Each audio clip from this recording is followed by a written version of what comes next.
Peace to all the gods and goddesses. Back again with the vibes of the divine. I am the god Shango, and today, get ready to take another deep dive into this electrifying world of the Young Thug Rico trial. Let's get into it, family.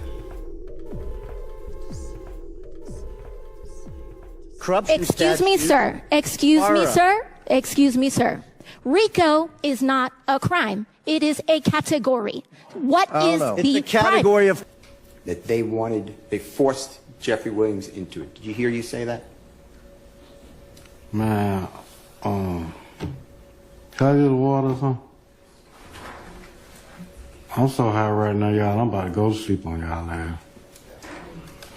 I ain't gonna tell you no lie. Yes, you may. We're gonna take a break soon. Hang in there.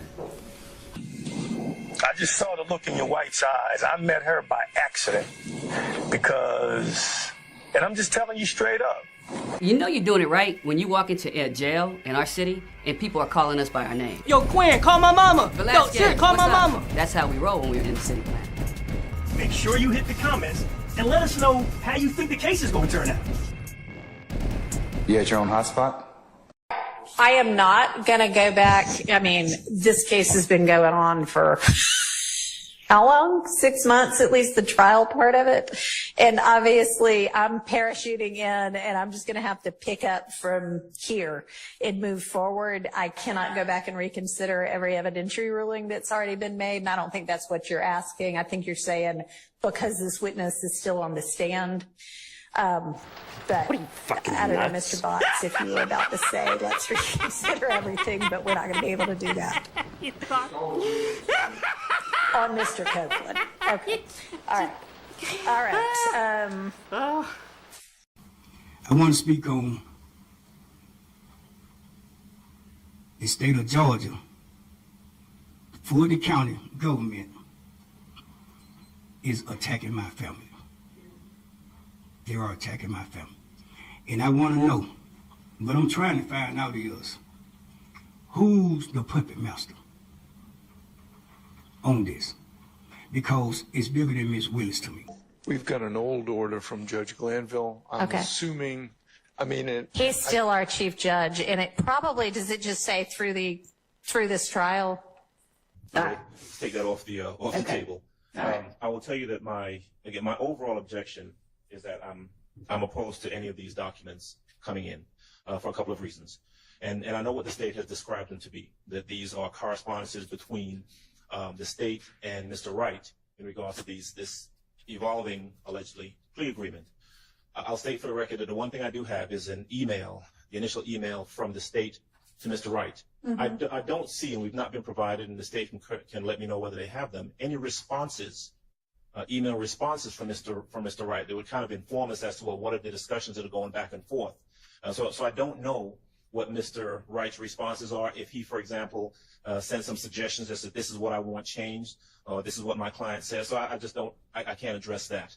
But in addition to that, my recollection from Mr. Sledge's testimony, ultimately, is that he indicated that there were changes made to the agreement.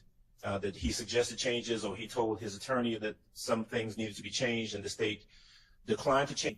If the intent of the state by trying to introduce these documents is to show that there were changes made, well, that's not necessary because that's come out through the testimony.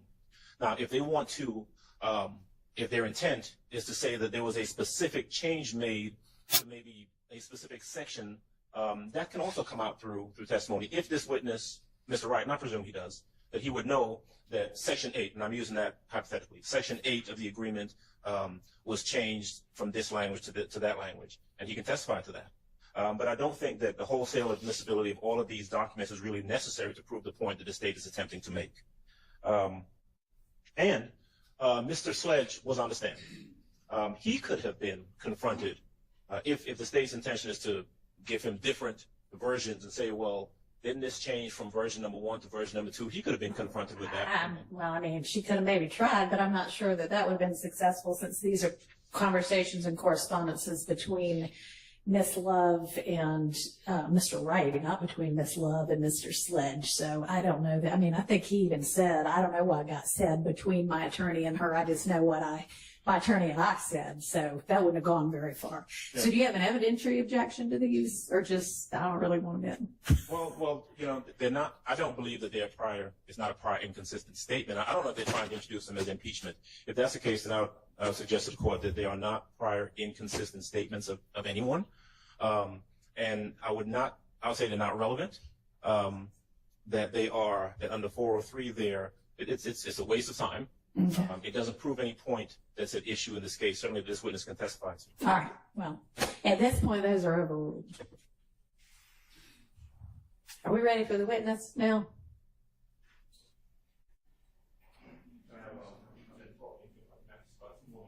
Two minutes. You can have 2 minutes, Mr. Sharp. You can talk during his 2 minutes if you'd like to.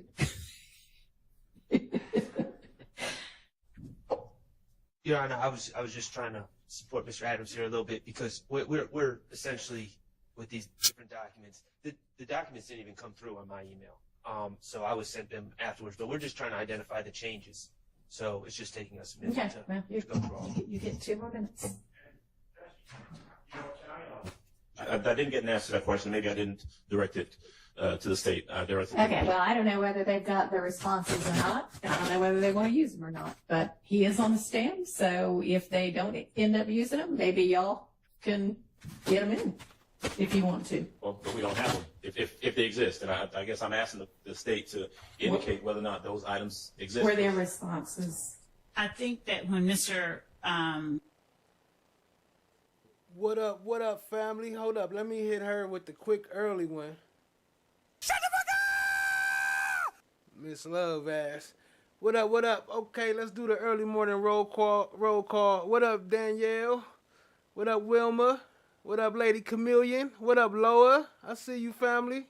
What up, Daniel Hauser? Yo, I just put the bot on timeout, so we should be good. I put the bot on timeout this episode because they was wilding last episode, so I put them on timeout. We should be good. What up, Chan? My Black is Golden. I see you, family. Appreciate you. Love and appreciate you. Loa, I think I said that, but what up, Loa? Daniel Hauser. Cynthia with an F. Cynthia, what up, though? Joni, I see you. No one, what up, family? I see you. Always Lying Love, Three Faces, Fatima, Blue Dream, Chad Diggy, Steph JK. I see y'all was in there earlier, but I'll still give y'all a shout out. Casper, all right, let's get into it, family. Where's my things? Wright responded. It was via telephone call. I'll check my email to ensure that I'm not inaccurate, but I think that it all happened. I would send him something, we'd have a conversation, I'd send him something in response, but he can correct that. And if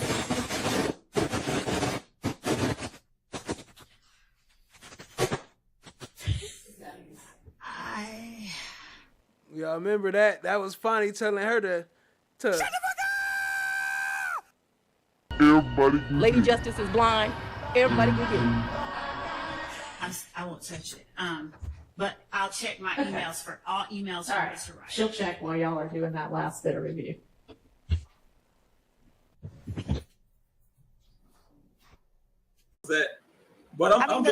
Just point blank period, like I'm going to say this, is that Woody, like me, the agreement was always that I was only representing him while he was in custody. Once they agreed to let him out of custody, so I mean the whole fire was because he was trying to help me get off the case. I mean, even he knew that the judge was wrong. See, that was my first theory, because a lot of times when we work with clients, we can talk to them on the side. Close. Like, I represented him a lot. Like, I know him. Okay. So there's no bad blood at all. Oh, okay. It was just like everybody. No, even he couldn't believe what was happening. Oh, okay.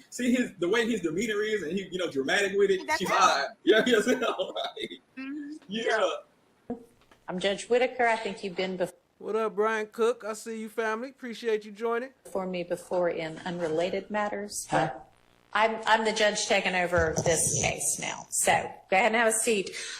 What I want to ask you right now, I know that you have been given immunity with regard to your testimony. Always Lying Love. Appreciate that, family. And there had been, at some point, you didn't want to testify. At some point, you did want to testify. The first question I have for you. I know one to testify. Okay. The first well, right, want to is maybe the wrong term. But my question for you right now is, do you have an attorney at all?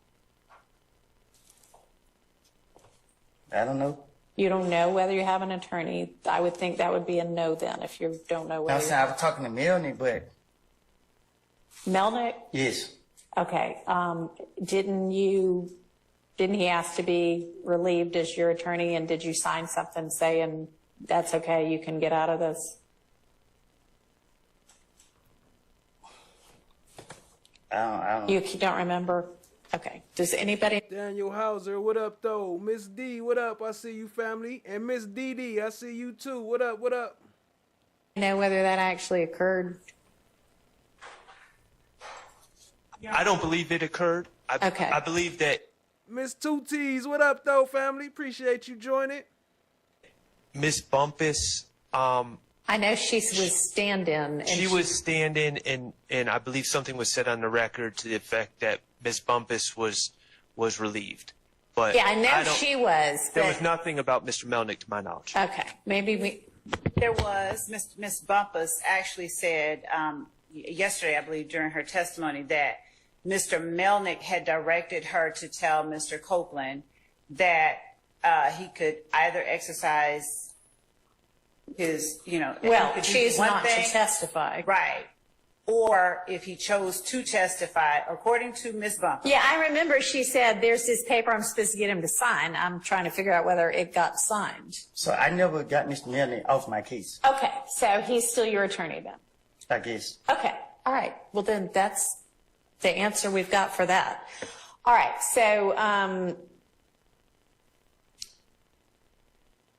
going to try to get a hold of Mr. Melnick and see if he can be here with us this afternoon, because some of what I suspect you recall when you were brought into Judge Glanville's chambers with Ms. Bumpus and a couple of the people from the state, and there was a discussion that Ms. Bumpus and Ms. Hilton and Judge Glanville had with you. You asked some questions. They gave you some information. Some of that information was not actually factually correct.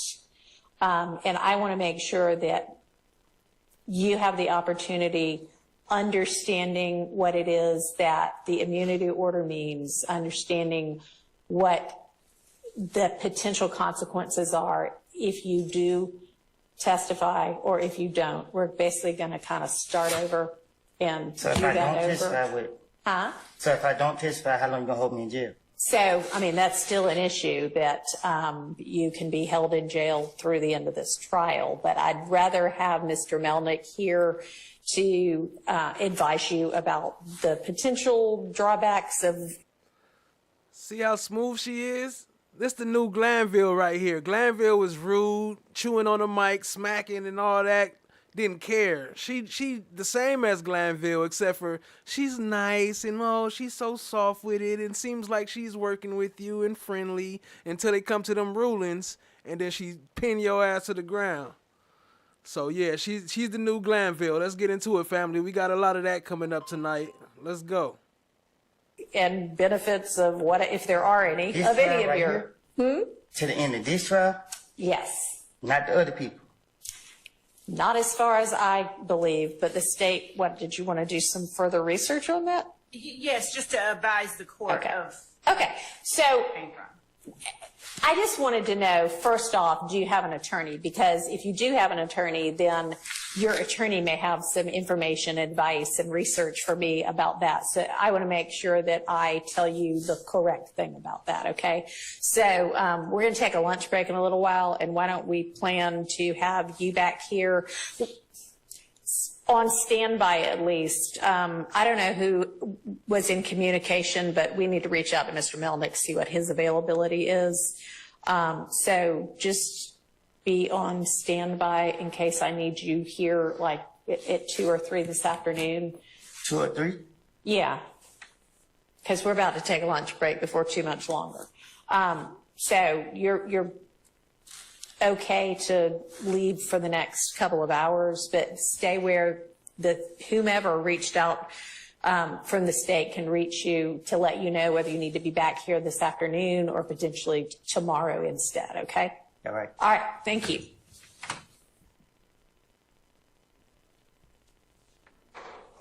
Just correct me. I'm trying to understand myself, okay? Yes, sir. All right. First of all, the off-the-record portion of this ex parte meeting,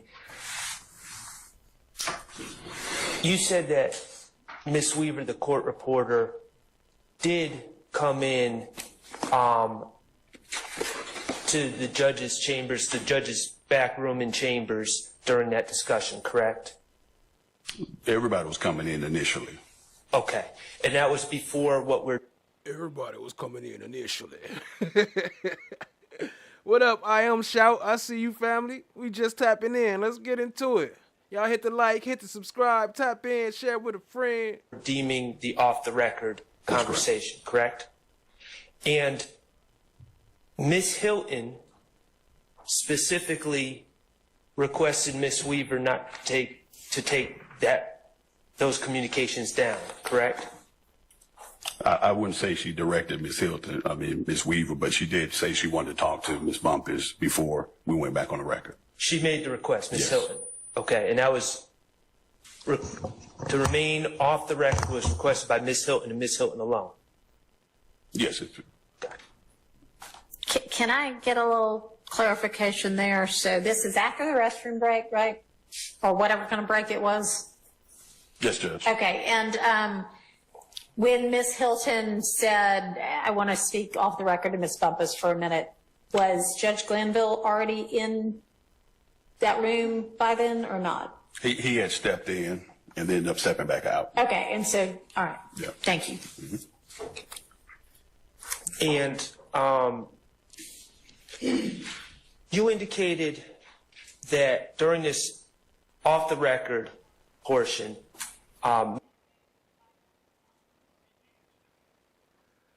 What up, Berta? I see you, family. Appreciate you being here.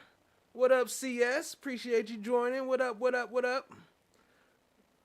Yo, what you say down here? She always quick to down talk to Kayla because she told about the ex parte. That's what they thought, right? Yeah, you right about that, always lying, except for she didn't tell. It was Judge Whitaker's personal security, like Ingram. It was Judge Whitaker's version of that, which is Brown, and we got that actually coming up tonight. So I'm glad you mentioned that. That's coming up shortly. Appreciate you, family. Let's get into it. Ms. Hilton stated to Mr. Copeland that she would not pursue perjury charges unless it was a blatant lie. That was said during the off-the-record portion, correct? No, that's not what I testified to. Okay, when was that stated? I don't ever recall her saying that she wouldn't see charges unless it was a blatant lie. Okay. I think she was trying to explain the difference between the inconsistent statement and then a outright lie, if I can use that terminology. Well, what did she say? What do you mean what she said? Well, you said that when I said she would not pursue perjury unless it was a blatant lie, you said that was not what she said. So what did she say regarding that? And off the record? Yes. Yes.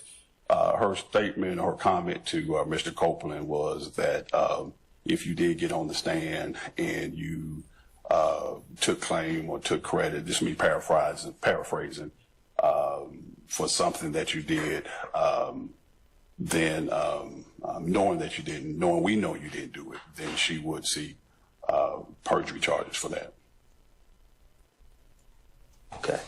And you indicated, my understanding of your testimony is you indicated that at some point Ms. Hilton specifically referred to getting on the stand and claiming responsibility for the Donovan Thomas situation. Is that correct? What up, Three Faces in the Hood? I see you, fam.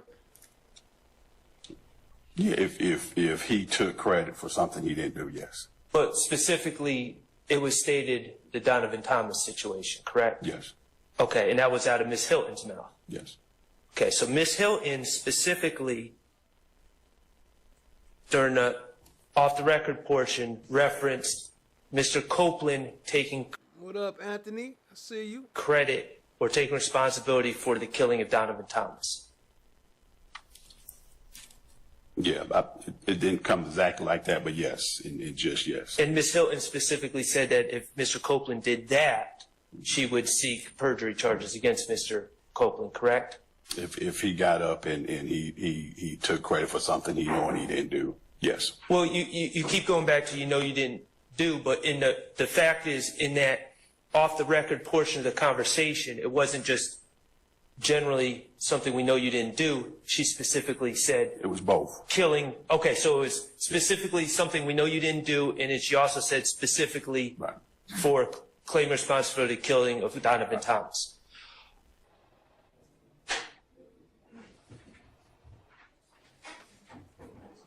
Look at his face.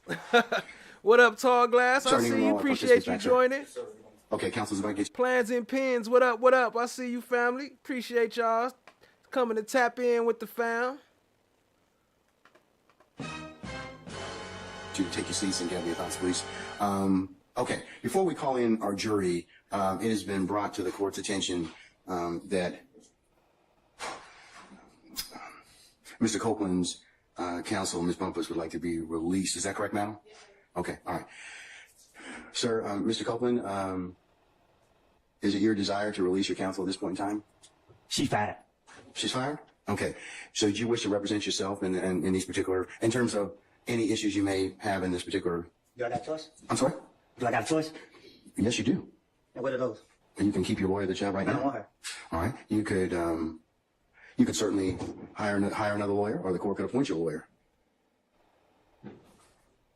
What I need a lawyer for? No, it's just the court is just asking you whether it's your choice, sir. I'm good. You're good? Yeah. Ms. Bumpus, did you file an entry of appearance?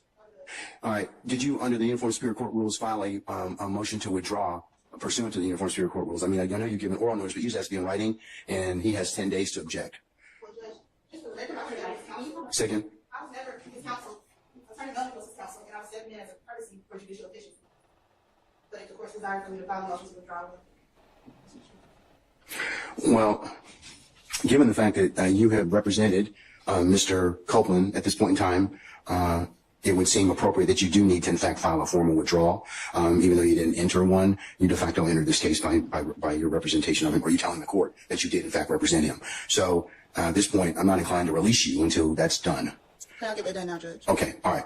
Then they try to say he wasn't biased. He didn't do nothing wrong. He forcing her to be an attorney after he fired her. He was crooked all along. What we talking about, family? Hit the like button one time. And he's got 10 days to go ahead and do that. So you're still going to have to be here until I have, because he gets that particular period of time. He gets that particular period of time. What up, Poppy Cats? You see this, family? I see you, fam. You see this?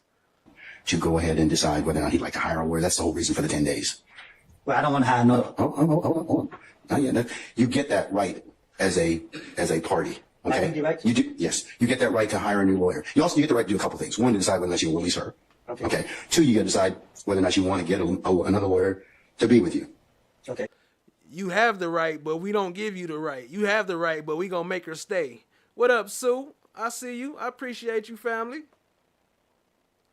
Okay, those are the two big things you get a chance to kind of decide. But what I'm going to do at this point in time is, since she's representing you, I'm going to make her file a formal notice to withdraw. She's orally told you at this point in time she wants to withdraw. But you're on the stand. You're testifying at this point in time. So I'm not going to let her withdraw at this point. What up, Brooklyn? I'd just like to say, before he started testifying, I was fired. Brooklyn in the house. I don't know that, ma'am. That's not something that I have notice or knowledge of. So, that's the whole purpose of the rule, so that we can flesh out all those things. So at this point in time, I'm not inclined to let you go at this point. I'm sorry that you put yourself in this particular situation with you and Mr. Melnick and whatever, but, Mr. Copeland does have rights in this particular circumstance. So file a proper notice to withdraw. I'll give once it's filed, if you file today, I'll give Mr. Copeland the 10 days, but until such time as I rule upon that and he gets that and gets an opportunity to think about what he'd like to do, I'll go ahead and insist that you remain with us while he's on the stand. Okay, Judge. Okay. Madam, I have one other business that... Can you approach? Can I approach her with the state? No. What does he want to tell me? I don't want to say it in open court.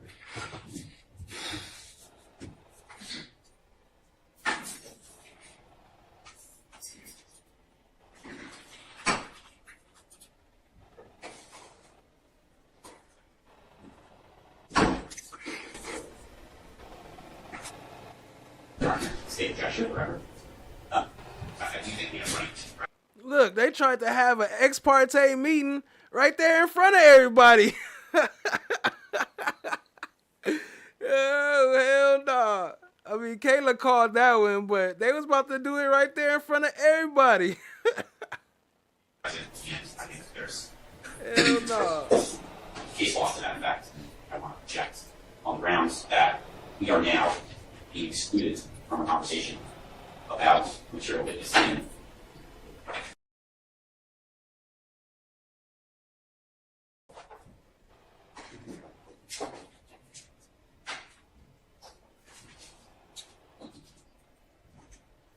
Your Honor, I just wanted to be given an opportunity to be able to respond to that on the record and to point out that the distinction between the assertions by counsel for the defendants and what is going on here and the assertion being made that a trial judge should not intimidate or coerce a witness. Actually, can we... Yeah, hold on a second. Mr. Can I get you step outside for just a second? Let me finish this argument, please, sir. Mr. Copeland? Wait, you want me to go up? Yeah, just step outside in the vestibule if you wouldn't mind, sir, please. Thank you.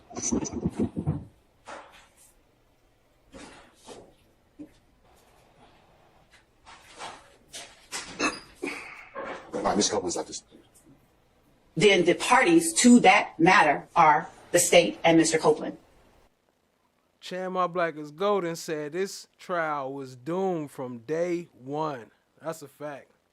And so for that reason, I believe that Ms. Bumpus is entitled to address the court with the other party in that matter, which is the civil contempt order entered by the court on the motion of the state at the time that the state moved the court to compel the testimony itself. All right. I don't know what she's going to say, so that may make it not subject to ex parte or not. But what does he want to tell me, madam? Can you tell me the subject matter? Yeah, about when he said he fired. Well, no, that's that. We have to have a hearing on that issue. We have to have a hearing on that. Okay. We'll have to have a hearing on that issue. That's not an ex parte matter. Okay. Well, what I'm trying to say is something that happened during the ex parte matter, which is why I don't want to say it in open court. No, I'm good. I'm good at this point in time. I think you need to go ahead and reduce it to writing and your request to withdraw, and your client, which we'll bring back in. Your client needs to be able to have a say so on whether or not you can withdraw, and he should get another. And if he wants to have you and wants to get another lawyer. So that's it. No, I'm not gonna. It's not gonna be ex parte. Okay. Done. As a result, Your Honor, if there's no ex parte communication, I'm withdrawing my objection. Okay. I just want to make that clear to the court. That's fine. The court doesn't. No, that's fine. You're doing your job. No, you're doing. No, Mr. App, I wouldn't say that. Okay. I'm withdrawing my objection only with respect to this particular meeting. Okay. I reserve it with respect to any other ex All parte right. No problem. Okay. Can we bring Mr. Copeland back in, please? Can we hold off until Mr. Copeland comes back in? Okay. Nice.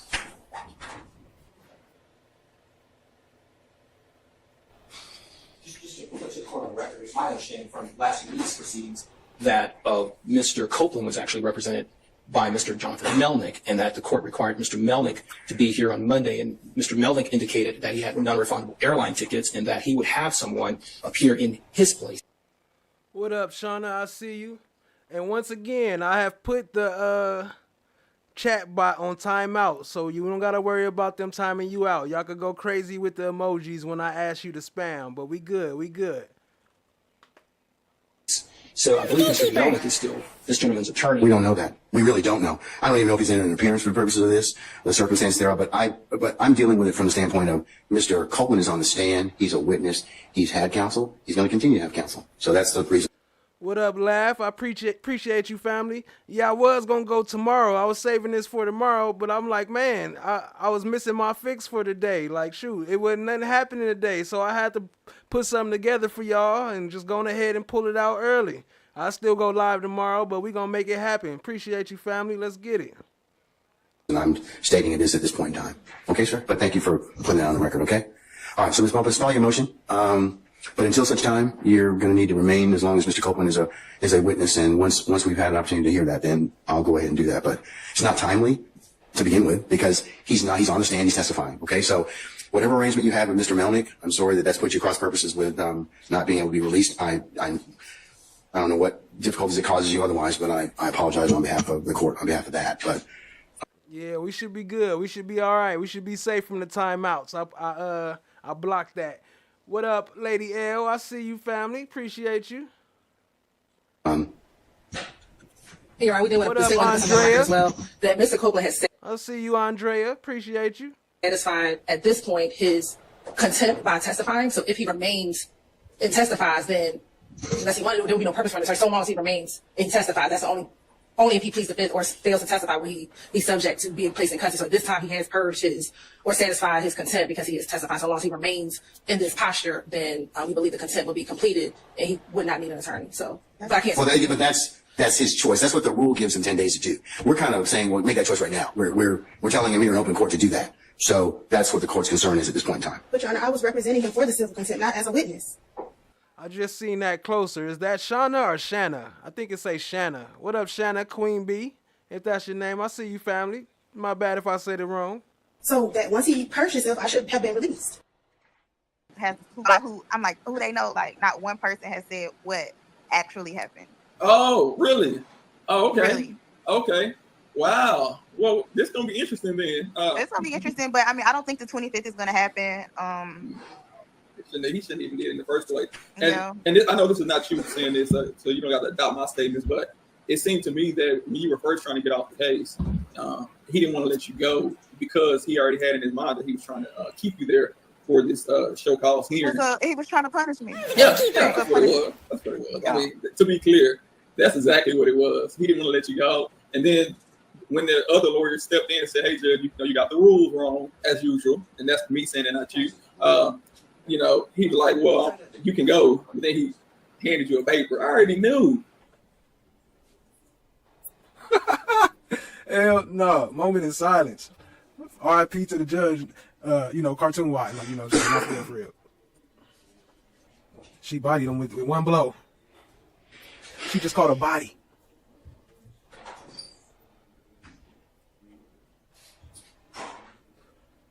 He just tangling himself up more and more in this web.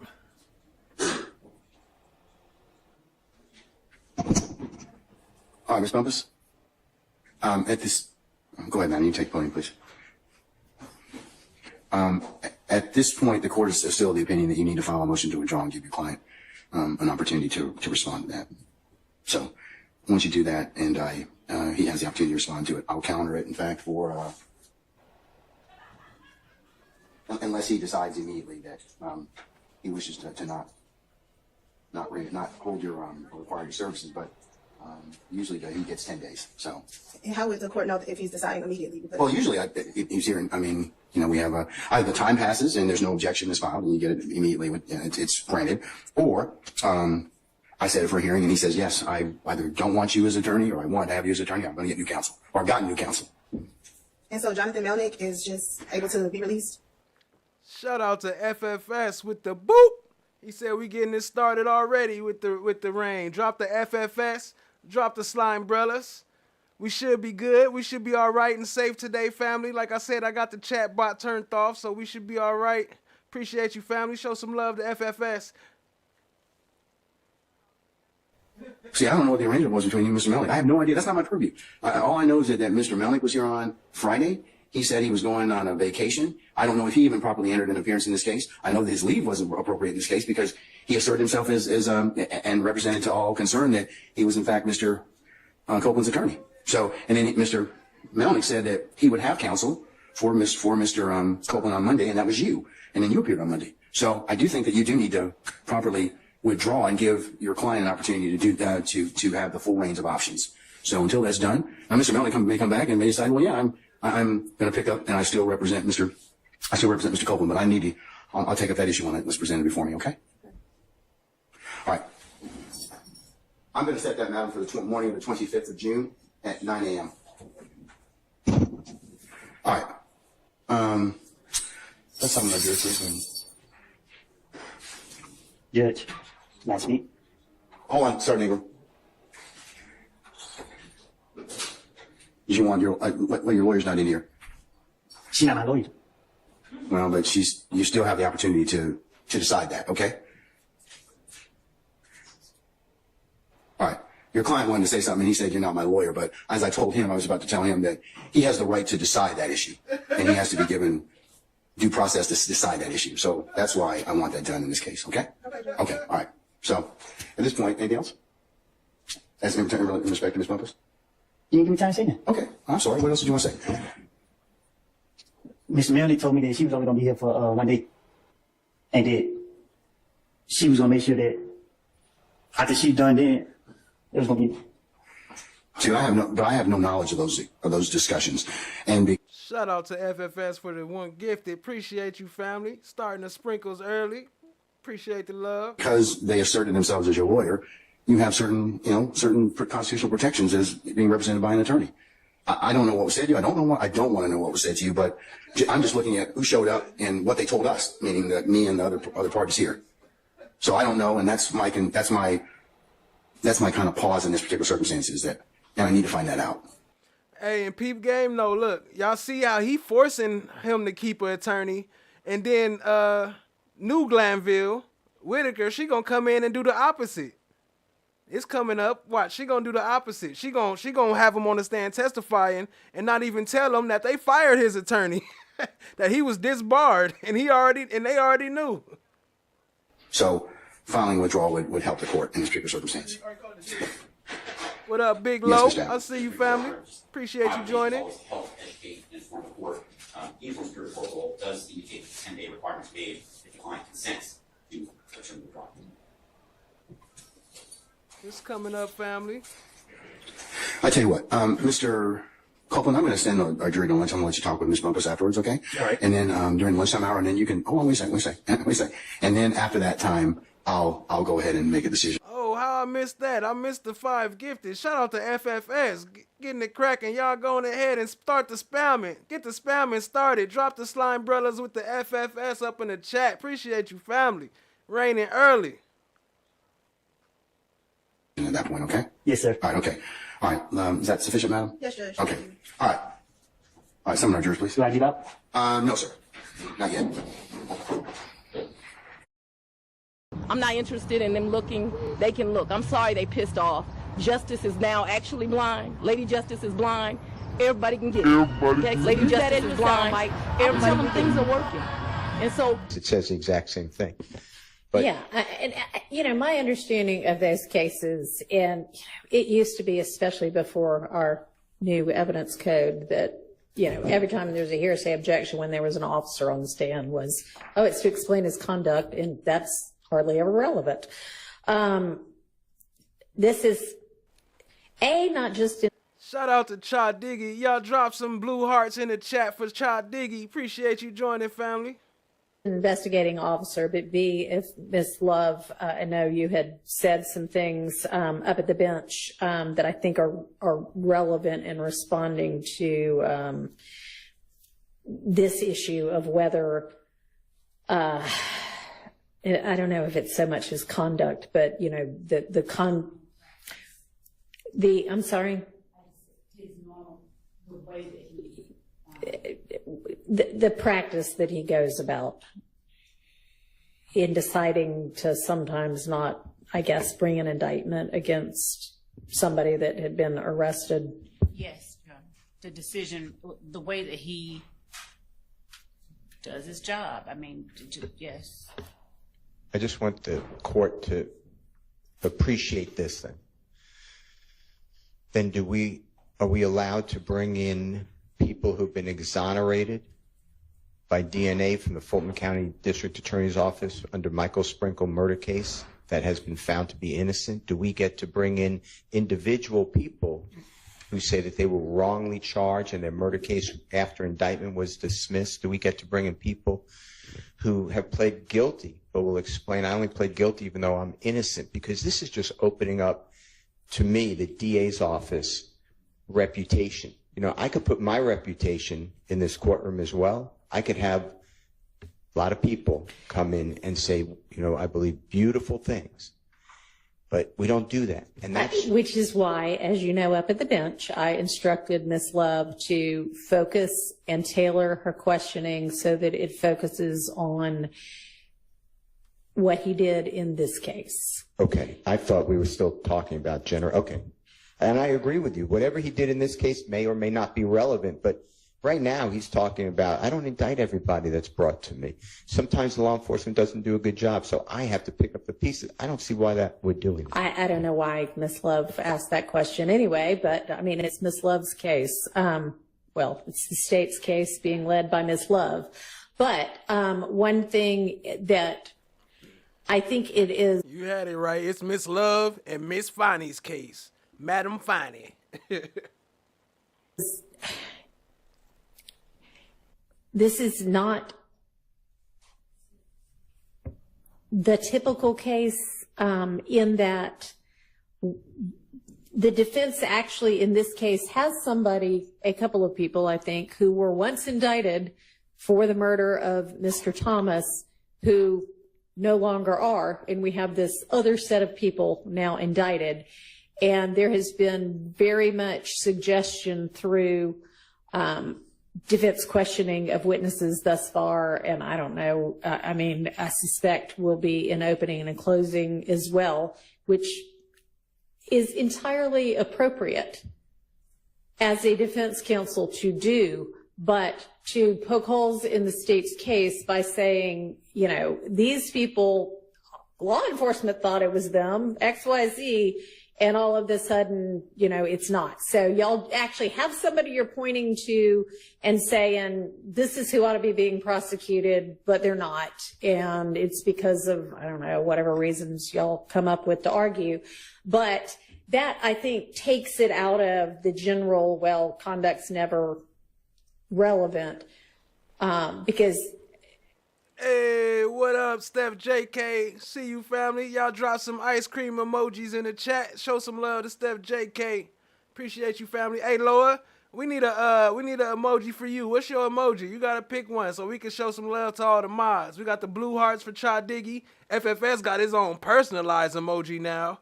Steph JK got the ice creams. We need one for you, Loa. What you got? neither side should be hamstrung in not being. We gotta have our secret identifications for when we be conversating in other chat rooms. You know what I'm saying? Able to counter what the one side is saying about the case. So.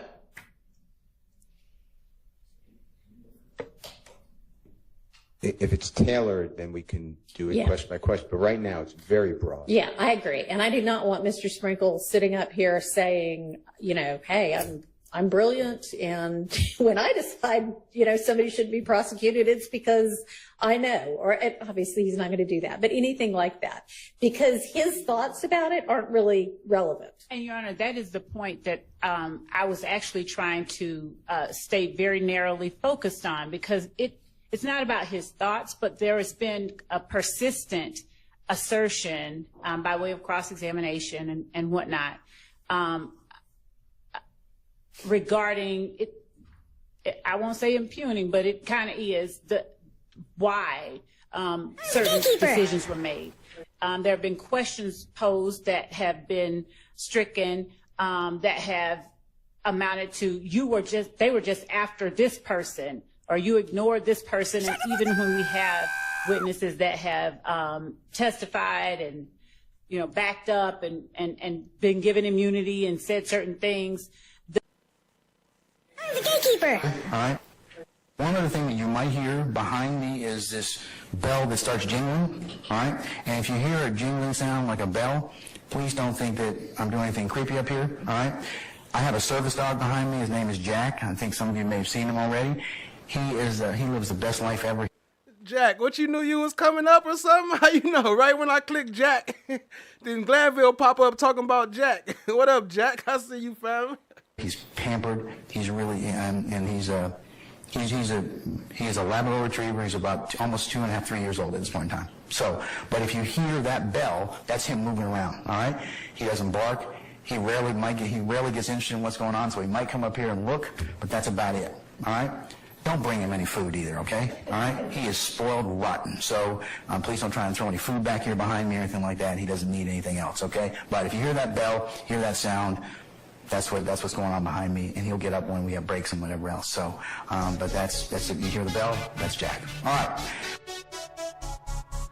That's Jack. Hold on. Cha Diggy pointed out something to me earlier. I can't forget. Oh, damn, it's going too fast. Look at the shoes. All right. Look at the shoes. Look at the shoes. There's the ice cream boat. The banana boat.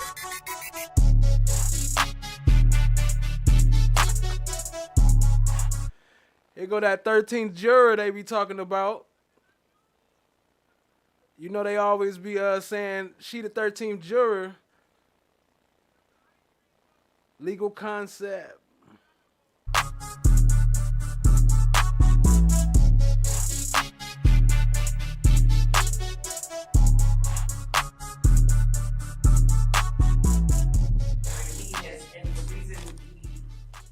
Have some TBDs by some of this, is that he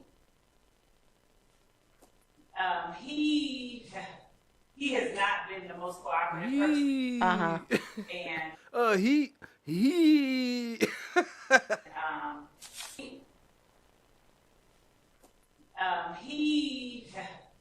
has not been the most cooperative person. And people charged here, position was, and I think the state's position was just to include the 7th, which really was not anything, and then the 10th, which is Monday, the 12th, which is Tuesday, and part of the 10th, 11th, and 12th, part of the 12th, but nothing thereafter, not strike everything. There was a lot of Hey, got you locked in. Chan Black, my black is golden, got her emoji locked in. We got you, family. exculpatory information on the 10th, 11th. Here's the deal, though. And if he ends up testifying, and y'all want to say those 3 days, great. But if he ends up, since what I'm trying to do is sort of circumvent the whole issue of potential coercion and give him an opportunity, fully and correctly informed, to make a decision about whether to testify, then if he says, no, I don't want to, then that means none of his testimony should come in unless everybody wants to agree to it, which would be kind of, an odd scenario. If we don't get to cross-examine Mr. Coburn, we would like to strike all of his testimony. Lady Justice is blind. Everybody You see the piggy and the baby lotion? The baby oil?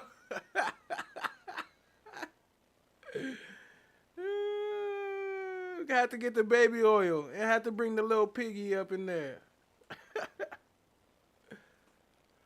Okay, right? Yeah, right. So, and then, if y'all want to try to call him as your witness, if anybody's calling a witness, then try that. I don't know. If you want exculpatory parts of it, but then that, of course, comes with risks. So it just, a lot of this is up in the air depending upon, I think if he says, now that I'm fully informed, which I am not saying that any of his decision before was because of any incorrect information. I just think, like he said, it depends how he feels when he wakes up in the morning. So I just respectfully don't think that goes far enough. You have a prosecutor. What up, Destined to Be? It's his comfort dog. That's his comfort dog. Whenever he get nervous, he got to go and rub his belly so he feels better. Who's saying it's just a blind plea. She leaves out everything about Alfred. She elicits, and I'm not saying that she could have anticipated this, but her questioning elicits at a non-test. Right, Danielle. I think he had jingle bells in his hand talking about that's my dog. He was up there doing creepy stuff. That's why you said it. Testifying severed co-indictee pled guilty also. That is a total. Up there watching, what's her name? Miss D. Williams OnlyFans. Confrontation clause violation. It's the second time. All right, and that's Zachary and... Well, Mr. Zachary, I anticipate may testify. Right. I don't know. He hasn't yet. But it definitely includes Mr. Garlington, who the state has said will not be testifying. And then, just for you to know, you were not here, but the predecessor judge permitted, over objection, the state to do the same thing. They did it with a Mr. Winfrey, just like the court reporter's last name. He's not going to testify. No one believes he's going to testify. The state doesn't say he's going to testify. And they got out that he pled guilty. So they're aware of all this.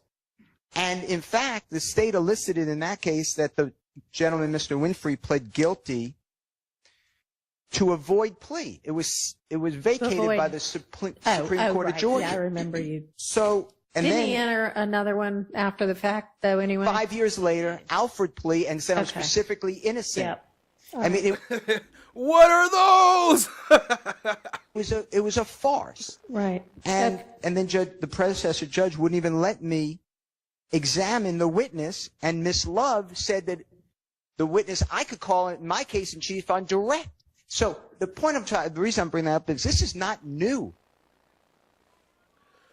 Shout out to Blake Andrews, says Nichols has pleaded out. Okay, might be some new info. Nichols might have pleaded out according to Blake. Appreciate you, family. Okay. What's your intention with regard to Mr. Garlington? Do you have any intention of calling him? Your Honor, No. Lady Justice is and blind. Mr. Steele is absolutely correct. Have any intention of calling him? Your Honor, no, and Mr. Steele is absolutely correct. In terms, though the factual basis is not in evidence, the fact of the shooting is not a prejudicial matter, which mandates a rebuke. Okay. Well, the fact that a co-defendant who may not ultimately testify and who you do not believe will testify has pled guilty. I don't disagree that that should go. No one got his tag locked in with the peeping eyes. We see you, family. But that was not something that I. No, I know. I don't think that you intended to elicit that. But yes, I'm going to give a rebuke. Miss Love, I mean, that's just what it is sometimes to be the prosecutor in a case. Smarter colleagues to give me some suggestions, which is everybody in these three tables. And Your Honor, I'm still reading under the annotations of that particular statute regarding the rebuke. We also presented this, by the way, as a guilty plea, not as an offered plea.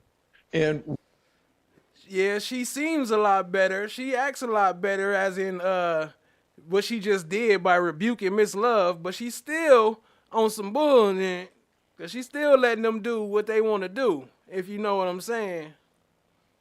I see what's hidden behind the curtain. I see what's behind the veil. She looked better than Glanville, of course, and she sound better than him, and she worth spending more time with him. But she make the same decisions that he make, which makes her no better. She just the new version of him. She the 2.0.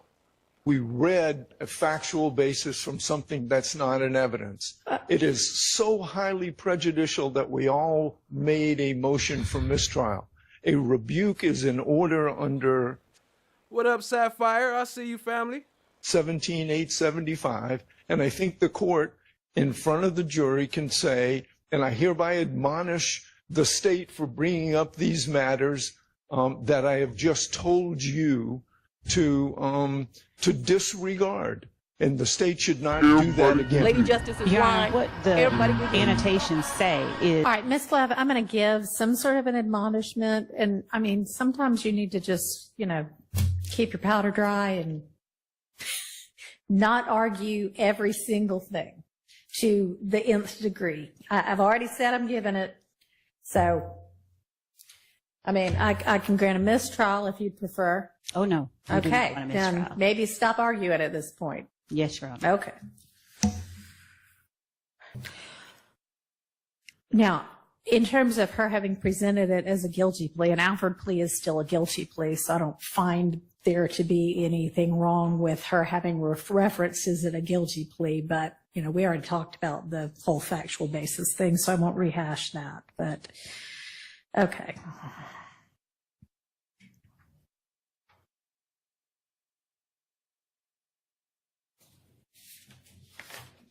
Mr. Harvey wants more. What else? I'll consider it. You should be banned from asking any more questions ever for the rest of the. Well, for the rest of the reasonably trial. speaking, though. That may be going a little bit too far. But that's already been asked for, by the way. And that the court, in giving these instructions, intends to rebuke the state for asking for eliciting that improper testimony. Yeah, no one. We got you locked in with the eyes, but I think the boxing glove might fit you a little better. I think the boxing, maybe both of them. So, Your Honor, it wasn't Either improper or. testimony. Okay. It was the question. Improper statements of the state. That's the whole point of a rebuke. That's the whole point. And we would ask that the court if the What up, walkthrough girl? I see you saying. court is going to read, that the court reads only what the court initially said.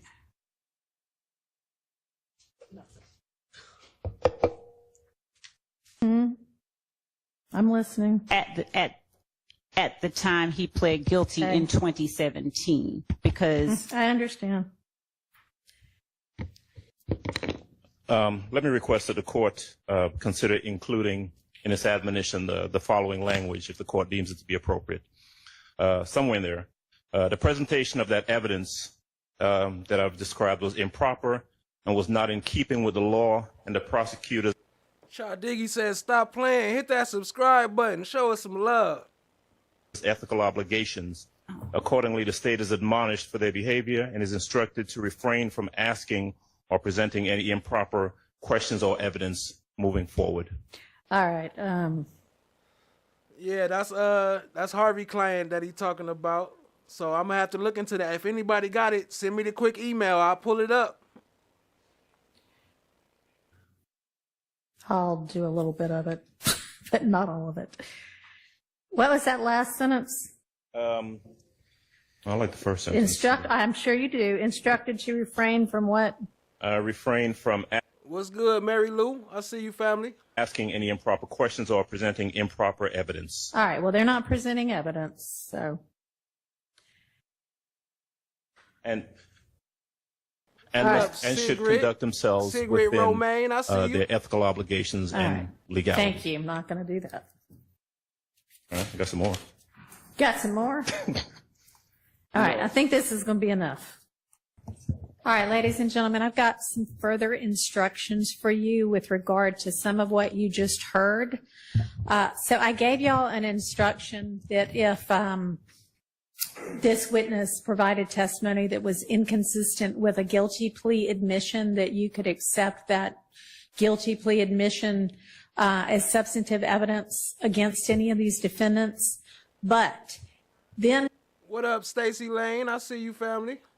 what we heard was that this witness pled guilty in 2017 to that being a part of that 2015 drive-by shooting. But and we heard kind of a factual basis that the prosecutor in that guilty plea had read before the court, or somebody had read before the court. Hold on, Destin to be. I had to go back to that one. She never thinks the state intends to elicit anything. I got another one too in here coming up tonight, where Miss Westmoreland brought it up prior to the one that just happened recently. It already happened prior to this. We got it coming up. Appreciate y'all, family. Hit the like, hit the subscribe, tap in, share with a friend. As a part of what Ms. Love was asking questions about, and she was, kind of reading it from a transcript. All right, here's the thing, is that guilty plea, as I think you heard this witness say, he entered that because he believed. They say Quay Nichols pleaded out, but I heard that it got to be all 6 or they can't take it. So I don't know, but they saying Nichols want to take the plea. So let's see. I need some documents. I might have to go do some searching. It to be in his best interest to do that. And this gets into a whole lot of kind of legal terminology and legal concepts, but there are a couple of different ways that. What up, Nim? I see you, family. Somebody can say, yes, I'm pleading guilty to a crime. And one of them is called an Alford plea. It's just named after a case called Alford. But they're essentially saying, I am going to plead and accept that I'm guilty of this crime, but I am not saying that the facts that the state's putting forward are true. I am just saying I think it's in my best interest to go ahead and resolve it that way. So everything that you heard and that is totally legitimate to do that. Sigrid Romaine, what that mean? You coming in from Paris, France, saying free thugger?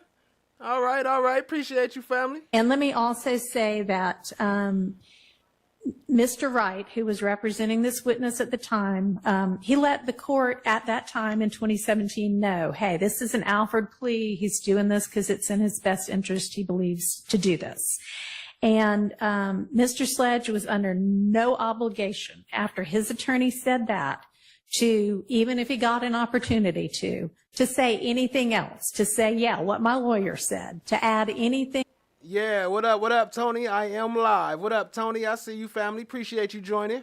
Whatsoever to that. So I think there was a question about that, and he didn't, he didn't say anything else. He had no obligation to. He had no. Correction. You right, Chad Diggy. We are live. My bad, family. You right. Requirement to. He had no responsibility to. Okay. So basically what I told you about, you can take those facts and those admissions and consider it against him or anybody else in this trial. When it's an Alford plea, you cannot. So none of that I said was actually true about what you just heard about that 2017 guilty plea to the 2015 drive-by shooting. Okay.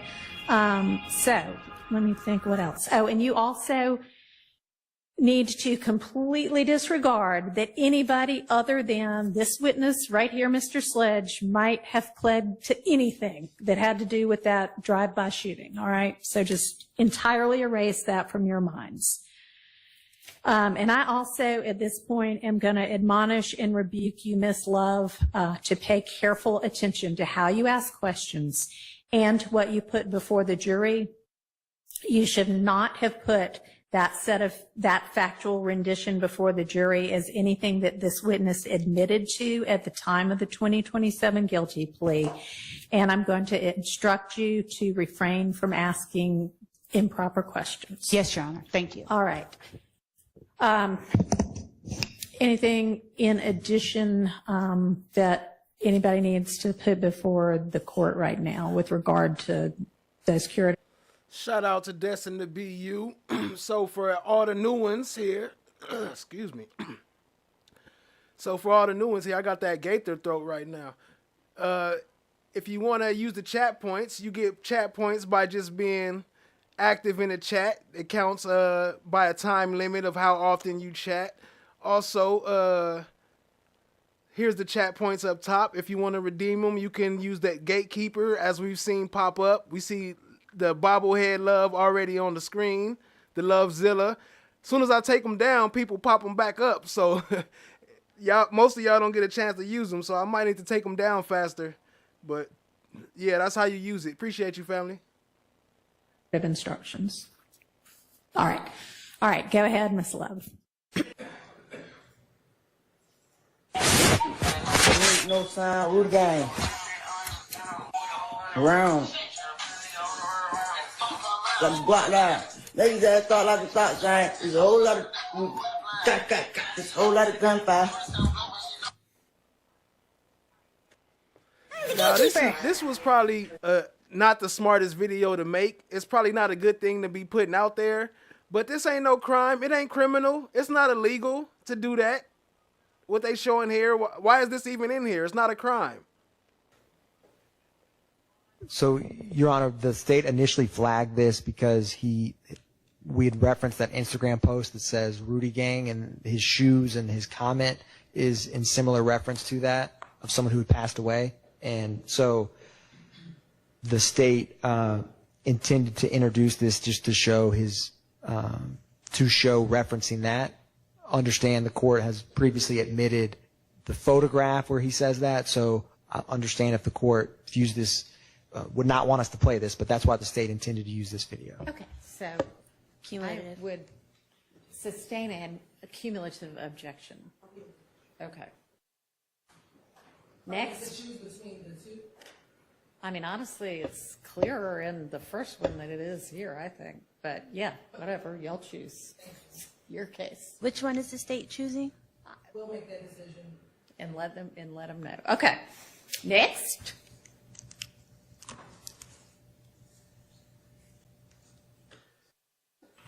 And Your Honor, Go ahead.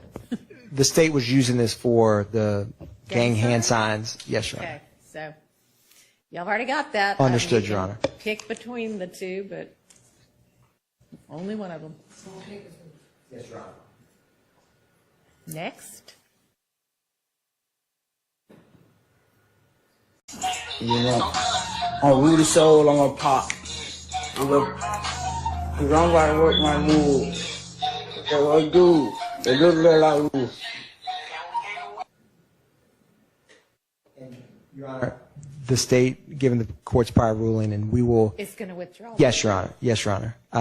So I wanted to, those are the videos the state intends to introduce. All right. All right, what's the next thing we move to? Judge, we have many of the other witnesses. There are video interviews of some of the witnesses involved in the portion about Mr. Ryan. The state's contention, or I'm sorry, their plan is to use them only if needed as impeachment. Okay. It establishes, one, the nature of you do not tell. Two, he has knowledge that people did tell, and he is not saying this didn't happen. He's not saying this person just flat out lied. There's no way. What up, Jennifer Snyder? I see you, fam. I gotta manually work this voice recorder, so if I accidentally leave it on, y'all gotta let me know. Appreciate you, family. Let's go. Hit the like, hit the subscribe, tap in, show us some love with the 3K. Let's go. And it also explains indirectly why certain things may have happened. By certain things, this part is just an argument that would be made later. But if I were to make a statement in closing arguments that, of course, Mr. Zachary changed his story, everybody learned that he told, and he knew that everybody learned that he told, and now he's being looked at as a rat. So the call that Mr. Sledge makes and the content of that call are necessary for a number of reasons, and they become very relevant when put in the context of other evidence that we will be introducing at trial. Okay. Now. You're saying you're not addressing about the remembers his phone number. Okay. And how about the 398Y video being used with, I mean, if it's already in, then the evidentiary objection's been dealt with anyway. But Assistència de Xavi, més cap a la dreta per Messi, Messi, We Messi, haven't. Messi, Messi, Messi, Messi, Messi, I don't know where that Messi, list is right encara now. Messi, encara Messi, encara Messi, encara Messi, encara Messi, encara Messi, encara And Messi, he's in the encara Messi, video. encara Messi, Okay. encara Messi, gol, gol, gol, gol, You don't have a video with Mr. Stafford and Mr. Sledge? I don't think that's in evidence. If it's not, that will be 398Y. And Mr. Sledge, I believe during his interview, he talks about that. Okay. Is this like a music video? No, it's a video, like a selfie video. Okay. Someone filming. All right. And Mr. Zachary threatening Kelvin Watts. Okay. All right. If there is, we can play that. It's not even long. It's about less than 5 minutes long. Probably about 2 minutes long. If there is a specific objection to that. Y'all all seen it? Is there a specific objection that you know of now? Or that you know you might have? Just want the instructions, I think that you talked about that we 105, Mr. Williams is not in that video at all, and it's up to the jury to determine whether that should be. All right, well, I mean,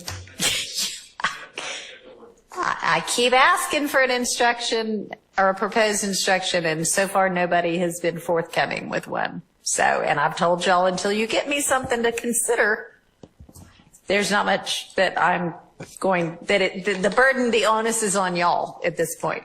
Okay? I think we. So, and considering this is our last day of court before we bring the jury back on Monday, now would be the time to do it. Your Honor, you should be receiving that shortly. Thank you. And Your Honor, with respect to the video, well, I'll just wait to see what limiting instructions, because it goes to count 1 against each of the defendants. Right. I haven't shared it because I was actually still typing in it just now, but I will share that with counsel for the defense. And Your Honor, as I look towards next week, it would be Mr. Sledge before Mr. Zachary. Okay. So, so we did this in the wrong order, but. All right, that means we need to get to all of what might be used with Mr. Sledge today. That's the folder that they're about to. All right, well. And it's not, not voluminous. I don't consider it voluminous, but, it's not. Okay. So I'm going to drop that. All right, so go ahead and send that now, and then we've got to sort out potential jury instructions for when they come back today. We're not going to have court on Friday. Okay. So let's take a 10-minute restroom break and come back and get to work.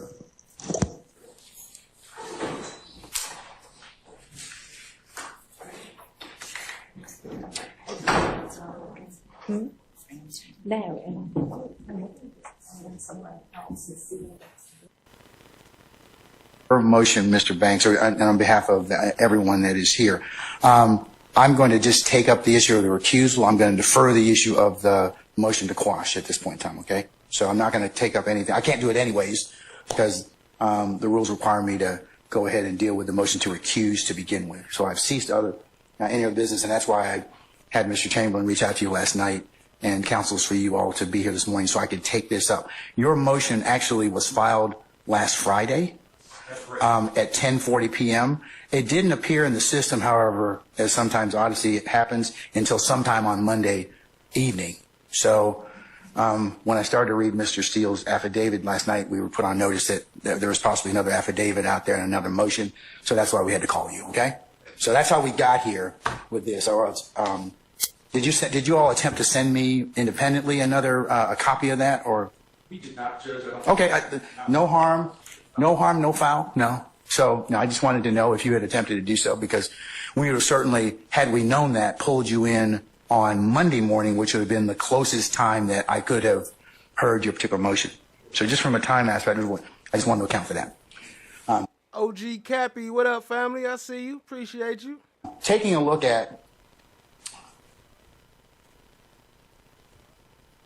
this, applies to both motions that have been filed to recuse the court or disqualify the court. Recusal by a Superior Court judge is governed by Uniform Superior Court Rule 25, etc.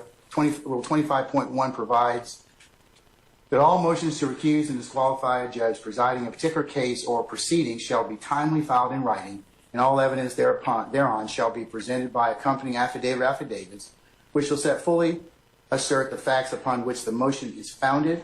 Filing and presentation to the judge shall not be later than 5 days after the affiant first. What up, that girl Mia? I see you. Learned of the alleged grounds for the disqualification, and not later than 10 days prior to a hearing or Nameless, what up, what up? I see you, family. Nichols probably did take a plea deal. He doing a lot of time separate from this case. trial, which is the subject of the recusal or disqualification, unless good cause be shown for the failure to meet such time requirements, and that is cited in Georgia Uniform Superior Court Rule 25.1. So I'm applying that to both sets of motions to recuse. In applying this rule, Georgia courts have held that when a motion to recuse is filed, the trial judge shall immediately, 1, determine the timeliness of the motion, 2, the legal sufficiency of the affidavit, and 3, the legal sufficiency of the grounds, and has no power to do anything else, and that is Robinson versus the state, 332 Georgia Appeals at 240-241. The 3 threshold determinations that the trial judge must make in regard to a motion to recuse are whether it's timely filed, whether the affidavit made in support is legally sufficient. I gotta do some practice, Chad Diggy. I gotta line them up to where they fit right. I gotta make that for y'all. I'm gonna work on that. But I gotta post it while I do it. I might have to go live from a different channel or something and practice it. But I appreciate y'all being here, family. Appreciate the love, Chad Diggy, Steph JK. Appreciate the moderation, Loa. Appreciate all the love. No one. Appreciate you, FFS.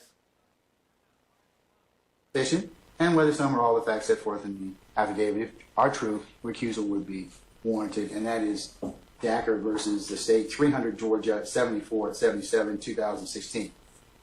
The judge finds any 3 of the conditions have been met. No, I'm sorry, take that back, strike that. If the judge finds that all 3 conditions have been met, he must refer the motion to another judge to hear the motion, but if any one of the conditions is not met, there is no error in denying the motion. And motions to recuse are viewed and considered by the appellate court for abuse of discretion. Accordingly, the court is going to address each one of the factors as it pertains to both Mr. Steele's motion and, for shortness, Mr. Banks' motion. I find both motions were timely filed. I find that Mr. Steele's motion was in fact filed on this past Monday, which would have been the 17th of June. Why the hell do he cough so much? Like, he's just constantly coughing. Like, he needs to retire or something. I find that Mr. Banks' motion on behalf of Ms. Bumpus was timely filed, as it was filed on the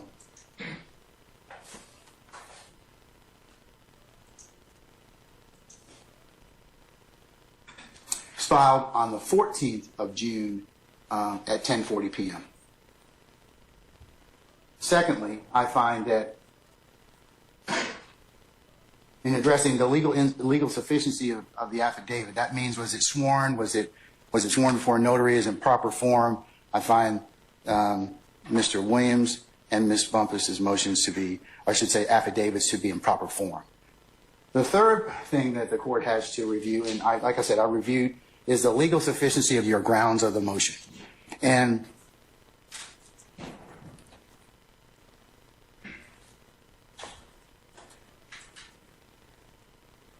And here's where the court finds that upon a review of Mr. Steele's motion and What up, Julius? I see you, family. affidavit, as well as Mr. Banks' motion and affidavit, that both contain assertions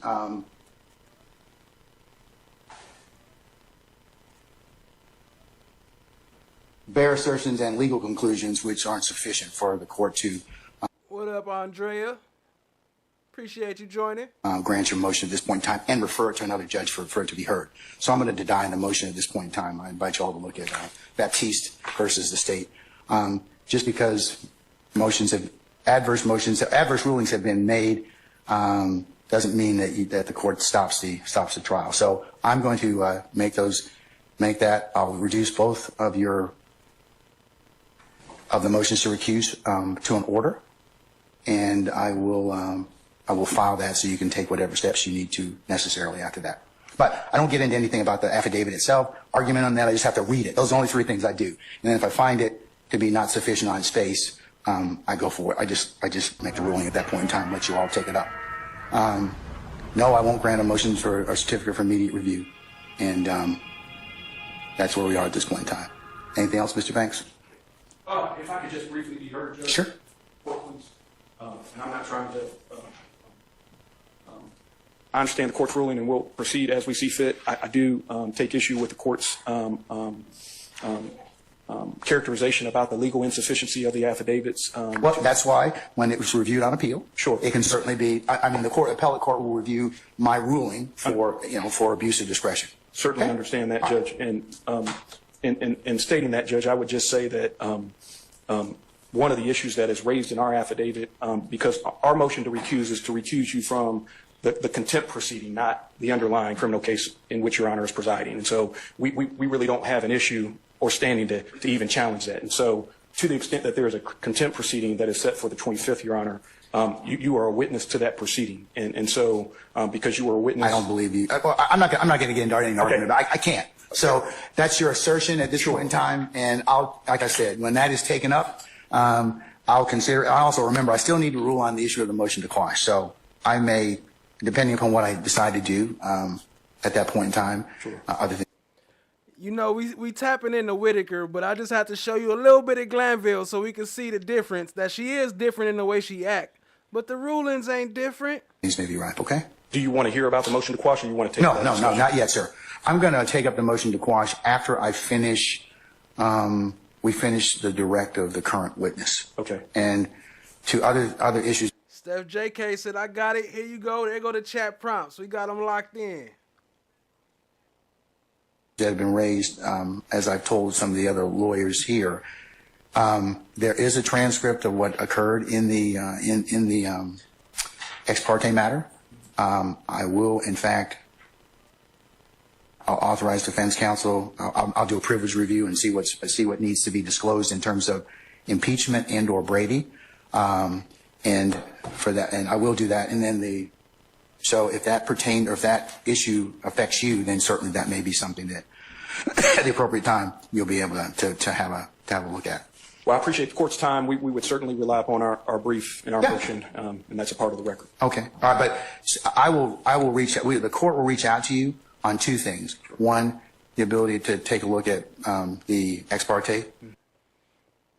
Lord, you just gotta, you gotta use a couple emojis. We don't know which one you use the most. I mean, I could grab one for you, but it would fit better if we just, found one that you like. I think I'll be seeing you use these a lot. We could probably use one of these I just posted. Appreciate you, family.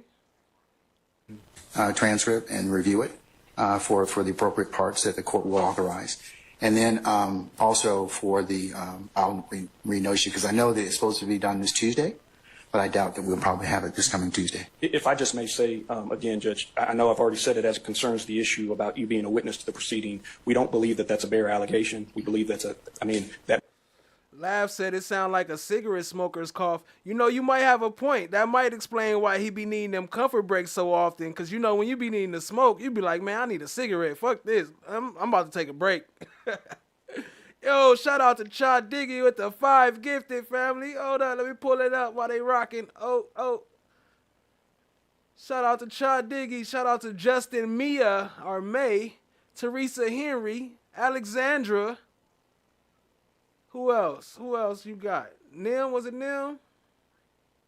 I missed it. I can't see. Shout out to Cha Diggy. Y'all drop some blue hearts and spam the chat with the slime brother. Show some love to Cha Diggy with the 5 gifted.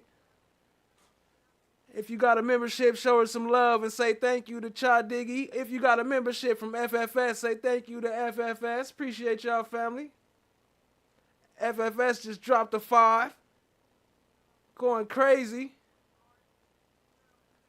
Those ones coming from FFS right there. Appreciate the love, family. Drop some FFS emojis in the chat. Drop some slime, brother. Show some love. Would be an established fact at the hearing. We also. But I can't take it. It's not something I can argue with you at this point in time. And I'm not trying to argue. No, sir. You are an advocate for your client. Sure. That's the only thing I can say, but I'm not going to take up that issue right now. It's part and parcel. You've made it part and parcel of the motion to recuse. So I'm saying that at this point in time, I've made my ruling. You've said what you need to say in terms of what your thoughts are. I'm going to reduce it to an order, and you can take what you want to after that, okay? All right. Thank you. All right. Thank you, sir. All right. Mr. Steele, similarly, I'll reduce what I have mentioned to in an order, and you will be able to take it up as you see fit. I'm not going to grant a motion to a certificate of immediate review. Anything else?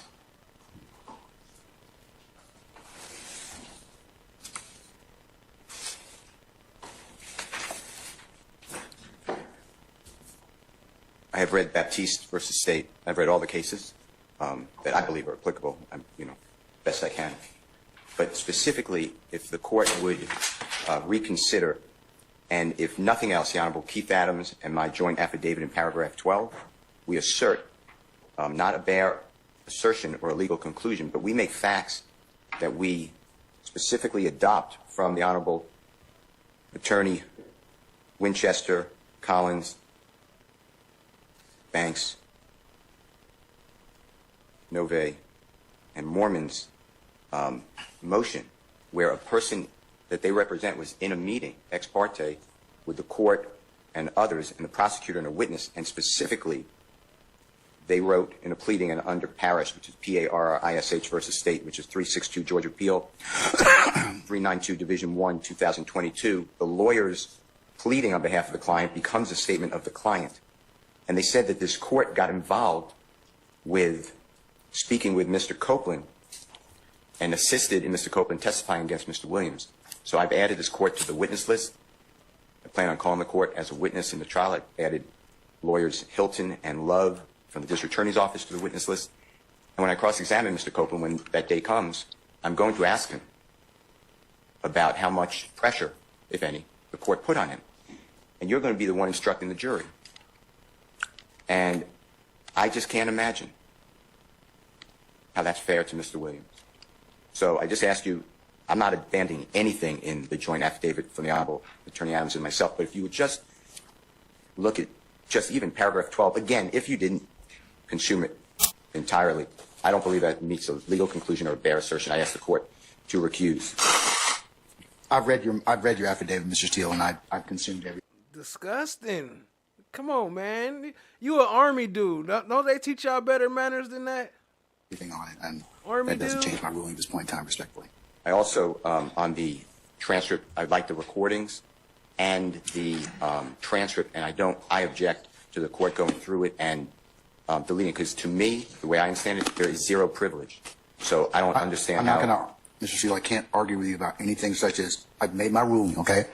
If you have some other basis to ask for the recordings or anything like that, you're going to have to put those in some other pleading. But at this point, Ms. Weaver's going to prepare the record. She does that. And like I said earlier, the record should be ready soon. And you all, as a defense group, will have the opportunity to take a look at that particular ex parte transcript that was done in chambers, less anything that is totally, that the court considers to be privileged. And I'm going to let you do that before you examine Mr. Copeland. So you'll have everything that you have at that point in time.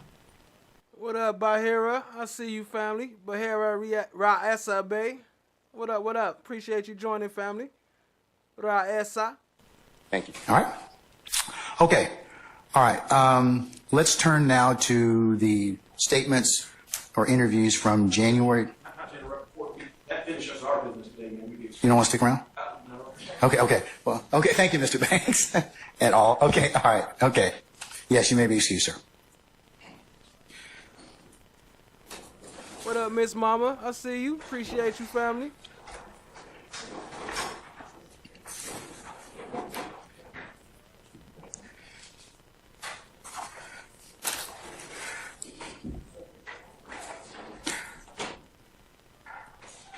All right, Ms. Hilton and counsels, what matters do you have to take up from the interview from the the January 28th, 2015 interview? Your Honor, last night we sent over both the February 21st. Diggy said, y'all ain't blocking me. I'm only dropping one. Yo, I got the bot on timeout, so we should be good. Y'all ain't got to be afraid to spam the chat as long as it's not no real spam. Just the emojis. That's it. Not no spam. Let's go. And January 28th redactions. We sent the February 21st one around 7 p.m. and then the January 28th, probably around 11:30. We have not heard from defense counsel yet, so I'm not sure if they've reviewed them and if they have any additions or disagreement. So we were just waiting for defense counsel to let us know their position. Okay. Counsels for defendants, have you identified, since now the state has sent you parts from the 28th January interview that you wish to talk about?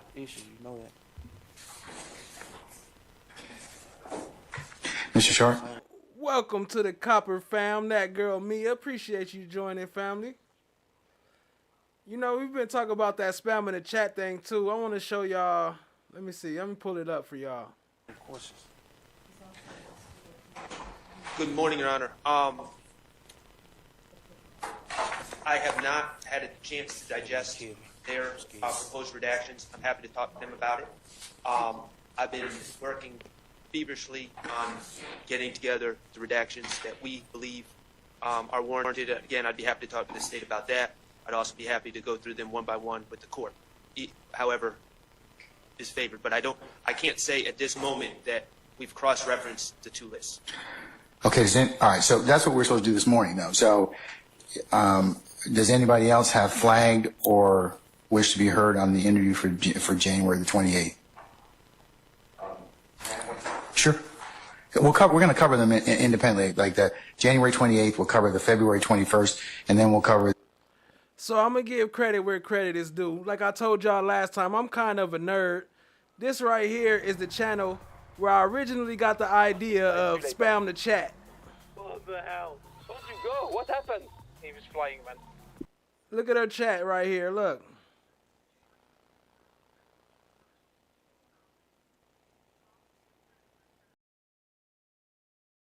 My bad, I muted myself. I ain't never seen her get in trouble or nobody get blocked or removed for spamming her chat. She be, hey, spam the chat, spam the chat, spam the chat. Poor with that 6 months, you ledge.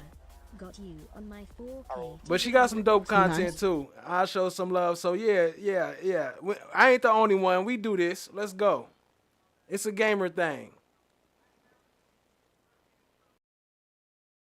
The June the 10th interview and then potentially the jail calls. I believe that myself and Attorney Steele may both have lists. I don't. May have what? Sorry, I'm sorry. Lists. Okay. But we're representing different individuals, so the list may vary a little bit. So you may be getting some suggestions from this chair, some suggestions from that chair, and then some suggestions from the state.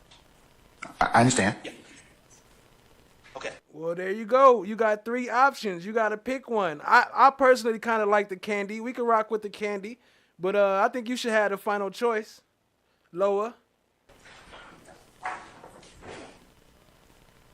Your Honor, may we have 15 minutes to... Tom, it's Chief Justice Hornsby. Judge Hornsby? Well, good morning to you, sir. Hold up, before we get to Judge Hornsby, FFS, you know about it? You know about it too? Hey, tap in, family. Oh, somebody got deleted. Oh, it still went. What? I see you. CS just got removed. Wait a minute. Yeah, I don't know what happened, but yeah. See the difference? It's all love. Appreciate you, family. Yeah, I'll be tapping in FFS. Tom, it's Chief Justice Hornsby. Judge Hornsby? Well, good morning to you, sir. You want what? $500 for your campaign from each member of the firm? Well, now, you know, Judge, we do have a case pending in your court. It doesn't matter. What's crazy, though, is that I don't even have it connected. It shouldn't even be able to do that. How is it still blocking? Yes, sir. I'll get the money over to you right away, sir. Isn't it at a press conference and is actually a stronger indication, Justice White suggests, looked at a moment ago. Whereas here, This is a press release. This is an appeal to the voters. This is something that's put together, that's proofread, that's refined, and then announced at a press conference, and is actually a stronger indication, Justice White suggests, than what happened in Smalls. But he's all by himself. Justice White is all by himself in dissent in this case. So these cases are decided by the Missouri court, and do not see this kind of issue come up very often, but probably should be raised. What up, Chloe Albert's Revenge? I have a bot on because I didn't used to have moderators, so I used to have a bot, but I got it cut off and it's still blocking shit. I don't know how. Shout out to Chloe Albert's Revenge. Shout out to Steph JK. Shout out to CS, always taking the sacrifice. That's why we got you rocking on the screen. We ain't gonna hide you. Let's keep it going, family. More often. This brings us to our next issue, which is political pressures on judges. Are political acts and political considerations separate from judicial acts? In the federal courts, the judges are appointed by the President of the United States and subject to confirmation by the Senate. Once they're confirmed, they have their jobs for life. They may be ambitious and they may want to move to a higher court, or they may want some other political advancement, but at least they are secure in the jobs they have. Not so in the state courts. In the state courts, the judges run for election every 4 or 6 years. Some states, the judges are up for a retention election. That is just a vote yes or no whether to keep that judge in office or not. Or judges run head on in states like Alabama and Texas. Judges run under party labels, Democrat, Republican, against each other. And as we will see, with a full array of campaign advertisements, which are growing and growing and growing as the amount of money funneled into judicial campaigns increases with every election cycle. So before one election, voters in Alabama saw this advertisement, which involved a young lawyer who's getting a call from the Chief Justice of the state Supreme Court.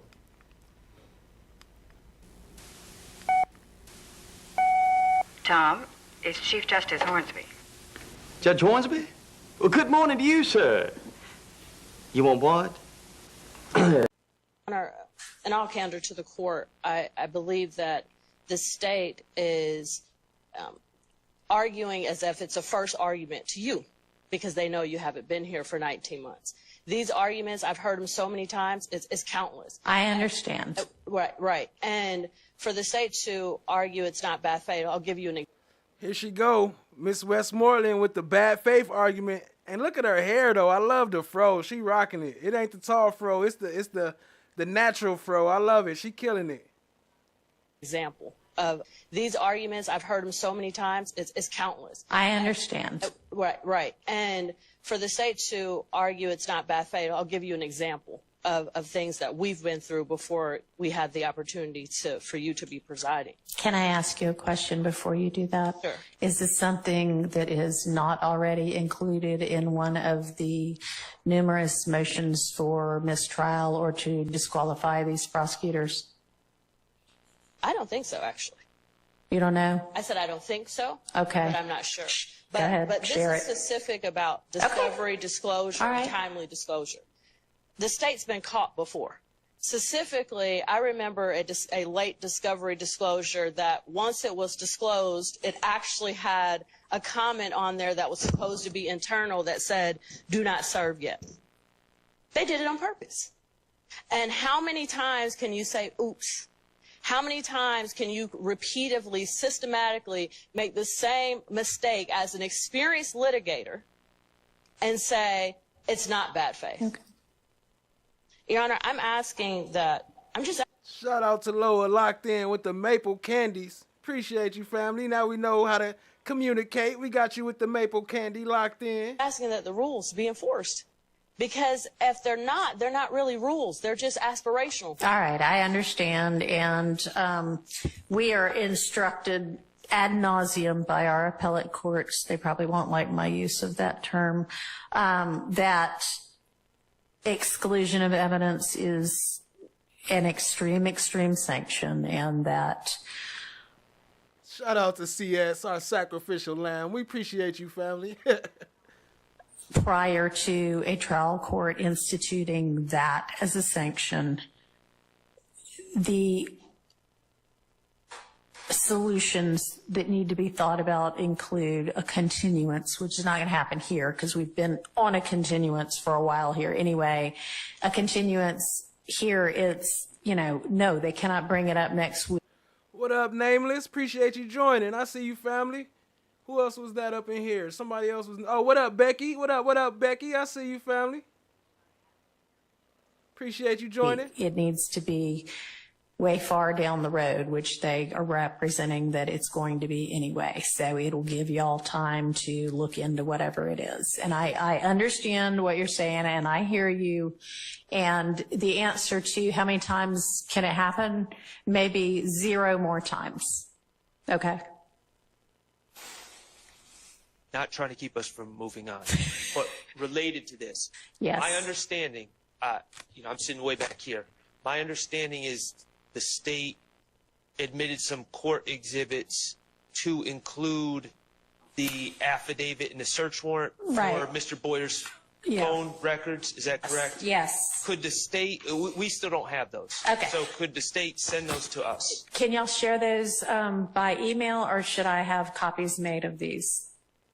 And additionally, my colleagues are correct. We would also like all reports. The statement that the state has made is there's been a continued investigation into this case, into Mr. Boyer, and we would like all associated reports, investigative reports, summaries, Hold on. Y'all drop some Slimebrellas for Chloe Albert's revenge.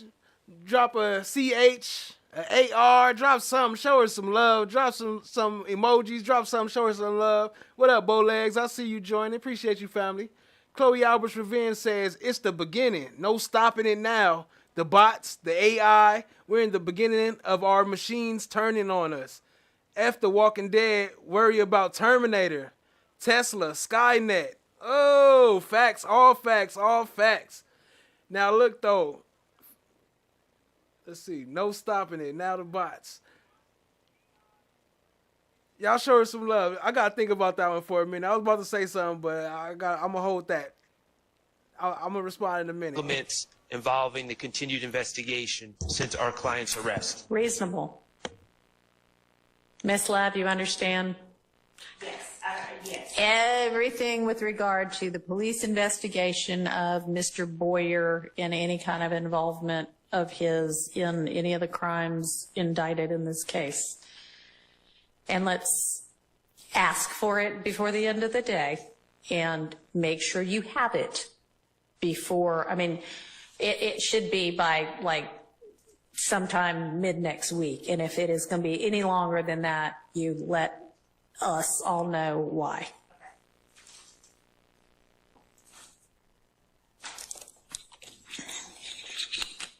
Okay, and so sharing the affidavit and search warrant and whatever else it was. Okay, I think I remember what I was about to say. So I was about to ask, right, Chloe Albert's revenge. Could you imagine how it's really gonna be? Like, think about how we look at love and how we consider her bad. The AI or the bots, once they get in charge, this is gonna be strict. Like, you see how they cut us out the chat? Like, oh, too many emojis, boom, you in jail. Like there is no in between. There is no argument.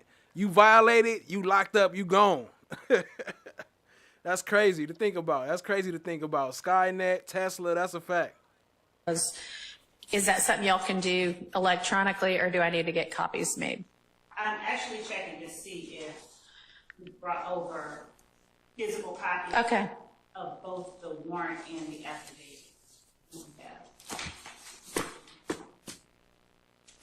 All right, let Mr. Adkins look for that, okay?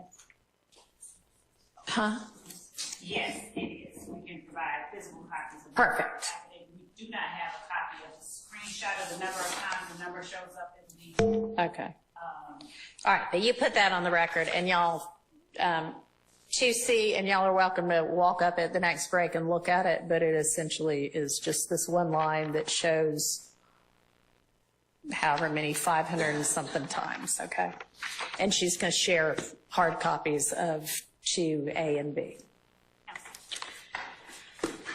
Okay. For early entry into the courtroom, does anybody need one? Mr. Howell, will you be with us Monday, or will Mr. Weinstein be back with us?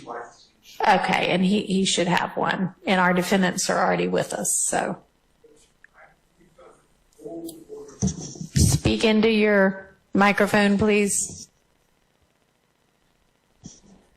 We've got an old order from Judge Glanville. I'm assuming, He's still our chief judge, and it probably, does it just say through this trial? I don't. He's still our chief judge. Oh, so he's still in charge then. So he ain't really recused. He just on vacation. He just got a break. He's still running the scenes, but without being in the courtroom. What? I don't know. I'm assuming, He's still our chief judge, and it probably, does it just say through this trial? I don't know. All right. I'll have to look. I'd imagine those are still. Okay. Shout out to CS. Chad Diggy, I was doing push-ups and eating noodles. CS came out on swole. What's happening? In effect. All right. Okay. All right. So I will see everybody on Monday, and please do the homework that I gave you. All right. Thank y'all.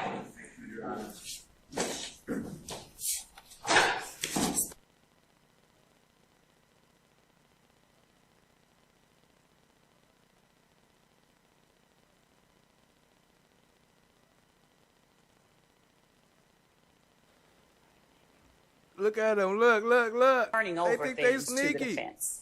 I don't have it. So to the extent that they want something like that, I'll give it to them. I don't mind. All right. Well, like I said, if it comes up later, unfortunately, I'll be put in a position where I'll deal with it. But, disclosure is probably the better course in everyone's circumstance. And I'd remind the defense as well, if you've got things that because you've opted in reciprocal discovery, you need to turn those over timely and appropriately. I think that what you just heard, though, is forgetting that the witness said to the district attorney and investigator Randolph, I do not recall anything from 2013 because of trauma. That is totally. Well, if it's memorialized. She said that to me, to be clear. That is Brady. To say, for a witness to say, I don't recall, for whatever reason, that is impeaching. Your Honor, that is a statement that goes against, and can be, that's why prior inconsistent statements, and it's an inconsistent statement. That was not turned over. The point I'm trying to make to you is what I said. And I don't accept the representation that was just made because these are examples of Brady. So I'd like all Brady to be enforced. That's all and it's not that I want something or I requested, or these are the rules. Okay. And Your Honor, given that Mr. Adams is the examining attorney, I would ask that Mr. Adams be the one that's required to make these objections.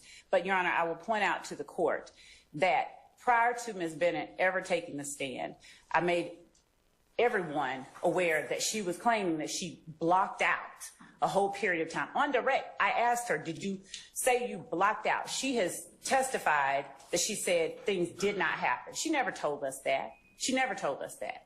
So to the extent that, one, there were statements that were made that we have made everyone aware of. There's no withholding. There's no Brady violation. There's no nothing like that. And an assertion, just bare blanket assertion, doesn't make it true.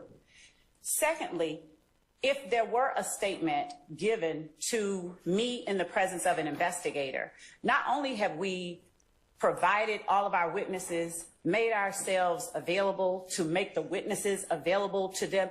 Mr. Steele talked to Ms. Bennett. I still don't know whether or not he has any recordings. I still don't know what he has with respect to what she told him. So I think that's a little disingenuous to assert, but that's on him and he can do what he wants. But Your Honor.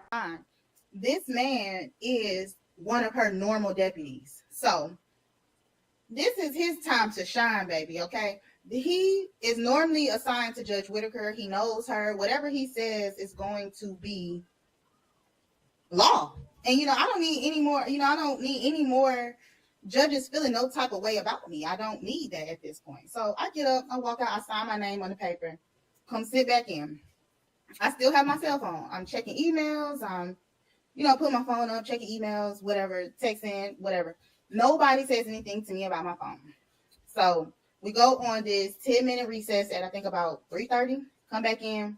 They do a little shift. I'm back on my phone. I'm not on social media. I'm not recording. I'm not doing anything. Even though I have a Rule 22 that's unsigned and submitted and try to do everything the right way, but still, nothing. And this man yells my name, Bumpus, to the point I ain't even. Thug looks at me. Everybody in the courtroom looks. He says my name so loud. Everybody looks at me. And I'm looking like, what the heck?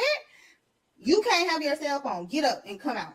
So this is the second time he has come and approached me. So I'm like, okay, what's going on? What's really going on? So I'm like, we're going to have to call a supervisor. Somebody going to tell me. So we called the supervisor and I tell her, she said, girl, go sit down, take your phone, go have a seat. But even out of respect, I take my phone back in there, but I just put it in my purse because I'm not on no weird stuff. I don't want to draw attention to me. Anyway, I find out later that he tells the supervisor, I'm showing people in the courtroom stuff on my phone. I haven't talked to nobody. I haven't looked at nobody. Lied. Okay, needless to say, this is the person who exposed the ex parte hearing. And this is a fact. We was in the ex parte hearing, y'all. And I don't really know him. I don't know a lot of the deputies, but I was in there and he's like, speak to me. He's like, hey, Kay, look, everybody call me Bumpus. Hey, Bumpus. Da, da, da. I'm like, hey, like I've seen him before, but I don't really know him. So when the ex parte meeting, like I'm telling you, when we came out of the ex parte meeting, I can't say that I would not have exposed. That's a fact. Sapphire said, show Kayla some love. Y'all show Kayla some love. The meeting. I can't say that. And I don't believe that he exposed anything of legal relevance. I think that I did that and I accept that. But Judge Glanville and all of them who think I ran down or text are wrong. It was your deputy, sweetheart. It's the person in your chamber. So let's get it clear.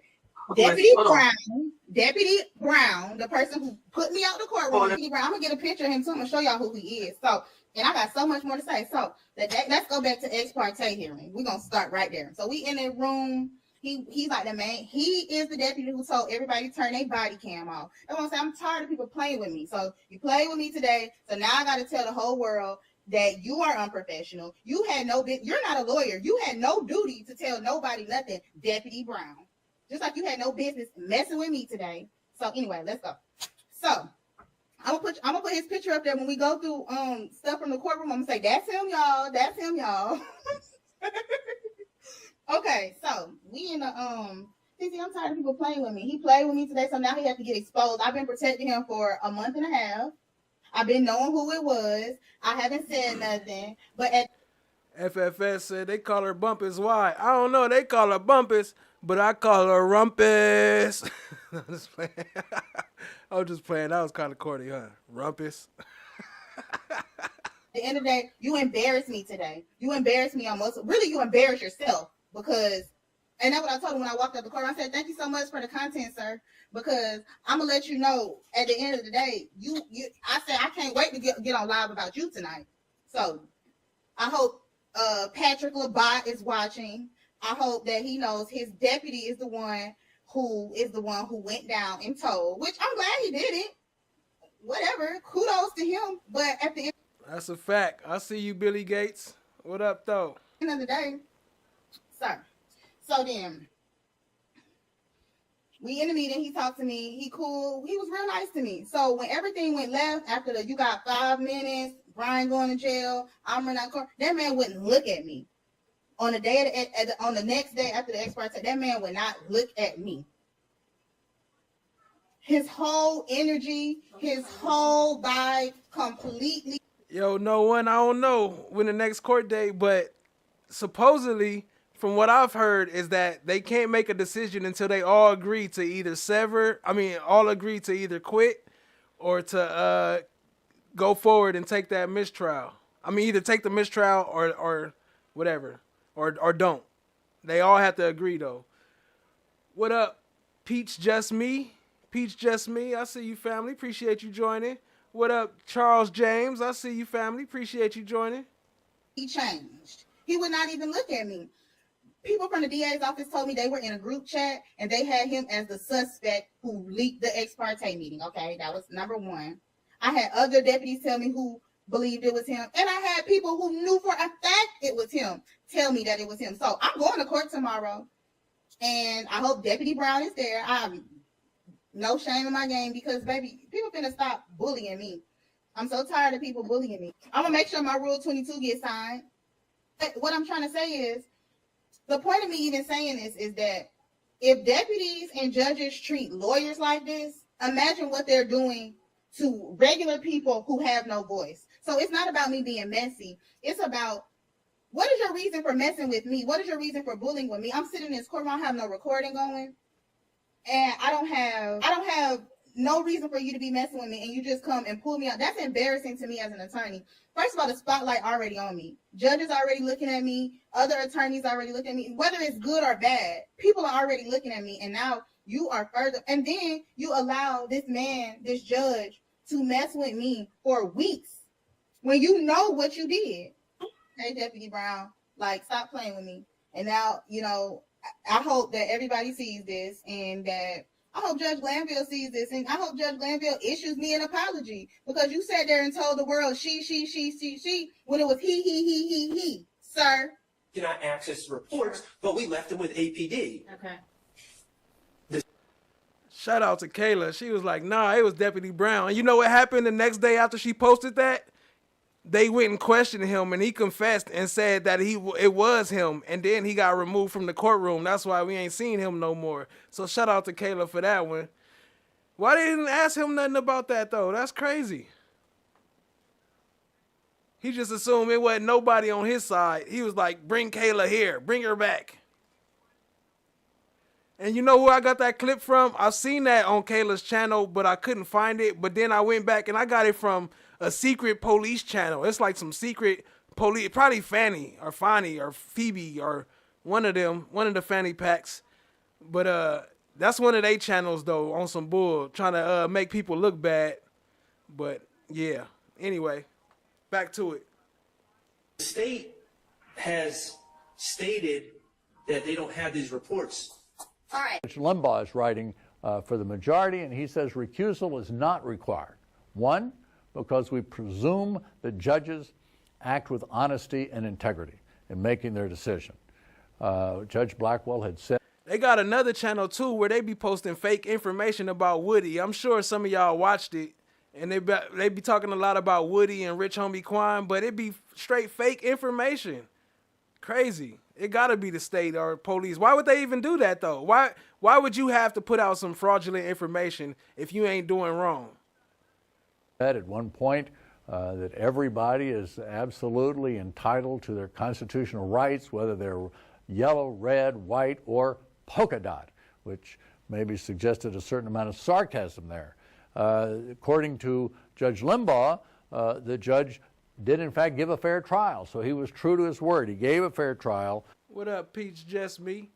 Now, according to Sylvia, she said that he now works in children's court, or in somewhere with, not children's, but in juvenile, somewhere in the juvenile system. And then this distinction that the press release that was issued was a political act, that it was not a judicial act, but a political act, and therefore it didn't come into play. And Limbaugh now wants to distinguish the Smalls case by saying the reason the judge in Smalls was disqualified.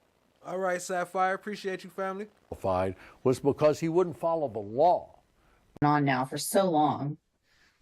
And for me, it's not necessarily just about the judge. It's more about the jury. I mean, how do they know what parts to trust, what parts not to trust? there's no way that they're going to not know that Judge Glanville was recused. They just can't show up one day and then there's a new judge. I mean, they have been sitting in this courtroom watching a lot of these motions and hearing a lot of this stuff. And, you know, it's just the jury is like the big thing here. And we know it took 10 months to get that jury. So it's, even if they retry it, I mean, then how long do we have to wait for another jury? I'm excited to see what motions are filed. I'm excited to see what happens next. I hope that if they do continue to move forward, that at least these guys are given bonds, the ones that, you know, qualify for bonds. Of course, we have rules that come with bonds, but I think that some of them definitely should have been. Here go Kayla when she was on the news, too. What up, Jody? I see you, family. Appreciate you joining, family. Given a bond from the beginning, and if they do choose to continue to move forward, I hope that Judge Ingram at least considers to give these guys a bond. This is a huge win. This is a huge win because, look, again, I'm going to say what I keep saying, and I keep saying it because it's the truth. I do respect Chief Judge Glanville. He has a great reputation. He's done tremendous service to this community and through his military service. So I have a lot of respect for Judge Glanville. But at some point, I think any dispassionate observer of this trial on your network or anywhere else can see that, unfortunately, I think the judge has let bias creep in. And so I firmly believe that if this case were to proceed with an unbiased judge, we would get justice, we would get the outcome that our clients and Mr. Kendrick, and again, I'm just speaking for me, but that Mr. Kendrick deserves. So this is a huge win. In consent, discharging me, I filed a motion to withdraw, and I proposed a What up, Drea Dak? I see you. Appreciate you joining, family. Order. Okay, can I see it, please? May I approach? You can.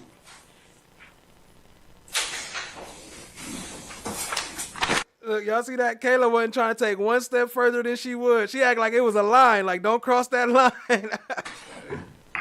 Okay, can I see it, please? May I approach? You can.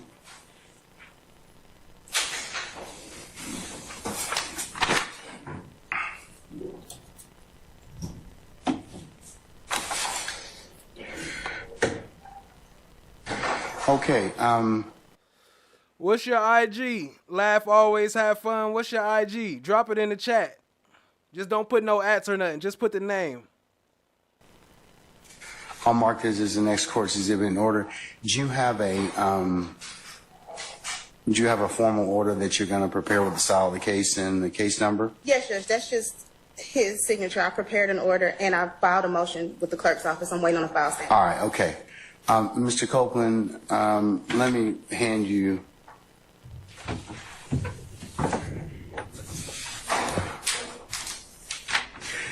All right, Steph. Much This love. document, much love. did See you in a minute. read We and sign be that here. document?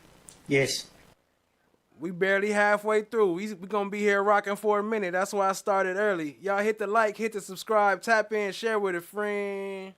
All right. Did you have an opportunity to talk with Ms. Bumpus, your satisfaction about pros and cons of her withdrawing as your counsel in this case? Yes. Do you wish for her to go ahead and withdraw as counsel? Yeah. Okay. All right. All right. Let me have that back in mind.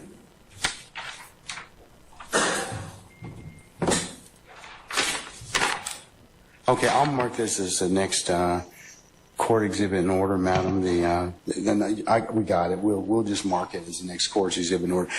Yo, Three Faces, I would give you the names, but I honestly don't even know them. I don't even document them because I don't pay them no attention. I just happened to catch that video, but I haven't looked at their channel since then, so I don't even know their name. Do you need a copy of it to file with your, because it'll be made part of the record, but do you need a copy of it? No, Judge. Okay. All right.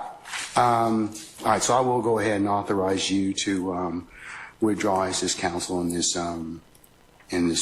matter, okay? Thank you, Judge. Okay. I'm excused. Not quite yet. Madam, as a result, I'm going to also have you appear on the 25th of June. I have filed an order to show cause, and I'm going to give you a copy of it.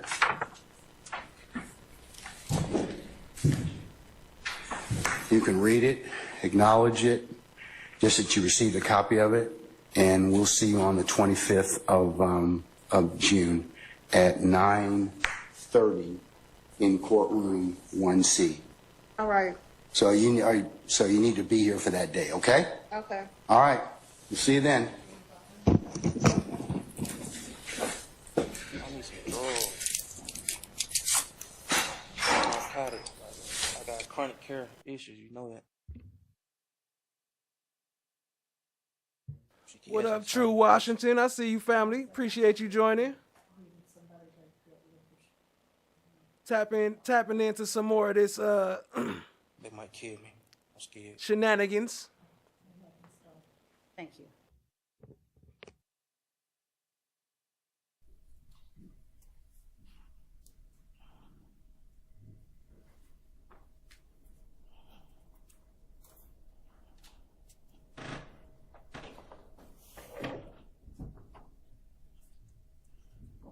I don't know.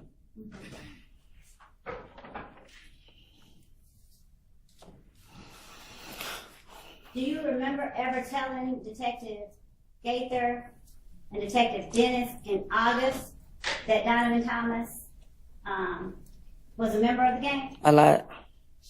Now, you said that quickly. If you don't know or have to think of Y'all go follow Laugh Always Have Fun. Check her out. I'm going to go check it out, and I'm going to sub up or follow or whatever it's called. I'll be there. See you, family. about whether he was a member of that gang today, how can Because you I'm say, pretty sure you wouldn't be asking me that I ain't said, so I lied. Mr. Zachary? I didn't answer your question. To ask you to allow me to ask the questions and you answer them, okay? So, if you don't remember whether Donovan Thomas was a member of this gang, how can you so quickly say today you lied when you said he was, if you told the police that? Because if you said I told the police that, then I lied. How do you know you lied if you don't know today that he was a member? Because I just can't say nobody no member. You just told me that was the same thing with Tit.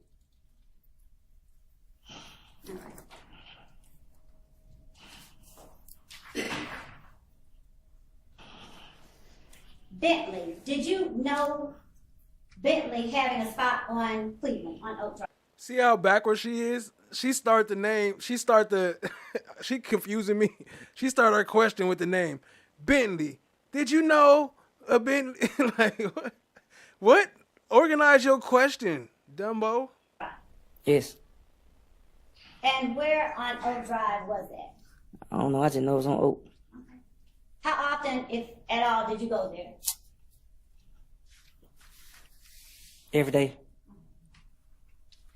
How cool were you with Bentley in August of 2015? Not at all. So why did you go to his spot every day? Hey, shout out to Billy Gates real quick. Flesh of the Gods, we tuning in from London, UK. Question. Why are black folk working hard over the pond to put, wait, what the fuck is this? Oh, to put away other black folk. How does this happen over the pond?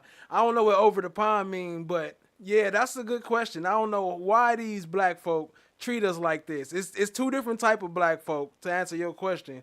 And yeah, I don't know why they way different. But I'll tell you why I think. I'll give you a hypothetical. I think it has something to do with a separation they made during the Willie Lynch era, separating the house Negroes from the other Negroes. So I'm not sure, but it might have something to do with that. I think it's two different types, and they coming to get us. But I'm not sure. Don't quote me. Because it wasn't necessarily a spot. Everybody just be on his street. I'm sorry, what? It wasn't necessarily his spot. Everybody just be on the same street. Okay, so you did not go to his spot on Oak Drive every day? I ain't go, like, everybody used to be outside. Okay. Who is everybody? The whole Mr. Cleveland Avenue. Hey, Puerto Rican Gloria, what up, fam? I see you tapped in to the SU Alegua. I appreciate you for that, family. I had to show you some love. Were there any people who weren't YSL out there? I don't know who YSL that was out there. You didn't see any people who were YSL who were out there? No. Do you know whether Duop was YSL? Who is Duwop? You gotta show me a picture. You said you're gonna show me a picture. Do you know whether Yak is YSL?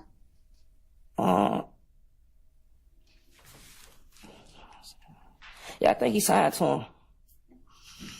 Do you know whether Shannon is YSL? I never told y'all Shannon YSL. I said, do you know whether he is? No, He is or is not? he's not. So, have you ever heard Shannon claim YSL? No. Still getting called. Still getting texts. What up, Tammy Lewis? I see you, family. Appreciate you. No. So, do you have to be signed to YSL to be YSL? You gotta ask them that. I'm asking you. I don't know. I'm not YSL. Then why do you call yourself YSL Lil D? I told you I was just really selling clothes and stuff. Like I just wanted to be. I don't know. I just wanted to shoot. I changed my name. That. Yes, I was a groupie. I was a fan. Yes. Were you a fan in 2009? Yes. What was he doing that made you a fan? He in was rapping. 2009? He was rapping. Was he famous? No. Okay. Now, you're here in an orange jumpsuit. Why are you in an orange jumpsuit? Got you that girl, Mia. You know, none of us can't stand her voice. That's why I gotta speed it up a little bit. Because the jury doesn't know. Cause you locked me up. And why? I don't know. Were you subpoenaed to come to court? I was subpoenaed. Then y'all told me I was on another subpoena up on the old judge. Y'all wanted me to volunteer take a subpoena. What I'm gonna volunteer and take a subpoena for? Did you? Okay, over the pond, overseas, in America. Got you. Appreciate you, family. Appreciate you, Loa, and I think FFS pointed it out too. Appreciate y'all. And the one from UK. Tell your father to tell us you weren't gonna come? My father, he grown man. He tell you what he want to tell you. I ain't telling that. Were you with him when he said you weren't gonna come? No. Do you know whether he offered to call anybody? You want to get my dad up here? I want to talk to you. Okay. I know you want to get him up here. Why? You know why. Why? You know why. Tell the jury why. You know why. So you're not going to tell the jury? Was your father with you when you talked to Gaither and Dennis in August 2015? No. Did you live with your father in August? Okay, I get it. Over the pond, like the water, over the water. That's a big water to be a pond, though, but but I get the connection. I rock with it. Over the pond, okay. Learn something new every day. No. Who did you live with in August 2015? Myself. Did you live with SG at any time? Yes. August 2015. Yes. Where did you all live? I don't remember. Were you coolest with Moontoon in April 2015? April. Yes. And were you cooler with Moontoon than you were, say, Shannon? Yes. Now, in April 2015, were you also cooler with Demetrius? Hey, what up? Show some love for Jerome Street in the house. Drop a slime umbrella for Jerome Street. Appreciate you joining, family. Yes. April 28th, 2015. Do you remember being with those people? Yes. Where? Don't recall our case. We was in the car together. What kind of car? I don't remember what kind of car. What did you have in the car? A gun. How many? 2, 3, 1 on. And what time did you all get in the car together? Daytime or nighttime? Night. Was it after 10 o'clock at night? Yes. Had either you or either one of the people you were in the car with been to Club Crucial early? I think they was. So how did you end up in the car with them? Came and got me. Did you ask them to come and get you? Yes. Why did you ask them to come and get you? Because somebody had shot up my cousin's house. Where did your cousin live? On Campbellton. All right, and who is your cousin? Alexis Bryant. All right. Why did you tell them to come get you? Shout out to Puerto Rican Gloria. Obatala, Django. Gotta show him love. I had to show some love. if you had your own vehicle? Because my girlfriend was in mine. Your girlfriend was in yours? Yes. All right. No, I'm wrong. Because I was going to get in the car with my girlfriend. I was getting dropped off to her. Okay. And so, did you have guns? Yes. Yo, spam the chat with the slime brothers. Jerome Street came through dropping the 10. Shout out to Jerome Street. Shout out to the new members, Penny Cooper, Wigs and Wine, Chloe, oh no, that's not, Chloe Albert's Revenge, Angel how you say that? Delino, Angel Delino, Will 420, JoJo 477, no, JoJo 777, All For Sure, that's where the 4 came from. It's bouncing up too fast. It's bouncing up in my face. Brooklyn, hey, Brooklyn got tapped in. Appreciate you, family. Cam T, G Delk, Serenity, 99. What up, what up? Appreciate all the new members. Y'all show some love to Jerome Street. How many guns total were in the car? I know I had 2. And did you see any more? Demikion had 1. Were you wearing dreads during that time? No. Okay. So, where did they pick you up from? Cleveland Avenue. Where on Cleveland? The store, I think. Which store? BP. Was that the same one you were at with that gun? Yes. Where you got arrested in May? Yes. Okay. So, do you just normally hang out at the BP with guns? Yes. All right. So when they came and got you, what did they do? Yes. Hey, I'm trying to figure out who we're talking about. Your Honor, I, first of all, asked him about people, and then I referred to those people specifically. All right. So, Who are those people? Your Honor, I'd ask Bill not to continue the question. He'll have no problem. So is it a vagueness objection? Yes, it's vagueness. Your Honor, I was specific. I asked him about a specific set of people. I don't know and what- I specifically referred to them. Yeah, why Maybe. would we want to know I'm what we're talking about? Do you want to re-clarify, please? I can continue, and then I can ask a separate set of questions. Of course, Mr. Sharp has him on cross. Well, I think we should be clear about what we're talking about right now. Ask. Thank you. Go ahead and clarify. When I asked you about Garlington, Moncton, and Shannon, You said Garlington and Moncton. you didn't hear me say Shannon? No. Yes. That Let's they take a was break. to Remember she was trying to slide Shannon up in there? She thought she was sneaky trying to creep Shannon up in there. Hey, shout out to Chloe Albert's Revenge with the $5 donation. Super chat. Appreciate you, family. Let's see what Chloe Albert says. When she had the darn red blazer on, no one thought to bring their pet bull to the court that day. Their pet bull. Seems like a missed opportunity. Pit bull, like a pit bull. Appreciate you, family. Hang on. Let's just take our mid-afternoon break right now. You're right.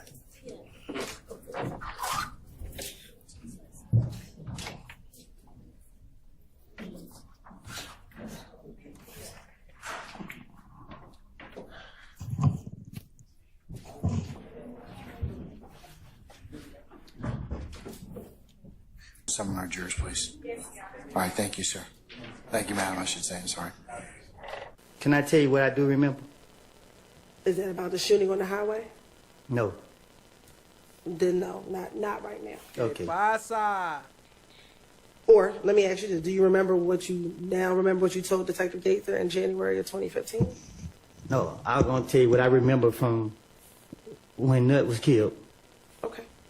Tell me Appreciate you, Jerome Street. Appreciate the love. what you remember the night that Nut was killed. I remember everybody said I killed him. That's all I remember. Then that's the only thing you remember. That's all I remember. I don't remember nothing that night. I don't remember where I was. I don't remember what I told the investigator, I thought that when they called me down there, I thought I walked in and he let me walk right back out. I don't remember sitting down talking to him. I don't remember him doing no ballistic. I don't remember him. I remember he said one thing and he left. He said, the man sitting on the street and everybody saying you did it. He like, man, I still got a bite on the street. That's all I remember. I thought I walked in and walked back out. I don't remember nothing. Like. And that was the first time when you went to go speak with Thorpe. I don't even know if it was. I know. Yeah, I think something happened when the mic runner. They all went out.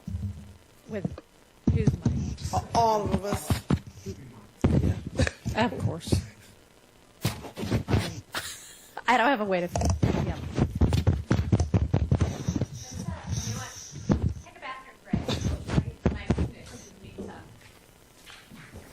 We've litigated a recusal motion. We've talked about the appearance of impropriety at this point, and from our stance, we need to relitigate that issue. Okay. Yeah, I mean, sure. Separate from whether anything needs to be reconsidered based on anything about the recusal, just with regard to like pure evidence, was there an objection and a ruling? There was. It was before he started testifying. There was. Okay. And that's what you're. Shout out to Tammy Lewis. My bad, you got put out. Saying just should not be related to substance, but just to educate. But is that what you're saying should be reconsidered? Okay. All right. All right. I am not going to go back. I mean, this case has been going on for how long? 6 months, at least the trial part of it. And obviously I'm parachuting in and I'm just going to have to pick up from here and move forward. I cannot go back and reconsider every evidentiary ruling that's already been made. And I don't think that's what you're asking. I think you're saying because this witness is still on the stand. But I don't know, Mr. Botts, if you were about to say, let's reconsider everything, but we're not going to be able to do that. Just all the rulings on Mr. Copeland. Okay. All right. All right. And let's see, for Mr. Ryan, and I understand everybody's basically joined in on everything we've already talked about. Is there anything that's individual or in particular to your client that I need to think about? Okay, so I'm going to try, and we can maybe get to that in a minute, but I would rather everything that should have been a motion in limine get sorted out. I don't care if we're 2 months from that testimony. But that's absolutely fine, Judge. Yeah. Describe it on a rolling basis. Yeah, well, to the extent we can stop that, we're going to try to get everything done beforehand, but we'll see. We'll see. All right, thank you. The John Gotti case.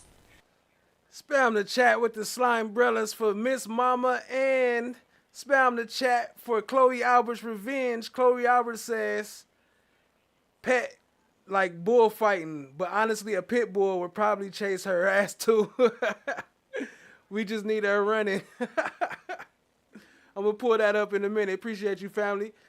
Shout out to the new members that's coming through from Miss Mama. Appreciate you, family. Berta just got tapped in. Hey, Laura Jefferson, Chapo, True Washington. Appreciate y'all. Miss Boo, Daryl Pitts, Silly RN, Pat Stacks, Christy Green. If you just got a membership, show some love to those who gifted you. Appreciate you, family. The Second Circuit wrote that the unsworn witness problem arises when the attorney was a participant in events to be explained at trial, and therefore the attorney may convey firsthand knowledge of events without being sworn as a witness, and therefore not subject to cross-examination. That is not allowed. Mr. Williams asserts that he is entitled to cross-examination of the prosecutor because now what has happened is the prosecutor has put the state, the weight of the state, the pride of the state of Georgia behind her words, and we can't cross-examine her. This is from Dillon, Dillon versus Kentucky. It is 475 Southwest 3D, page 1, 2015. The lawyer is not excusable in making any statement of fact outside of the evidence in which may be. Keep it going, family. Drop a JS with some slime brellas. Keep it going for Jerome Street. Killing it tonight. Appreciate you, family, with another 10. Let's go. Raining up in here. Making it rain. I need to make I'm making it what's the Lil Wayne? The rain song? I don't even remember. Damn, I'm getting old. Be in the slightest degree prejudicial to the rights of the accused. In this case, the Commonwealth's attorney. Oh yeah, I make it rain. I make it rain on them. Damn. Not as a witness, made a statement of fact which flatly contradicted the witness in the minds of the jury. It made the witness look like she is perjuring herself. There was a plain course for the Commonwealth's attorney to pursue, either to introduce himself or Judge, says Horman, H-O-R-M-A-N, as a witness to contradict. But in seeking to take this course, he should have kept silent as to what occurred in the witness room for the reason that a repetition of it, not under oath, in the hearing of the jury was incompetent evidence and of the character very damaging to the rights of appellant, which doubtless left an unfavorable impression in the minds of the jury, notwithstanding the admonishment of the court. Your Honor, in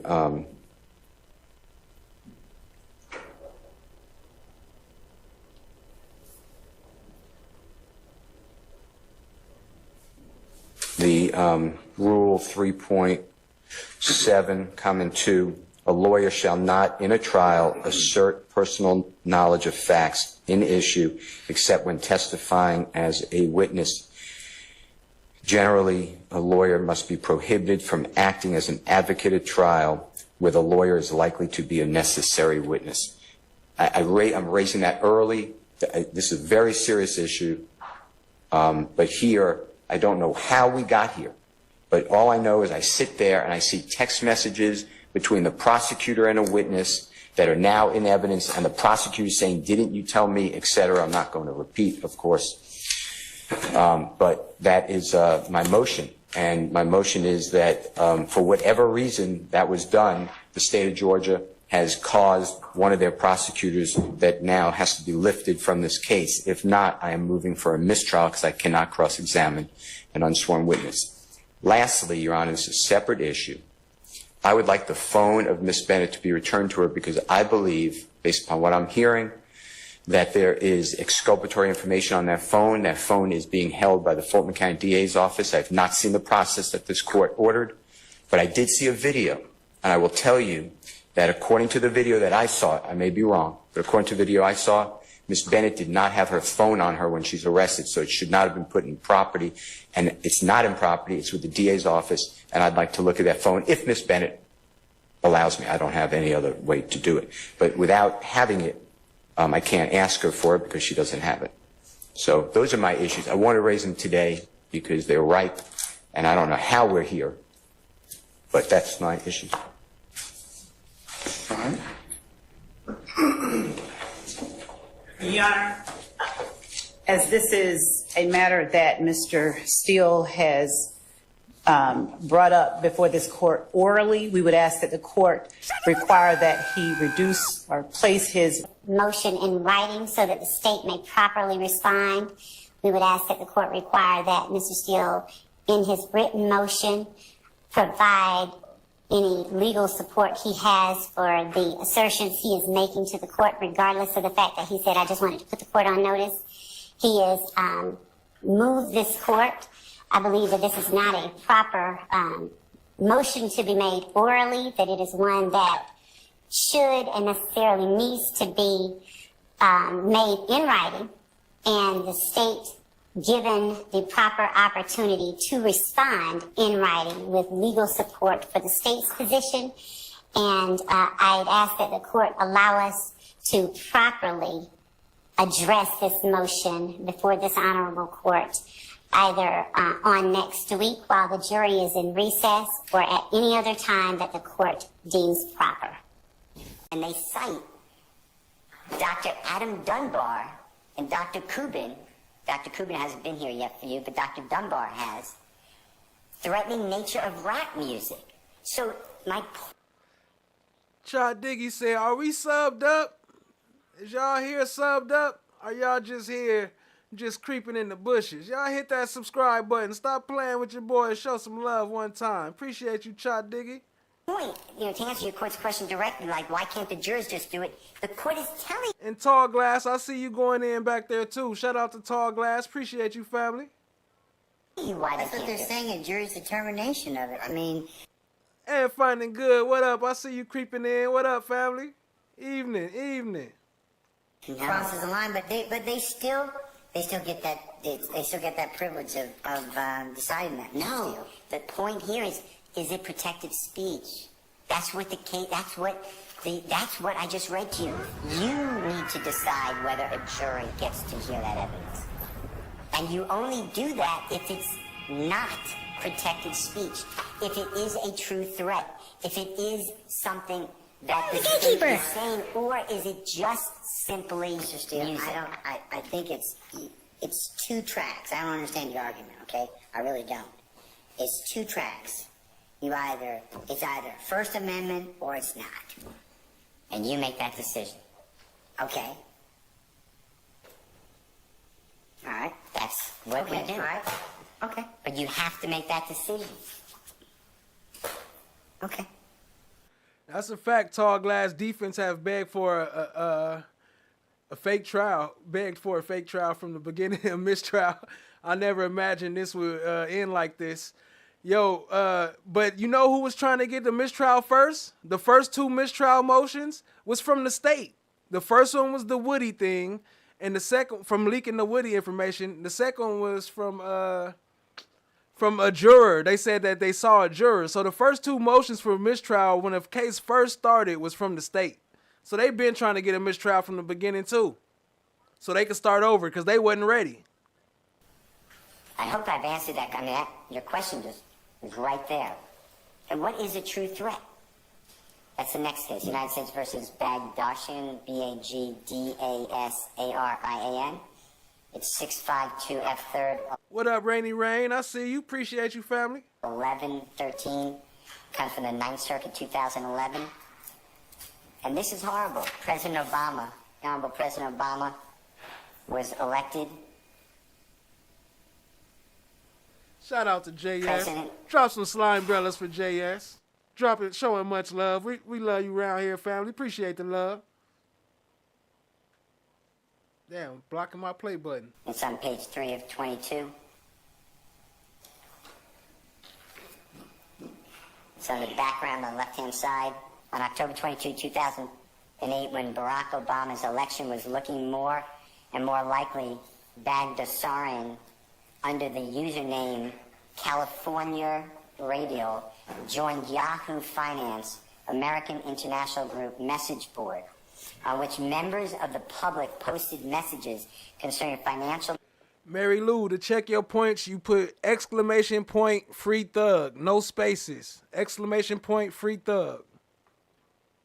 Matters, AIG, and other topics at 1:15 a.m. on that day, on the day he joined Bagdasarian, posted the following statement on the message board. The gatekeeper. Regarding Obama, FKDN, he will have a .50 caliber in his head soon, end quote. About 20 minutes later, he posted another statement on the same message board, quote, shoot. What up, Marla Not Gibbs? I see you, family. Appreciate you joining. The N, country FKD, for another 4 years plus. What N has done anything right? Question mark, question mark, question mark, question mark. Long term, 4 question marks. Never in history except Sambos, S-A-M-B-O-S. This was found to be protected speech. Under the state's theory, they would say, well, that goes to mens rea. But it's not, it wasn't prosecutable. They prosecuted him. Did they prosecute him? Of course. He was convicted. Dumbass Glanville. You can't read the paper? He was convicted under 18 U.S.C. 87983. He was convicted. Your Honor, they go through the analysis. That's what I'm asking respectfully you to do. You are the person, you're the only person on this earth who can do this. And you need to do it this time because I'm asking the court respectfully. Jeffrey Williams, if you let this in. Listen to the kids. Don't smoke and laugh. It's bad on your lungs. Nobody should ever say anything to anybody else.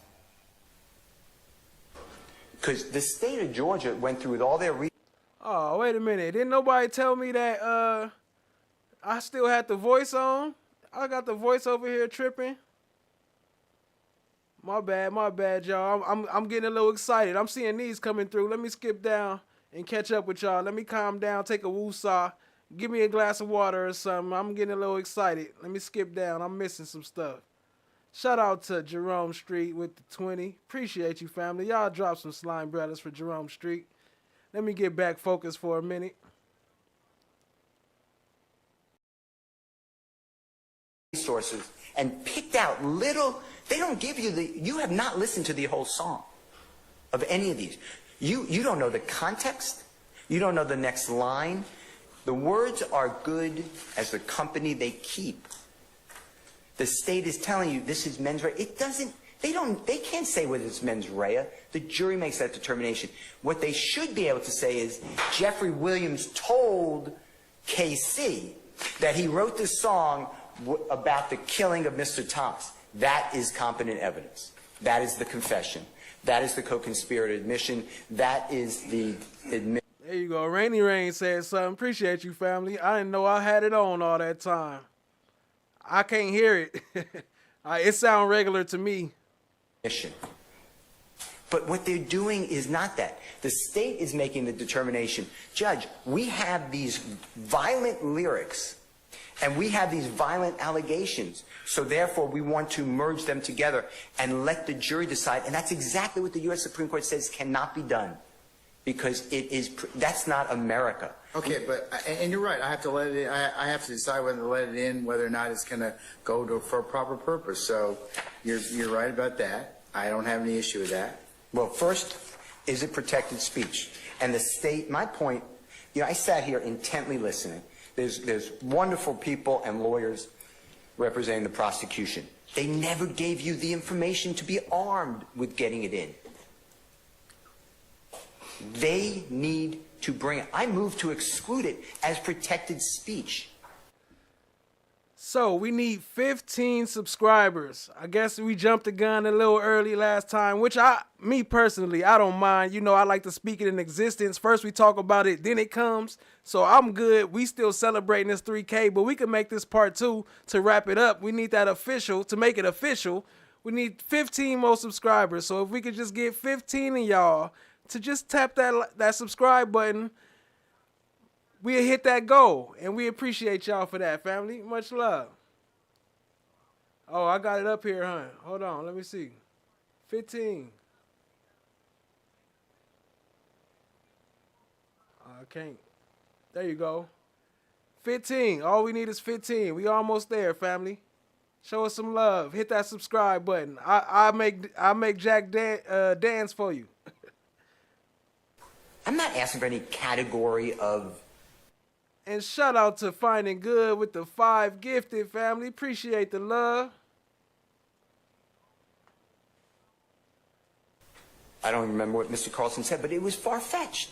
I'm not asking for any somehow carve out. I'm saying that I would do it if it's a book writer or if it's a teacher. These are words. And the words in America get to be protected unless, of course, they're not. Now, certain words you don't even need to do First Amendment. If you're in, like what you're doing now, and I answer questions you directly, that's not a First Amendment. That's not my beliefs. I'm answering your questions. We're having a conversation. I said that. But when you're going into somebody's mental state because they're rhyming words, to beats and making people feel good about them because they play them all over the world, that should not be interfered with unless the prosecution meets their burden to show it's not protected.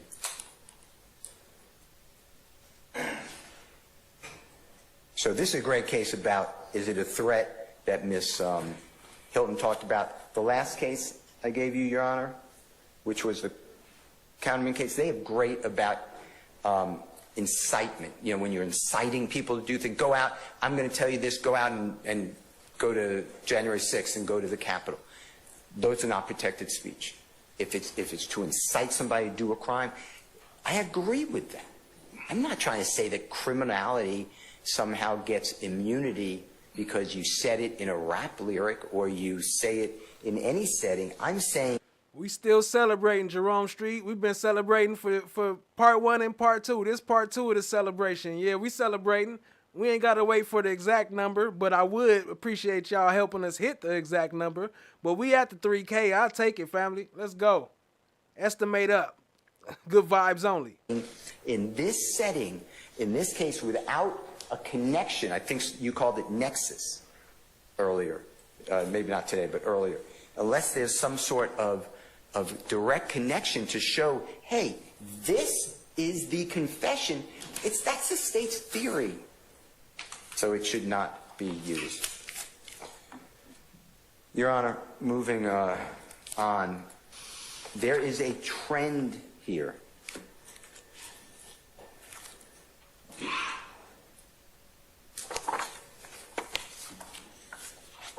Talking to the young people, and it's like, oh, did y'all see what's happening to King Schlein? Hold on, let me tell you what's happening to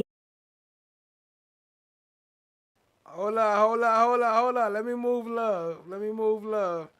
We got to see AV do her Donald Trump impersonation. Shout out to AV in the attorney lead. Shout out to Cat Knott Williams. Appreciate them all. You know, they always showing love. Look at her do her Trump, though. King Slime. It's not fair, and it's happening to me. Did you know that it's the same DA's office? They're doing it to him, and they've done it to me. It's really interesting. You know those RICO charges, those bogus fake RICO charges. Fannie Willis and team are doing this all the time. They do it to everyone. They're doing it to Young Slime, Young Thug, YSL. It looks like we're back, guys. HBM, I'm over here bugging today, but I hope you enjoyed that. And I'm going to add you to the banner. And only on Atlanta News First. I spoke one-on-one. Shout out to AV with the Trump. What up, Casper? I see you, family. Appreciate you joining.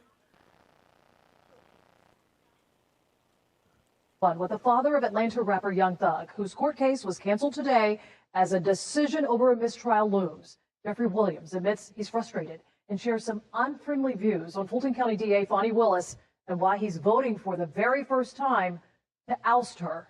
To be fair, we made this story and held it and made multiple requests to interview DA Fonnie Willis. I personally reached out on Tuesday. We made additional reaches by phone, text, and email on Wednesday. She has not responded to any of our messages. It is now past 11 p.m. on Thursday night and still no response. DA Fonnie Willis has talked about these issues on record many times, and in the interest of fairness, we have included some of her previous statements in our reporting tonight. This case is about his lyrics. I think it's wrong. Clearly, it's an art, right? We're using the lyrics that a rapper is using. That would basically put everybody that raps out of business or in jail. For too long, artists have been unfairly targeted by prosecutors. It does not matter what your notoriety is, what your fame is. If you come to Fulton County, Georgia, and you commit crimes, and certainly if those crimes are in furtherance of a street gang, that you are going to become a target. It's bogus. It's prejudice. Never known for holding his tongue. I'm speaking on everybody. Hey, Charlie, just do it. Ain't nothing like the present. Ain't no time like the present. If you got the idea, make it happen. That's sitting in a jail, that's just being done wrong. Jeffrey Williams, the father of Atlanta rapper Young Thug, says he's done being loyal to people and institutions who say they help black men in Fulton County but don't. It's not right. I say it over and over again, but I mean it. I want our children in classrooms and not in courtrooms. Williams has been reluctantly pulled into the spotlight alongside his son, Young Thug.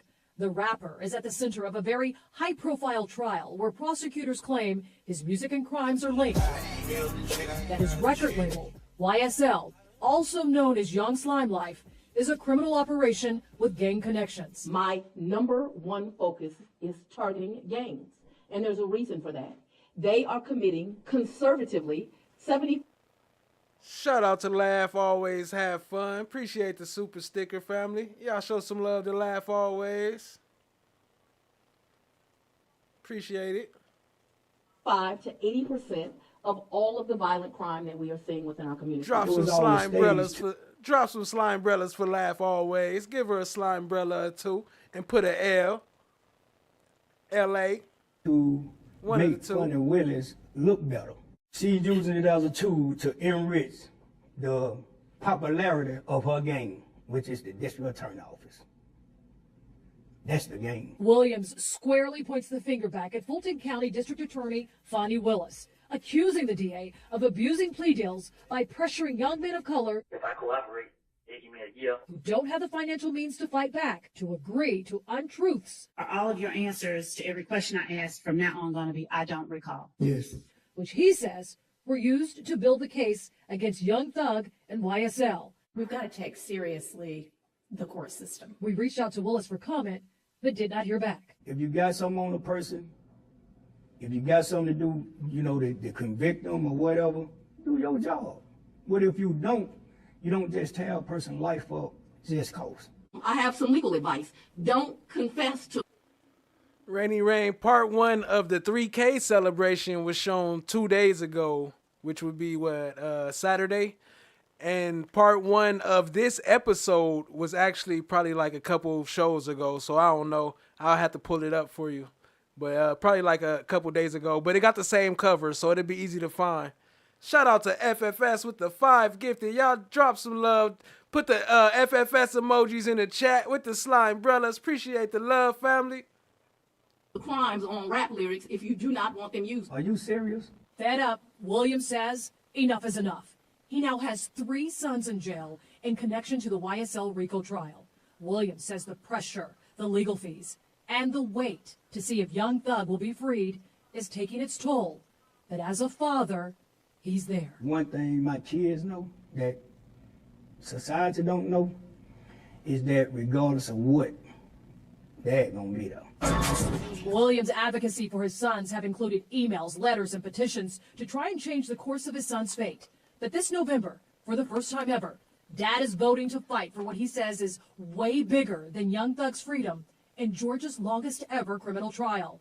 He's voting to oust Fonnie Willis, whether his son is freed or not. My son is gonna get a second chance at life because God's gonna give it to him.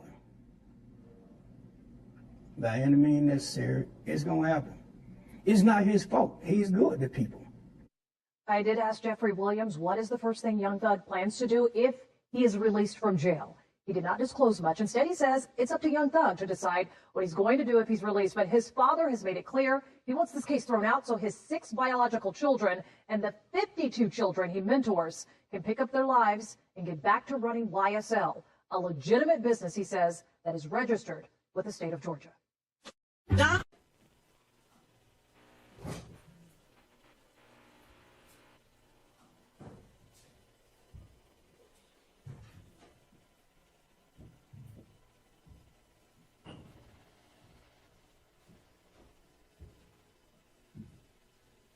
Here go your boy KC, Kenneth Copeland in a suit, ready to cause some ruckus. Fresh in court Monday in his Sunday suit. Y'all can be seated. I don't know which person. I'll go out. You can go out. Thank you. You say go out? Yeah. Just stick very close. Ms. Melnick, you're going to go out there with him. All right. Thank you. I don't know who voiced the objection first, but I mean the motion. Who said they had a motion first? So go ahead. Your Honor, the way I wrote down in my notes is that the prosecutor said not a question, but a statement that the police verified inculpatory information from Mr. Copeland. That is not true, by the way. It is questionable whether anything's verified, but obviously jurors make that determination. That is testifying by the prosecution. That is bolstering by the prosecution. That is putting the prosecution's thumb on the scale of the justice, which none of this can be done. This is not the first time that the prosecutors have put themselves in as giving facts before the jury rather than just trying to obtain facts. So I am moving for a mistrial. If your honorable court denies it, I need curative instructions to strike it, and respectfully, if it happens again, it will not be the second time. It's a continuum. So I would ask the court, I know you weren't here, but to keep that in mind as we go forward as well. I'm not moving off my mistrial. I'm just anticipating. No one wants a mistrial. I didn't want a mistrial, but why say that to a witness? So I don't see any good faith. Hey, yo, family, drop some love for Finding Good with the 5 gifted. Appreciate the love, family. Finding Good. I thought I seen, okay, yeah, Finding Good. Yep, that's the right one. Appreciate you, family. Y'all show some love to Finding Good. Put a FG with some slime umbrellas up in there. Appreciate you, family.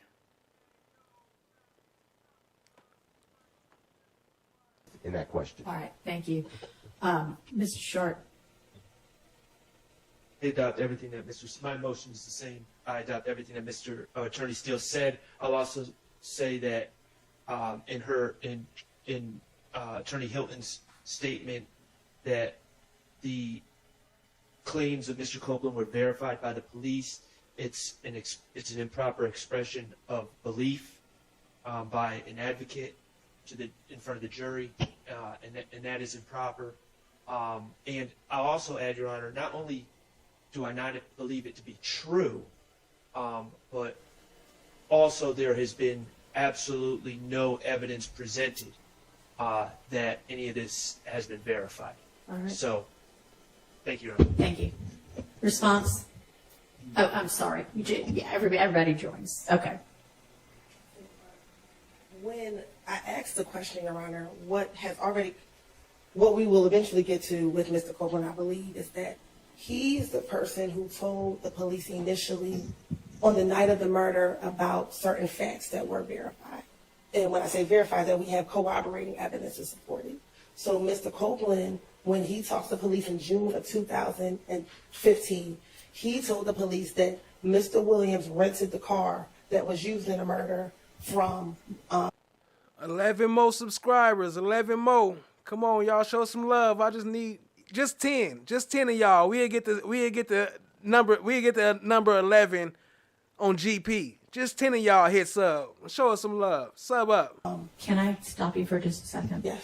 It may be that some of the things were verified. It may be you have presented evidence or will present evidence that some of the things were verified. The question that you asked was, did you know that all of the things you told them were verified?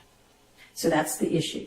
Okay. And I didn't mean all, but some of the things that he told police were corroborated. Maybe my better version. That's how you said it. Correct. So it was inartful, but what I was talking about is the things that he told police was corroborated by other evidence. And so do you have a response to their motion for mistrial with regard to you having said, did you know that all of the things you told the police were verified? Your Honor, I would ask that a mistrial not be granted, but that you ask the jury to strike that. Let's put it this way, family. We've been celebrating 3K since the last day of court. We're going to keep on celebrating 3K until they come back. Or until it's over, until it's done. One of the two.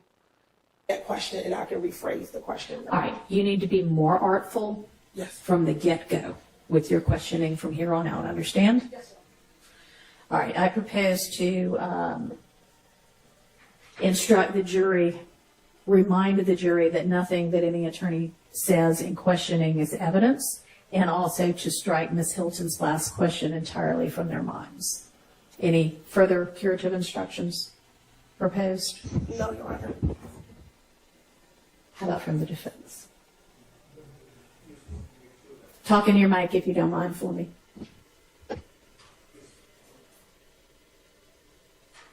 make sure that after the court gives that instruction, we do not abandon the motions that have been joined in by everybody, so I don't have to get back up and say, that's not good enough. No. We don't agree. I'm asking you now, and I understand y'all would still prefer a mistrial, short of a mistrial, which I'm denying at this stage. These are the curative instructions I'm proposing. If understanding you'd still would rather have a mistrial, is there anything further curatively that you all would like to add? On behalf of Mr. Stillwell, I have nothing. All right. All right. Nothing from anybody else. Oh, Your Honor, just the same thing.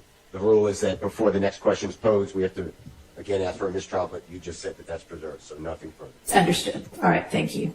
Show some love to Miss Mama. Drop a MM with the Slime Brothers in the chat. Miss Mama with the 10 gifted. Appreciate you, family.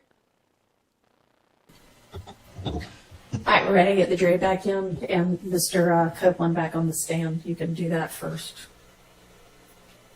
Some new details in the YSL RICO trial in Fulton County. A judge has revoked 5 years of former YSL co-defendant Antonio Sledge's probation after finding he did not testify truthfully. Now, prosecutors claim Sledge knowingly and willfully contradicted key elements of his 2022 plea agreement while on the... Then they got him. See how they did him? What up, YSL Tara? I see you, family. Appreciate you. ...the stand last month. The plea deal required... Hey, what up, the world's end? Dropping the MM with the Slime Brothers. I see you. Appreciate you joining, family. ...him to acknowledge 16 factual statements and testify for the state. But during his testimony, Sledge was uncooperative, repeatedly responding, "I don't recall," to questions regarding the events surrounding the 2015 murder of Donovan Thomas. He also admitted to having lied before. Even if we entirely disregard item number 8 of the factual acknowledgments, there are still however many other ones that added up to. Bees on Mars, what up, though? See you, family. Appreciate you joining. That the state is still relying upon. And I don't see how you get around, and maybe you have a way to get around the rest of it, and I'm certainly willing to listen. But that one thing is sworn to in open court on December 28th of 2022, and then something diametrically opposite of that is sworn to under oath back on September 5th. In other words, he didn't honor the deal. Sledge told the court that when he accepted the plea, his mother was ill, he was responsible for 8 children, and couldn't afford a lawyer, so he felt pressured to take the deal that gave him 15 years probation. The state is now asking that Sledge be sent to prison for the maximum time allowed. I'm checking with the people that can control that part on our end in terms of sitting at the location. I'm trying to affect what the court is asking. Okay, well, I'm sure y'all will be able to do that. Y'all have been able to do things like that for years. So, Mr. Zachary, I am sorry that we were not able to finish with your testimony today. You saw the juror run out, and she had some sort of a sickness issue, and I think she threw up. And having just come from the hospital, you probably understand. But she's too sick to continue today, and so we're going to have to pick up on Monday. And so what I think would be the best thing to do in the meantime is over the weekend to just put you up in a hotel room somewhere. You can, I know it's not. Keep the Slime Brothers rolling for FFS. Oh, my bad. I see you destined to be you. I'm still more pissed at this judge. Okay. Keep the Slime Brothers rolling for FFS with another gifted membership. Appreciate you, family. Awesome. But, because there are certain members of your family who seem very determined to have you not finish testifying. Oh, grown man, huh? Yeah. And I don't want there to be kind of... If I ain't want to testify, I would sit in jail. Jail ain't letting me. I did 19 years. So you'd rather go to jail than a hotel room? I'm ready to go home. I know you are. I know. But we're going to have you in a hotel room. You are welcome to have your mom or your sister there. over the weekend, but I just think that it's better if it's a more controlled environment where your father is not going to be causing stress for any of y'all. Okay? My father don't cause stress with me. He causes stress with them. He supposed to do that. I know. Well, I don't know that, but if he causes stress with them, then that might cause stress to you. So. They took my phones. Can you tell me? Have a great night, Laugh. Appreciate you, family. I'm gonna get my phones back. Which phones? My Just phone? for you to come testify? I don't know. They took them. Okay. Yeah. No, the officer backed up took them. I mean.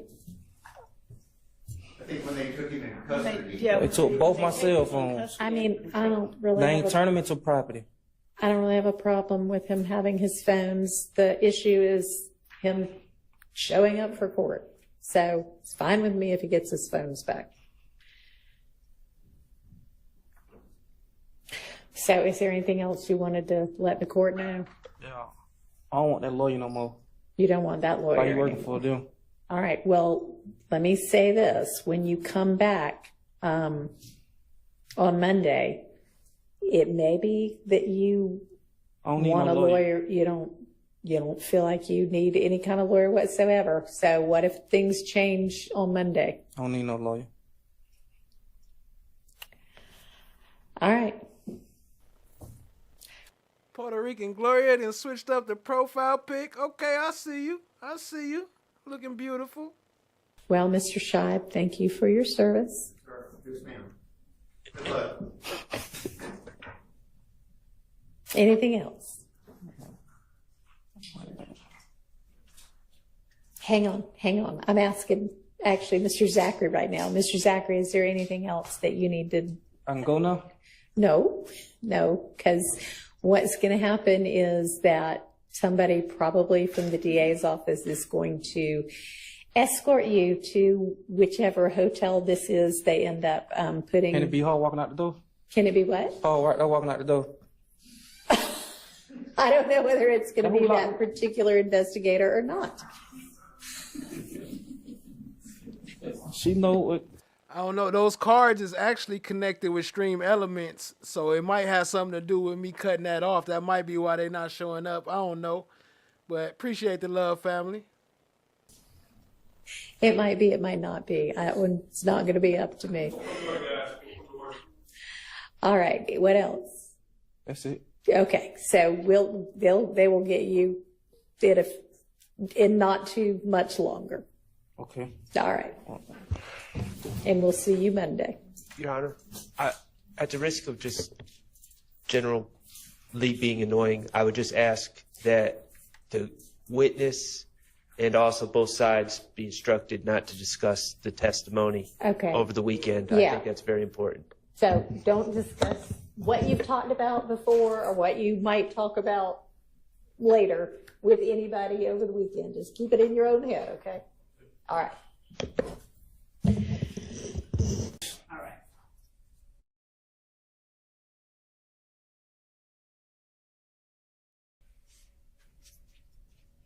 So, where did they pick you up from? Cleveland Avenue. Where on Cleveland? All right, I'm gonna turn the voice on. Y'all gotta catch me if I forget to cut it off. Y'all gotta catch me slipping.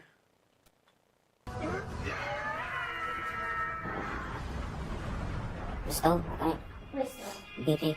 Was that the same one you were at with that gun? Yes. When you got arrested at night? Yes. Okay. So, do you just normally hang out at the BP with guns? Yes. So when they came and got you, what did they do? Yes. Hey, I'm trying to figure out who we're talking about. Your Honor, I, first of all, asked them about people, and then I referred to those people specifically. All right. Who are those people? Your Honor, I asked them about to continue the question. You don't have any Gatekeeper. Hey, what's up, Miss Gotham? Alter ego of Chloe has just subscribed. That's what I'm talking about. Use y'all separate accounts. Use your friends' accounts. Use your kids' accounts. Sign up, family. Subscribe. I think we need like 8 more. 8 more to go. I asked him about a specific set of people. I don't know what specific you referred to now. maybe. Do you want to re-clarify, please? I can continue, and then I can ask certain questions. Of course, Mr. Sharp has him on cross. Well, I think we should be clear about what we're talking about right now. Thank you. Go ahead and clarify. When I asked you about Garlington, Moulton, and Shannon. You said Garlington, Moulton. You didn't hear me say Shannon? No. Yes. Let's say was to include. Hang on. Let's just take our mid-afternoon break right now.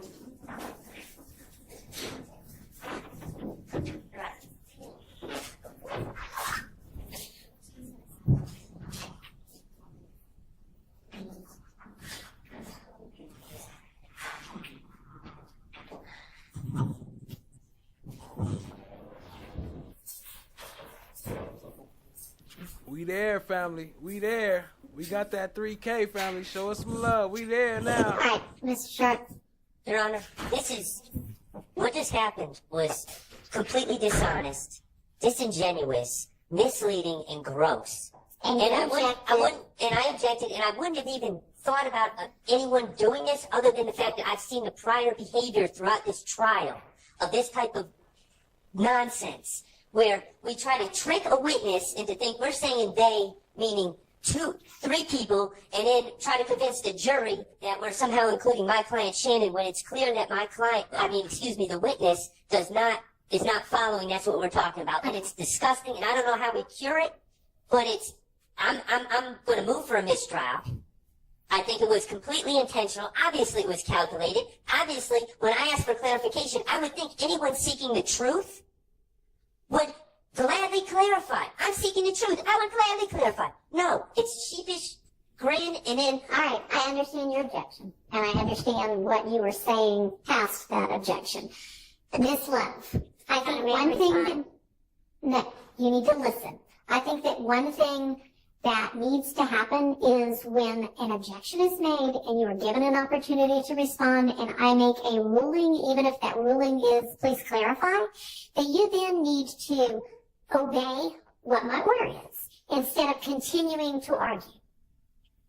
Your Honor, when I ask for clarification and consideration, I believe that as an advocate and as a person who is actually representing the victims who have been victimized in this case and who is representing as much as actually more than an officer of this court, and I represent something, I believe that the state has as much right to express, to request, and to ask for consideration and for an allowance to ask the questions that it wishes to ask as the defense does.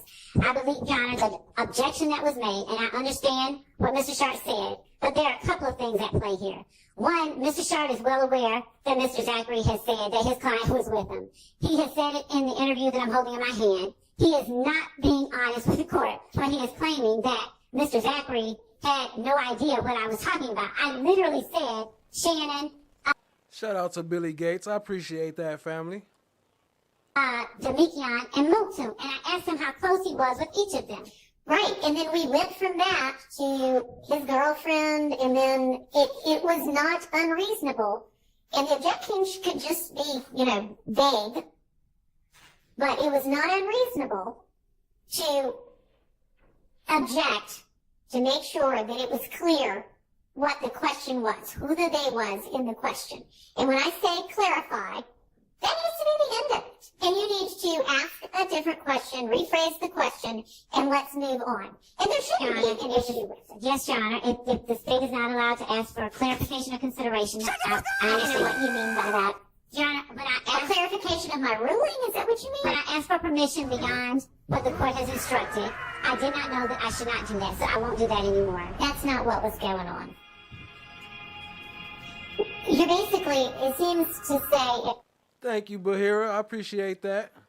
I'm asking permission to do something other than what the court has just ordered me to do. And so if that's what it is, then no, you cannot do that. If you need clarification of a ruling, then of course you can ask that. And if you want reconsideration, then you can ask for that But that does not need to go on in front of the jury. When I make a ruling, I make a ruling and move on. Yes, Your Honor. Okay. Your Honor, I really haven't heard any explanation for what happened. I think it was calculated. I'm moving for a mistrial. In the alternative, Your Honor, I do believe that there needs to be a curative instruction, or at least it needs to be clarified who they was. It doesn't matter what he said in the past. He lied in the past. I've already said that. I know what he said in the past, but what he's You don't know that he lied. You don't know what the truth is and what the lie is if they are inconsistent, and there may even be a reason for that. Although if they're virtually diametrically opposed, there probably is not an explanation. But when you say he lied, we don't know that. Okay. Just like Miss Love doesn't know when he lied. Well, I'll put it like this. Mr. Stillwell was never charged with those crimes. And Miss Love was not asking about what he said in 2015. She was asking about today. I understand. And today, he was clearly responding, they meaning Mr. Garlington, and, well, it's clear to me. I don't believe it's clear to the jury. And I believe it needs to be clarified immediately. Because, of course, I will have an opportunity to cross. But I will probably not. What up, though, NJB Nene? That's right, we celebrating that 3K. We just about there. I just need 5 more of y'all to hit that subscribe button. Appreciate you, family. Shout out to FFS. Congrats. 3 motherfucking thousand, Panky. 3 motherfucking thousand. Hold on, let me turn my pinky voice on. Motherfucking Pankies, nigga. Shout out to the 3K. Appreciate y'all, family. Let me see what's our exact number. I said 5, but I was just guesstimating. Let me see what's our exact number real quick. Let me hit the refresh. Okay, we need 7 more. 7 more. 7 more, y'all. I feel like 5. Y'all can do it. Appreciate the love, family. Appreciate it. I have an opportunity to cross for about 4 days. And I don't think we should be misleading the jury on direct. I'm going to look back at what the transcript says. I mean, and Miss Love, you may, given that there's now a motion for mistrial on the floor, in assertion that you did things purposefully, you may respond to that. I vehemently object to the mistrial. I vehemently object to any mistrial, and I beg the court to look at the transcript and see what I said right before I asked him the people that I just mentioned. And I would ask that the court, if the court deems it appropriate that such language is gross and all of the disparaging remarks made by counsel for the defendants are appropriate, that's one thing. But I'd ask that the court limit that type of behavior, which is, not becoming of officers of the court. I agree with that. It is not becoming. To address something? Yeah, just briefly, Your Honor, and I'm not sure when the state plans on using this. Shout out to Joanna. What's up, cousin? I see you, family. Yeah, they need to do something about her fixing sloppiness, because that's not a referee's job. You don't fix the sloppiness like, oh, Lakers, you're double dribbling. Let me fix that for you. Oh no, that's not how it works. But on the 27th of September, so 3 days ago, we got a Dropbox link with additional crime scene photos from a 2019 case, a 2014 case, and a 2015 case. These hadn't previously been provided. Of what? Well, I think you'd have to ask maybe Mr. Atkins or the state. One of them relates to, I just have APD case numbers. I think they could give you more detail. Okay. My main point being these should have been provided in December of 22 at the latest. So I don't know why we're just receiving these now. And it seems to be my role in the case. I'm here to, once again, complain about late discovery, Your Honor. Ms. Love? Your Honor, I'd ask the court, since that is not something that will be broached this week at all, that the court allow us to address the matter when I have those files in front of me that Mr. Weinstein How about you get referring those to. files up? All right, I'm about to have to leave the voice off for the rest of the night because I keep forgetting to change it. I don't know if I'm going to be focused enough to catch y'all chats. So I'm going to have to put the voice back on regular. Appreciate y'all, family. Hit the like, hit the subscribe, tap in, share with a friend. Lunch. Seems to me like we're going to have a lot to talk about over lunch. We can do that, Your Honor. And also, I will say that those are, to the extent that Of course, I will look back and make sure that they were not previously provided, but to the extent that they were not, the crime scene information that we have turned over is a direct result of matters and witnesses that we have added back because of the objections that have been made. And the CAD reports, I believe, have already been admitted as evidence. So there is nothing about the photographs that would create any delay or prejudice or anything of that matter, but I'll address it at lunch. What were the... Jerome Street say he got to roll out. Y'all show some love and drop some JS with some slime brellas and give us a couple more subscriptions before he go. He trying to help us hit the 3K. Come on now. We right there. Show us some love. Shout out to Jerome Street. Appreciate you, family. Have a great night. We gonna hit that 3K tonight, so don't trip. We appreciate the celebration. We can celebrate. Dates. These are cases from, according to what Mr. Adkins sent, 2019, 2014, and 2015, Your Honor. And Mr. Adkins, in an email to me on that same date, the 27th, indicated to me that these had not previously been provided to us. So we can discuss it at lunch as the court wishes, Your Honor. Okay.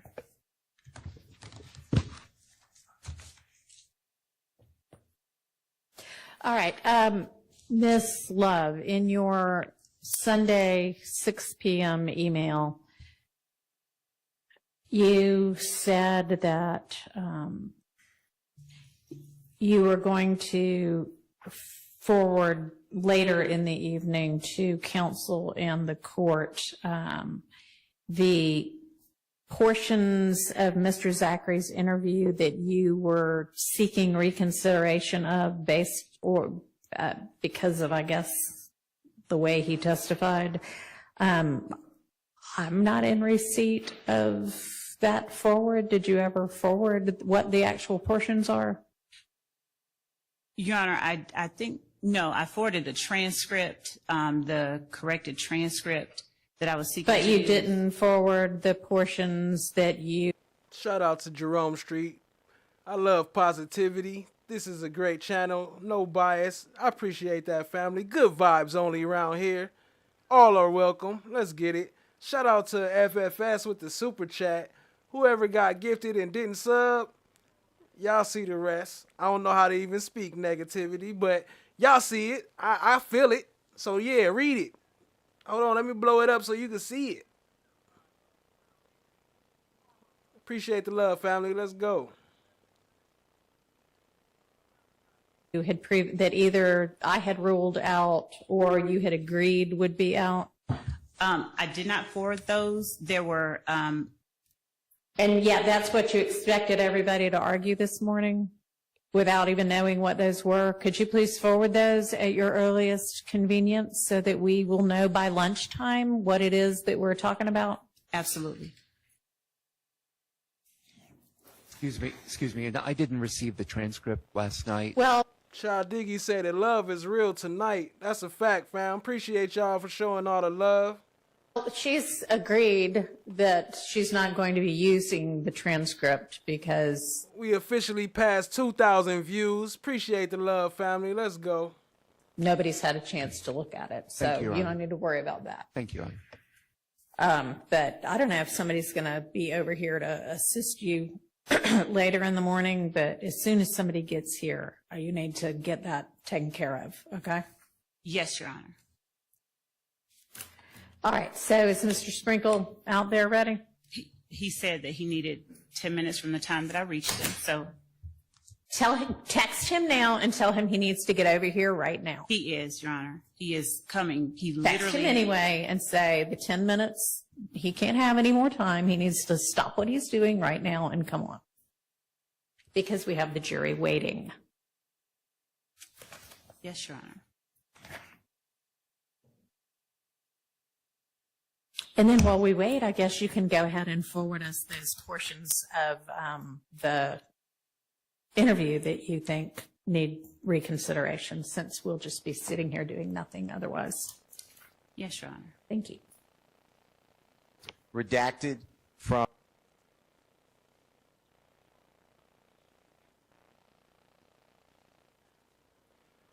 What up, family? I just dropped Mr. Cat Knot Zachary's Williams link in the August. chat. Y'all show some love to Cat Knot Williams. I know a lot of y'all came here from there, but if you didn't or if you don't know about her, y'all go show her some love. 2017, 2015 video audio recording interrogation, and there's Georgia cases that I have at my fingertips as well, but the first one is L as in laughter, K as in kitten, L as in laughter versus Ellington, Ellington. Your Honor, it's 2018 United States District Court, Lexus numbers 208774, decided December 10th, 2018. And in that case, the district court wrote that the trial court ruled that because AL's statement during it's CAC, but Child Advocacy Center interview was hearsay, and the prosecution had not introduced the interview, counsel could only introduce those portions of the interview where AL made an inconsistent statement, not the entire interview. And that's what I'm saying. Here the state, and I raised this at your bench 3 times. I said what I foresee is that the state is not introducing the interrogation, either one, there were 2. They're going to not use Mr. Zachary, and they're going to put it up with another witness, and you said, we'll see what happens. We'll see what happens in the future. Well, that's exactly how it played out, and it is my opinion that if there are true... All right, give me a second, family. I'm going to go try to share this link, see if we can get us some more viewers and some more subs. Appreciate y'all. Share the link on your social media, Facebook and Instagram and all that. We just need 5 more subscribers. Appreciate y'all, family. Let's go.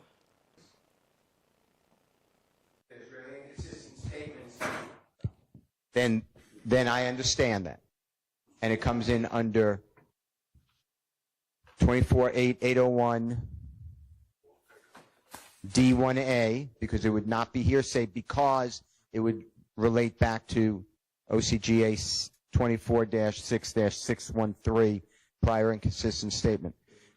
But the state does not have a Kenneth Copeland where he would just say, yeah, I don't remember if I said it, but I lied. They have Mr. Zachary saying, I said that. I am a liar, but I said that. And that's different than the just, I'm a liar, I don't remember, I don't recall. So unless the state can go piece by piece on what is an inconsistent statement, I'm objecting to just having a trial by prior recordings. The state then puts it on the accused and said that, well, we objected to it taking so long, to the state going through the entire interview. The state was asking about, how old are you? Do you have a brother? Where do you live? I mean, all this just page by page, but they did not hit the specific statements that are now deemed inconsistent statements, and I'm objecting to the wholesale playing of a recording and the witness is gone. That's my objection. I have a Georgia case too, and that is Gibbs, GIBBS versus State 340, Georgia Appeal 723. It's in Division 2A, as in Elisa, 2017 case. All right, thank you, Ms. Love. Appreciate you, no one. And my bad, Rainy Honor, Rain, if you got kicked out, or got put on timeout. Appreciate you, family. Just be careful how you arrange your curse words. Just monitor them, and I'll probably read it out loud. Court accurately surmised that the testimony of Quindarius Zachary was, given the way that he testified and what he testified to, much like with other witnesses. In this case, he has set up where he has denied with the state information that he gave in the interview. He has claimed to not recall. Hey, much love, Miss Mama. Appreciate you. Information that he gave in the interview. he is claimed to have lied about specific information that he gave in the interview, even to the extent that when asked identical questions by opposing counsel, he would give a completely inconsistent answer to opposing counsel. For instance, do you know this person? To me, he would say, That's a fact. That's a fact. I ain't taking away from it. That's a fact, FFS. I just can't say it out loud. My brain got like a mental block against anything bad against anyone until it crossed the line. Then I don't know how to stop it. It's like a tornado coming through after that. say, I can't recall. 5 minutes later, to Mr. Steele, he might say, yes. Or to me, he would say, I can't read. 5 minutes later, he's reading a book placed in his hand. So, Your Honor, I think that the court had it right. I would ask that the court allow us to present to the jury this pertinent information and relevant evidence. All right. Yes. I just respond. The part I disagree with is the state has already presented this evidence. When he's asked, did you say Shannon confessed? And he says, yes, I did tell the police that, but that was a lie. They've gotten that information out. He has confirmed that he told the police that back in 2015. And that's the whole point of using extrinsic evidence, as I understand it. The whole point of using extrinsic statements or prior statements to prove the point. It's when the person's denying it and you have to bring in that statement. I'm sure if we look at the transcript, there are going to be a few times, especially towards the end of, I believe, the second day where Mr. Zachary was frustrated and got into I don't recall mode. But other than that. All right, so let's see real quick. Shout out to FFS. I got your email. Let's see real quick. Everybody keep talking about this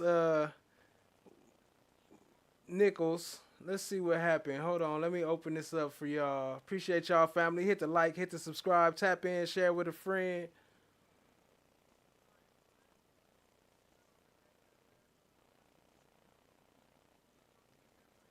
Here we go. All right, let me open this up. Boom. So, boom, right? Not just oh, shit. Come on, click. There we go. Fulton DA's plea deals in YSL trial.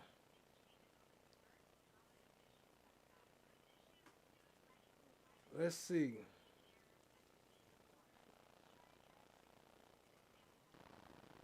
Defense attorneys for Young Thug, a.k.a. Jeffrey Williams, and his co-defendants have submitted counteroffers to the plea deals proposed by Fulton County District Attorney's Office. These offers are currently on DA Fonnie Willis' desk for review, according to Fox 5 bullshitters. Excuse my French. The YSL RICO trial, which began in November after 10-month jury selection. All right, proceed, blah, blah, blah, blah, blah, blah, blah.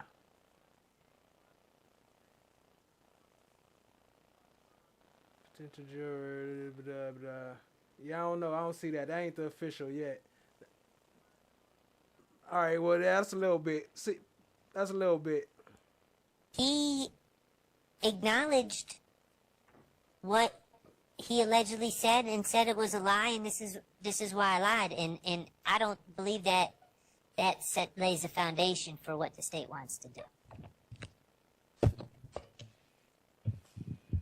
Okay, so I think that by and large, he said a whole lot of. My bad, FFS. I don't think I did I? If I did, damn, my bad. I didn't mean to do that. I don't remember, and a fair bit of. If I said that, I don't remember saying it, but if I did, I'll go back and clip it out on the edit. I have to see it. If I did, I'll go back and clip it out. My bad, family, if I did. I lied. to the extent that the statement itself can come in as substantive evidence as a prior inconsistent statement. And if the defense has particular parts of the statement that you believe that actually were sufficiently handled such that extrinsic evidence of that shouldn't come in, then please let me know. But I think by and large, it can come in, subject to the redactions, of course. Can I respond to your request? He certainly acknowledged making statements about Mr. Stillwell allegedly confessing. In both statements, and the reason I can remember that is because I went through them and talked about how they differed, but that was standard impeachment comparing two statements, but at no point did he deny making. Okay, cool. I'm like, damn, I'm pretty sure I didn't, but yeah, good looking, just making sure. Those statements, so I think that's pretty clear that he did not deny those. He also did not deny giving when I believe it was Miss Love leading, or I shouldn't say that. Miss Love was asking questions and getting into alleged facts that Demekion Garlington allegedly said. What up, Charlie? I see you, family. Appreciate you joining. Believe that Mr. Zachary acknowledged telling the police about that as well, except he just said that, Garlington was a play. Garlington had given him the play was his ultimate explanation, but I don't believe he denied that either. So I think, sure, there's a lot of tangential points that perhaps a foundation was laid, but on the main points as it relates to Mr. Stillwell, at least, I don't believe that he denied making those statements, and therefore I don't believe it's appropriate to play the prior inconsistent statements because they are not inconsistent. That's a fact, Rainy Rain. I keep hearing everybody talk about this mistrial. Honestly, I'd be like, a mistrial? What's up with this dismissal? I want my case dismissed. Throw this out. That's what we want. We want the dismissed. That's a fact.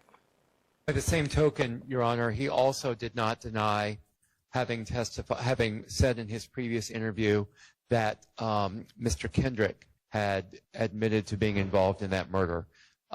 He said that it was a lie, but he did admit to having said that. I don't consider those over the break. Your Honor. Yes. He admitted that Jeffrey Williams, that he said, Jeffrey Williams gave the vehicle to Shannon, allowed Shannon Nard to go up and drive as well as Mr. Copeland. And he was never even asked about giving Jeffrey Williams a gun, so it can't be inconsistent. He didn't ask about that. Those two items I object to. Asking about giving Jeffrey Williams a gun. Give me a little bit. And it's in his statement to the law enforcement. About Zachary giving Jeffrey Williams a gun? Yes. But he never was confronted about that. Okay.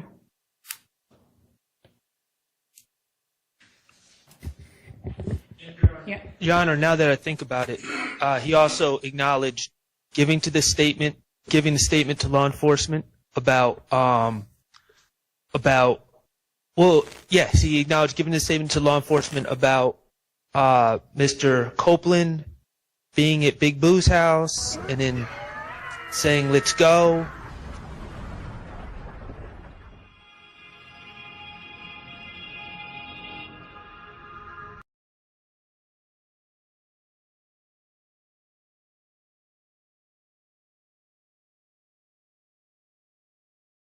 And then returning and learning that there was a price paid.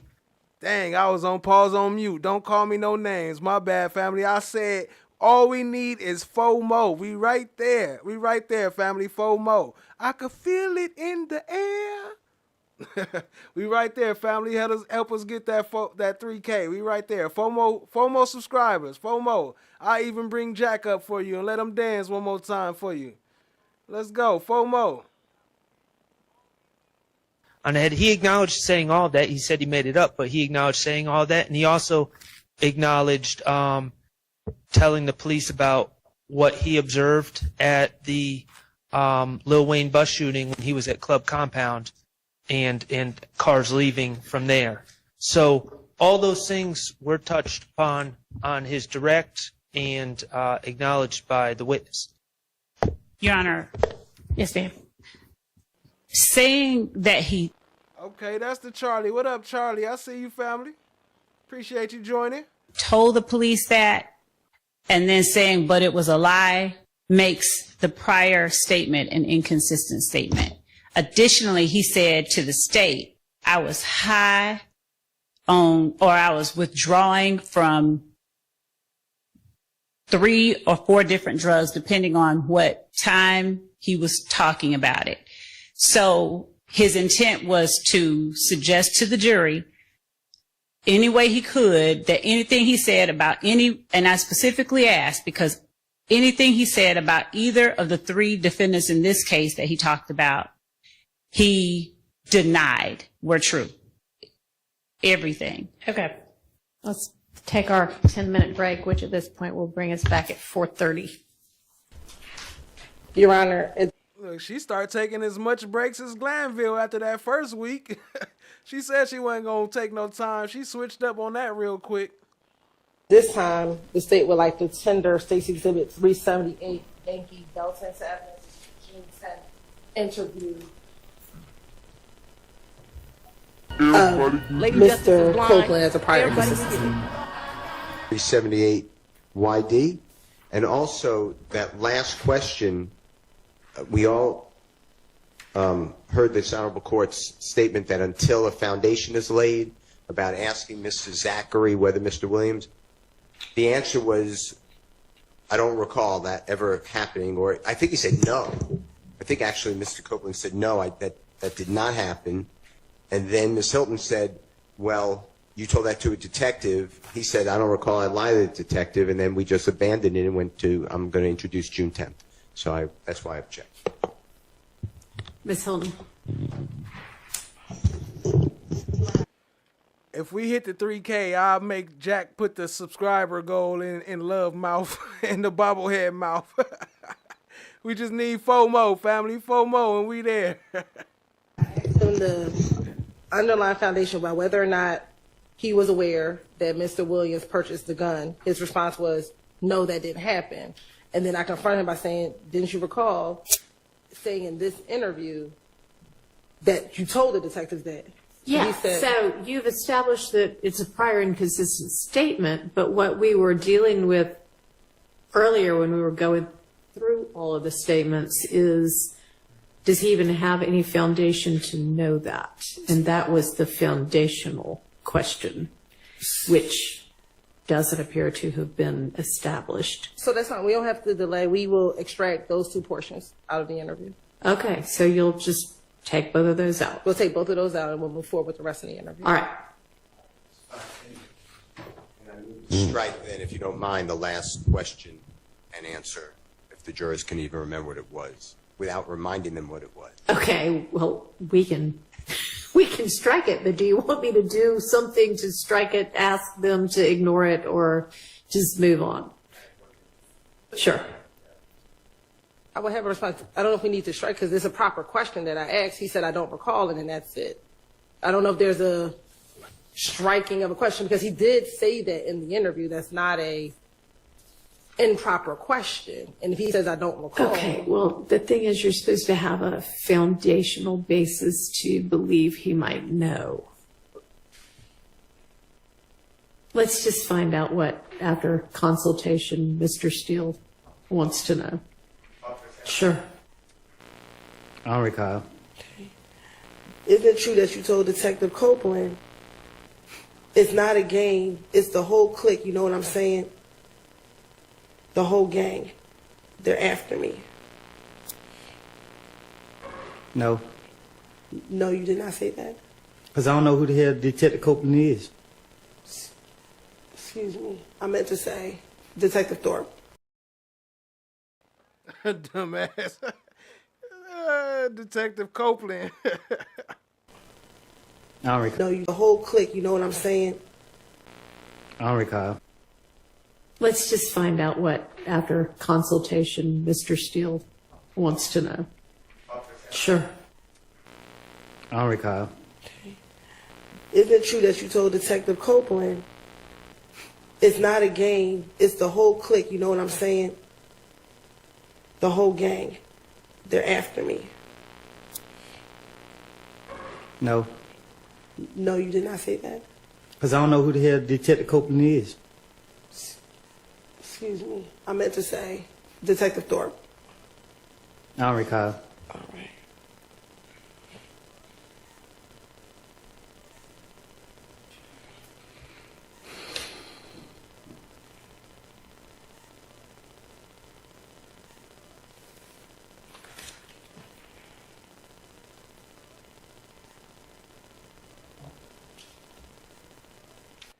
Damn it, I just missed it by one click. Shout out to Becky.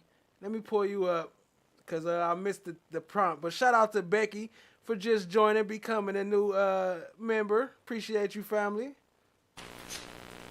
Y'all show Becky some love. Now, we talked earlier about the gambling house.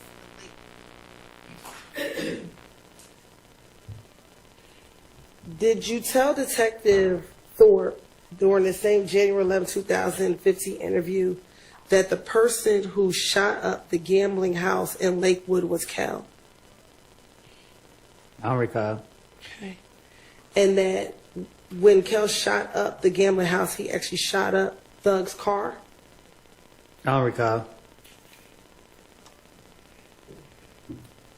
And that Thug wanted Kel to pay for the window of his car being shot up? What about it? Did you tell Detective Thorpe during your January 11, 2015 interview that Thug wanted Kel to pay for the window that was shot up? I don't recall.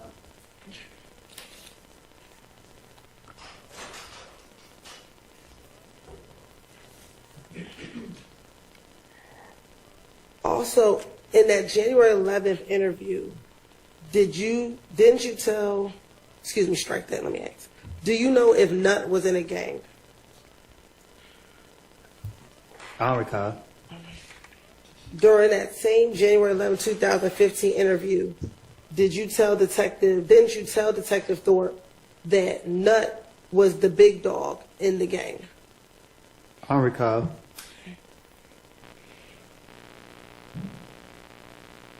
Specifically, didn't you tell Detective Thorpe Nut, he wasn't the big dog, but he was they big dog? Like Nut ain't the big dog, but he's still a big dog. But he's not over the whole gang, but he's a big dog in the gang. I don't recall what I told no detective. So have you, when Nut was alive, did you and Nut ever speak about the issues or the beef that you had with Kel? I don't recall me and Nut having no conversation. In the same January 11, 2015 interview, didn't you tell Detective Thorpe, me and Nut, we've talked about Kel?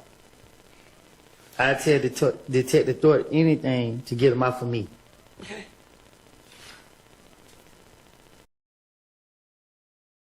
Hey yo, 3K, we in the building. What up, family? They can't stop us. Shout out to the 3K.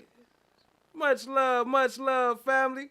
Let me start Jack over. Let them jiggle up in love mouth a little bit. Yo, we made it, family. Let's go.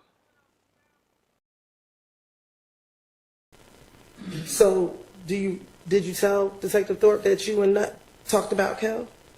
I don't recall having no conversation with Nut. I don't know what I told Detective Thorpe.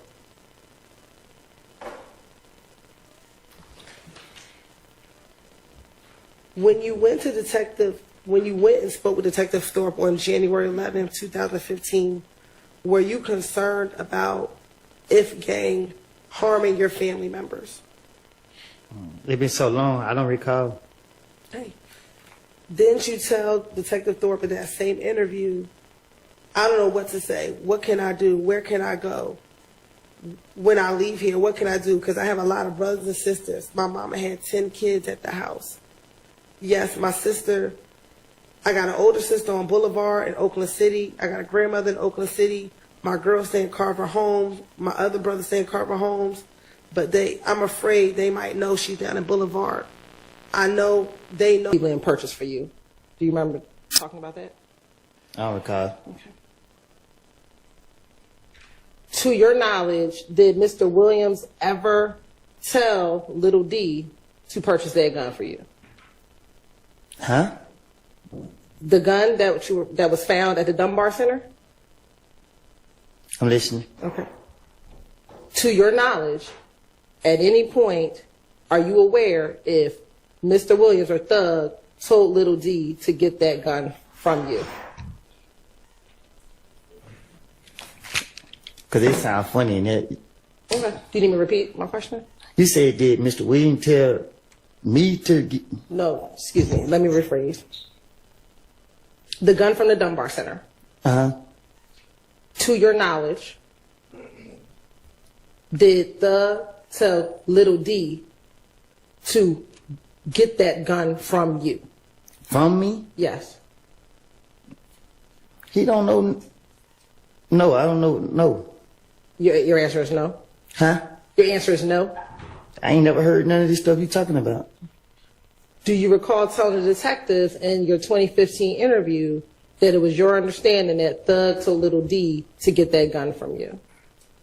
I don't recall. I tell the detectives anything they want to hear.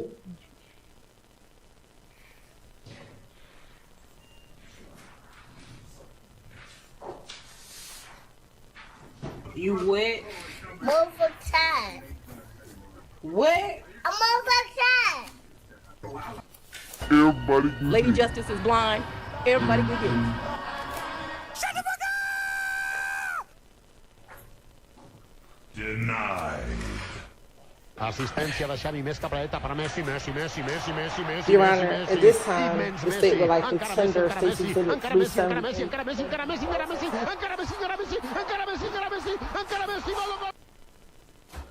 Now, Mr. Copeland, in the last interview that we listened to, you talk about Tay from NBC. Is that threat?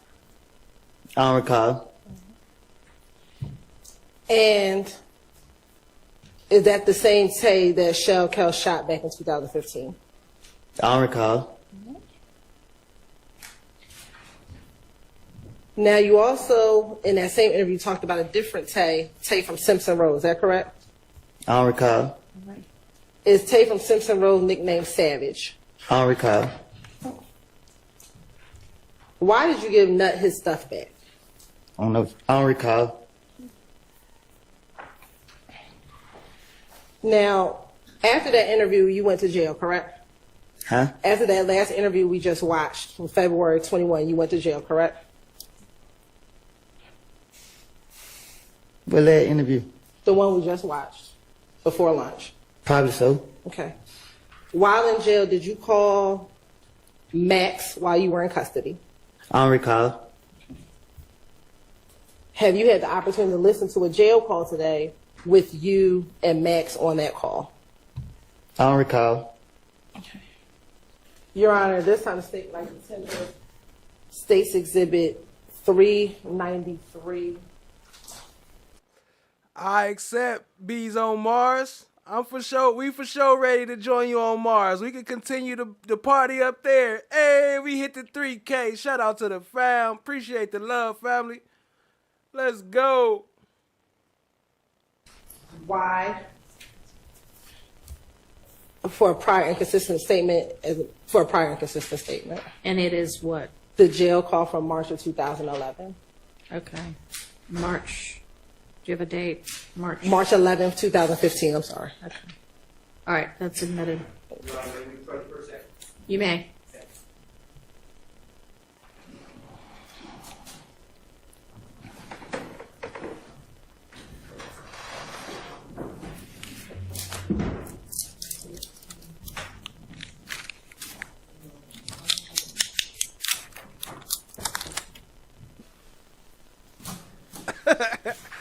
Hey, Jackal.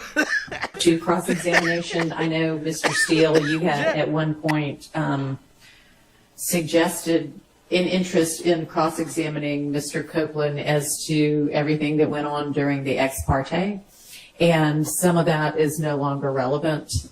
So anything, I mean, if you want to cross about things that the state said to him or that he said to the state, that's fine, but we have.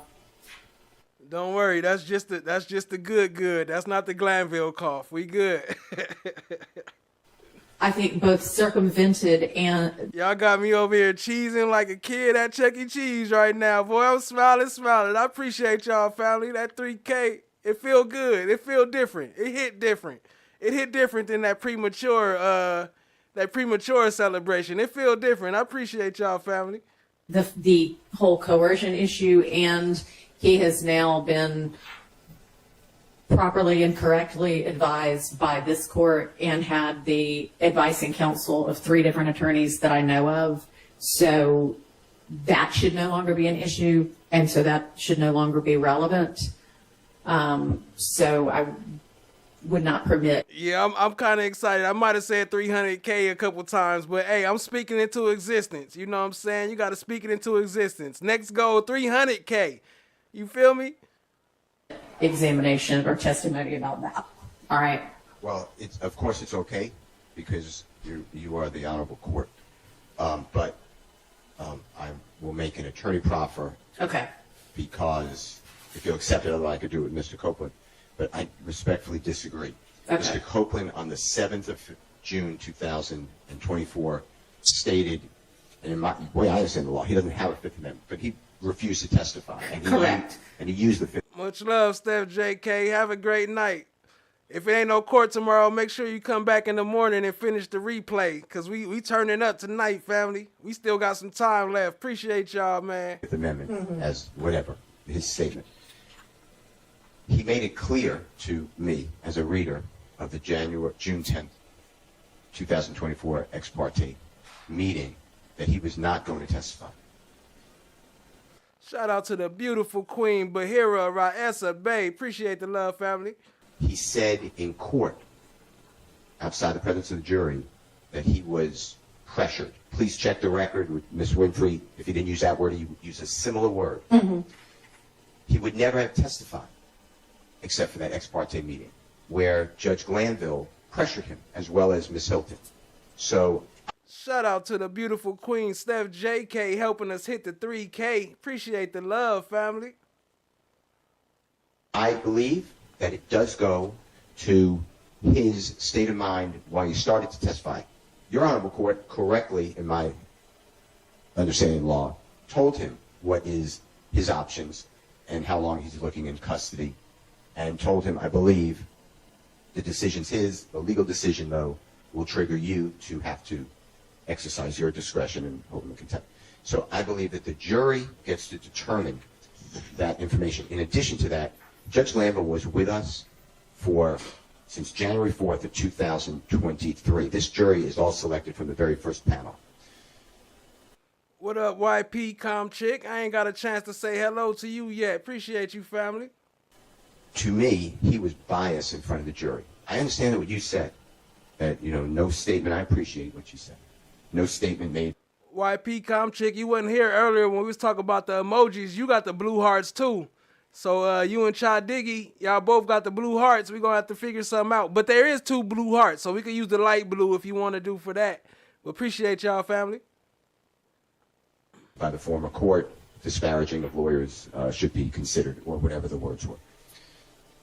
But there's also going to be a jury instruction that nothing that the court says is intimated an opinion. And I disagree in this case with that instruction.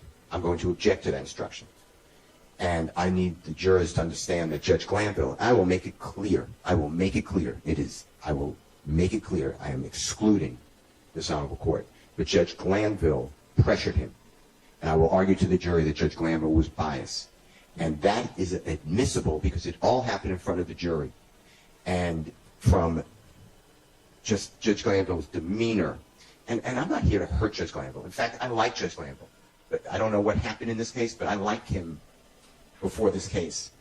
But the way he conducted himself to people in this courtroom, I've never really seen a judge do.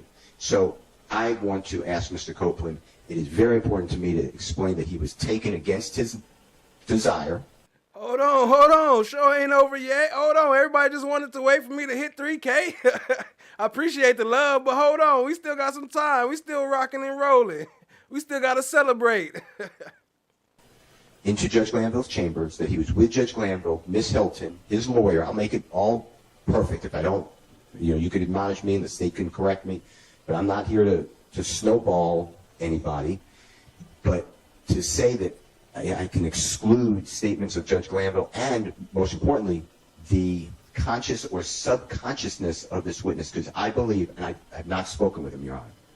I've not spoken with his lawyer about it. But I believe that Mr. Okay, appreciate you, Rainy Rain. Appreciate you finding good. FFS, Steph JK, everybody in the chat. Appreciate y'all. Cha Diggy, Puerto Rican Gloria, Bees on Mars, Cynthia Tort, Loa.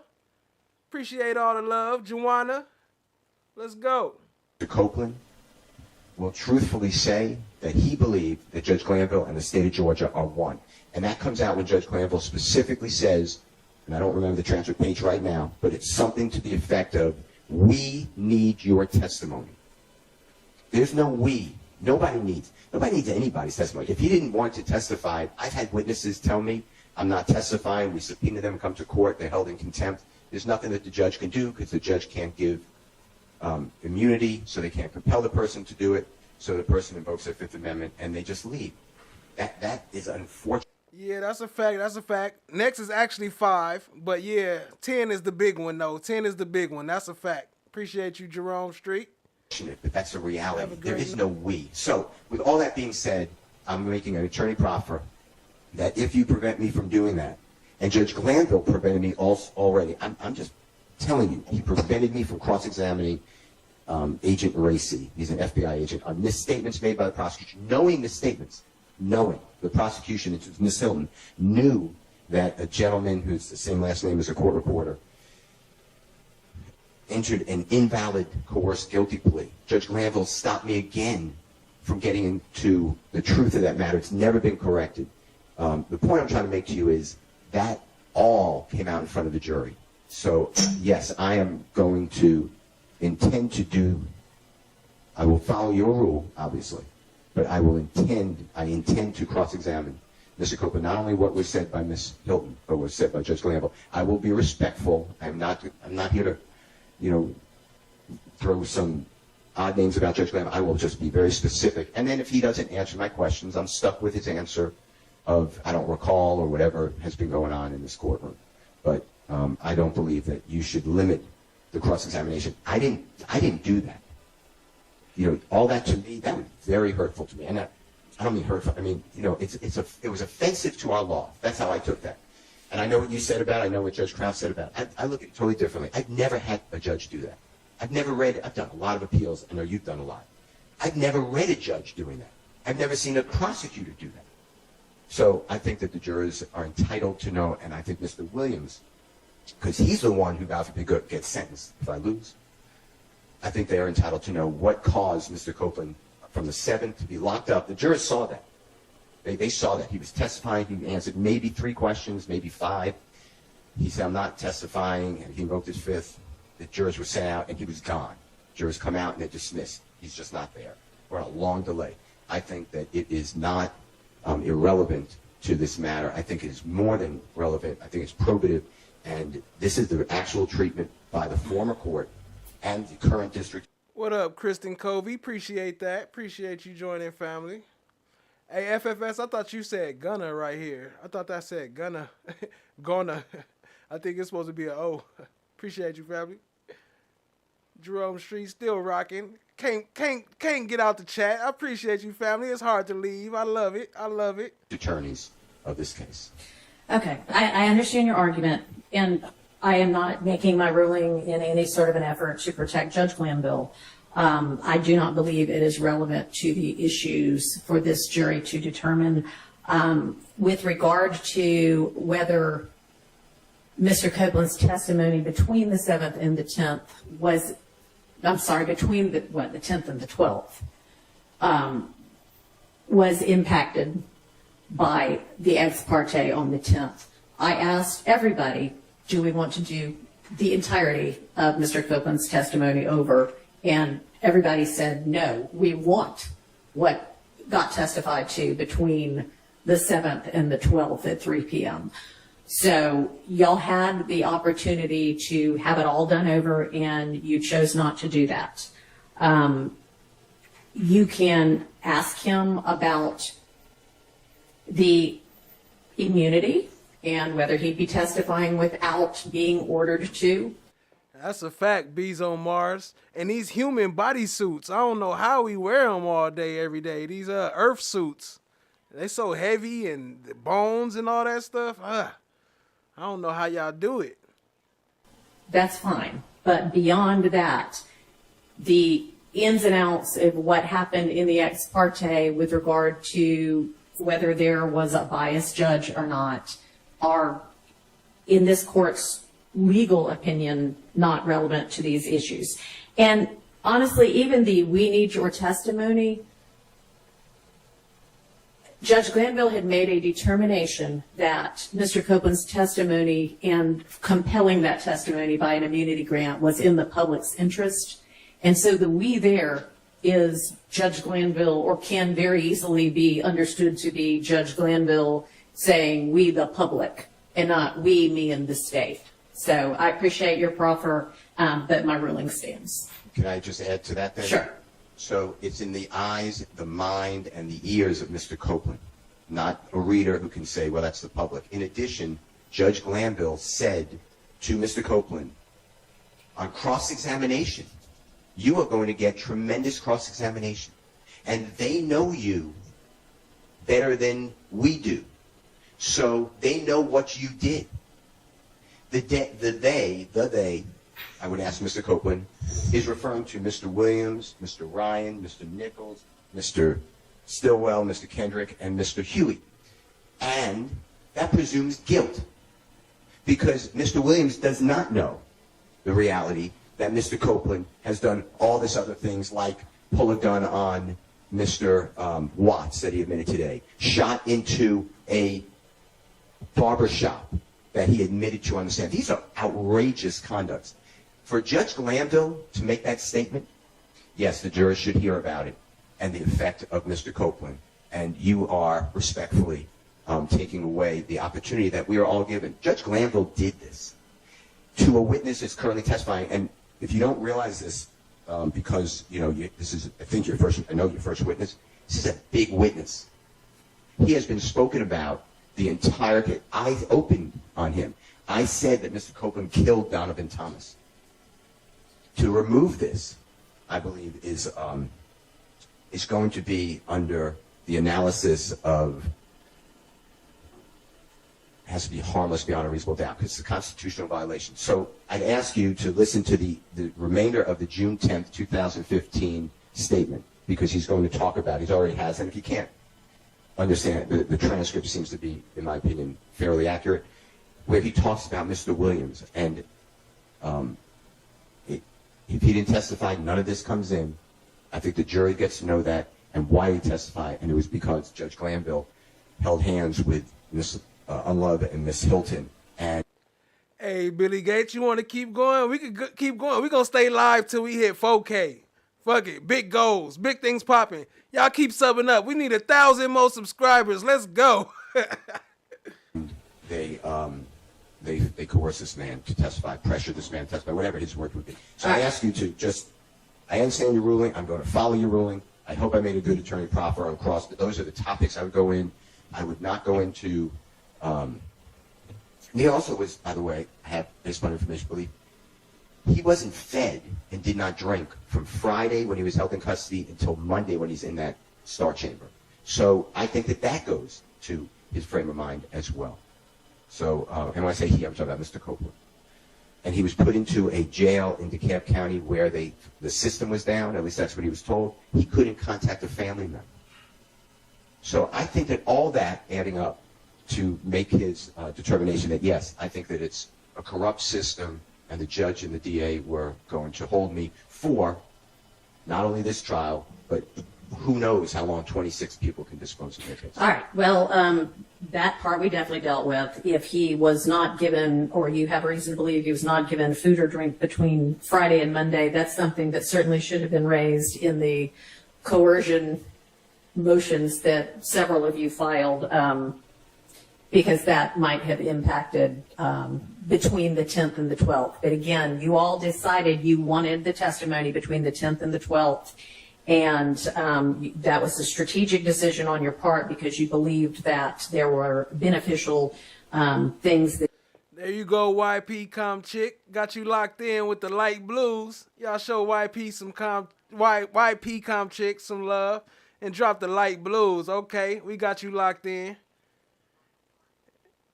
And we got Cha Diggy with the dark blues. He said during that testimony. I think that advice that these defendants, through their attorneys, would vigorously cross-examine Mr. Copeland is correct and accurate advice, and that these defendants know him better than the state's attorneys know him or anybody else is not inaccurate as well. If you would like to, understanding the parameters of my ruling, provide some questions that you believe should appropriately be asked, I'm happy to consider those. And it may be that there are, I mean, you can absolutely, again, ask him about the immunity grant and the, you know, even right now, whether he is only doing this because it's avoiding jail for him. That's fine. You could explore that completely. For those who came in late and don't know what that's about, everybody got to claim their emoji. Claim your emoji so we can know when we talking to y'all in other chats and other platforms, we can just talk to y'all through the symbol. Like Steph JK is the ice cream, Cha Diggy is the blue heart. FFS, we might need another one for you because we got FFS. He got an official emoji here, but we can't use that in other platforms, so we might need something for you. Loa got the maple candy. No one got the eyeballs with the or the glove, the boxing glove. So yeah, everybody grab your own emoji so we can recognize y'all in other chats and y'all can recognize when we talking to y'all without having to at your name. Appreciate the love, family. Let's go. All right. You know, you say it to Mr. Shard all the time, and I always tell him, don't say okay, because like you're waving it. So no, it's not. By which I mean, all right, do you understand? Not all right, do you accept my ruling? Because I know you will abide by it, but you do not agree with the correctness of it. Lady Chameleon locked in on the flower. I see you, family. Is that a hibiscus? And then the last thing I'd like to say, if I may. Yeah. When this honorable court said I didn't take up the opportunity to strike the entire testimony from the June 10th to the 12th, that's Becky Einhorn locked in with the horn. I see you, family. the law.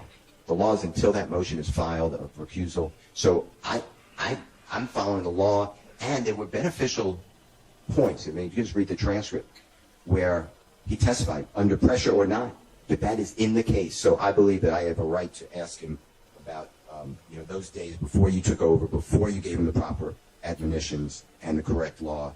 So that's okay. Thank you. So that the record is clear, I am suggesting that obviously the law with regard to the timing once a recusal motion has been granted, what you have to undo. Yes. What I'm saying is if you believed that there was coercion starting at some point earlier than that, based on a lack of food and drink or any kind of treatment like that, then that could have been brought up, and y'all chose not. 403 Love got the slime. 403 Love Ben had the slime though. 403 Ben representing the slime emoji. That it used to be Slimy Miss Love. You should change your name to 403, formerly known as Slimy Miss Love. That's kind of long though.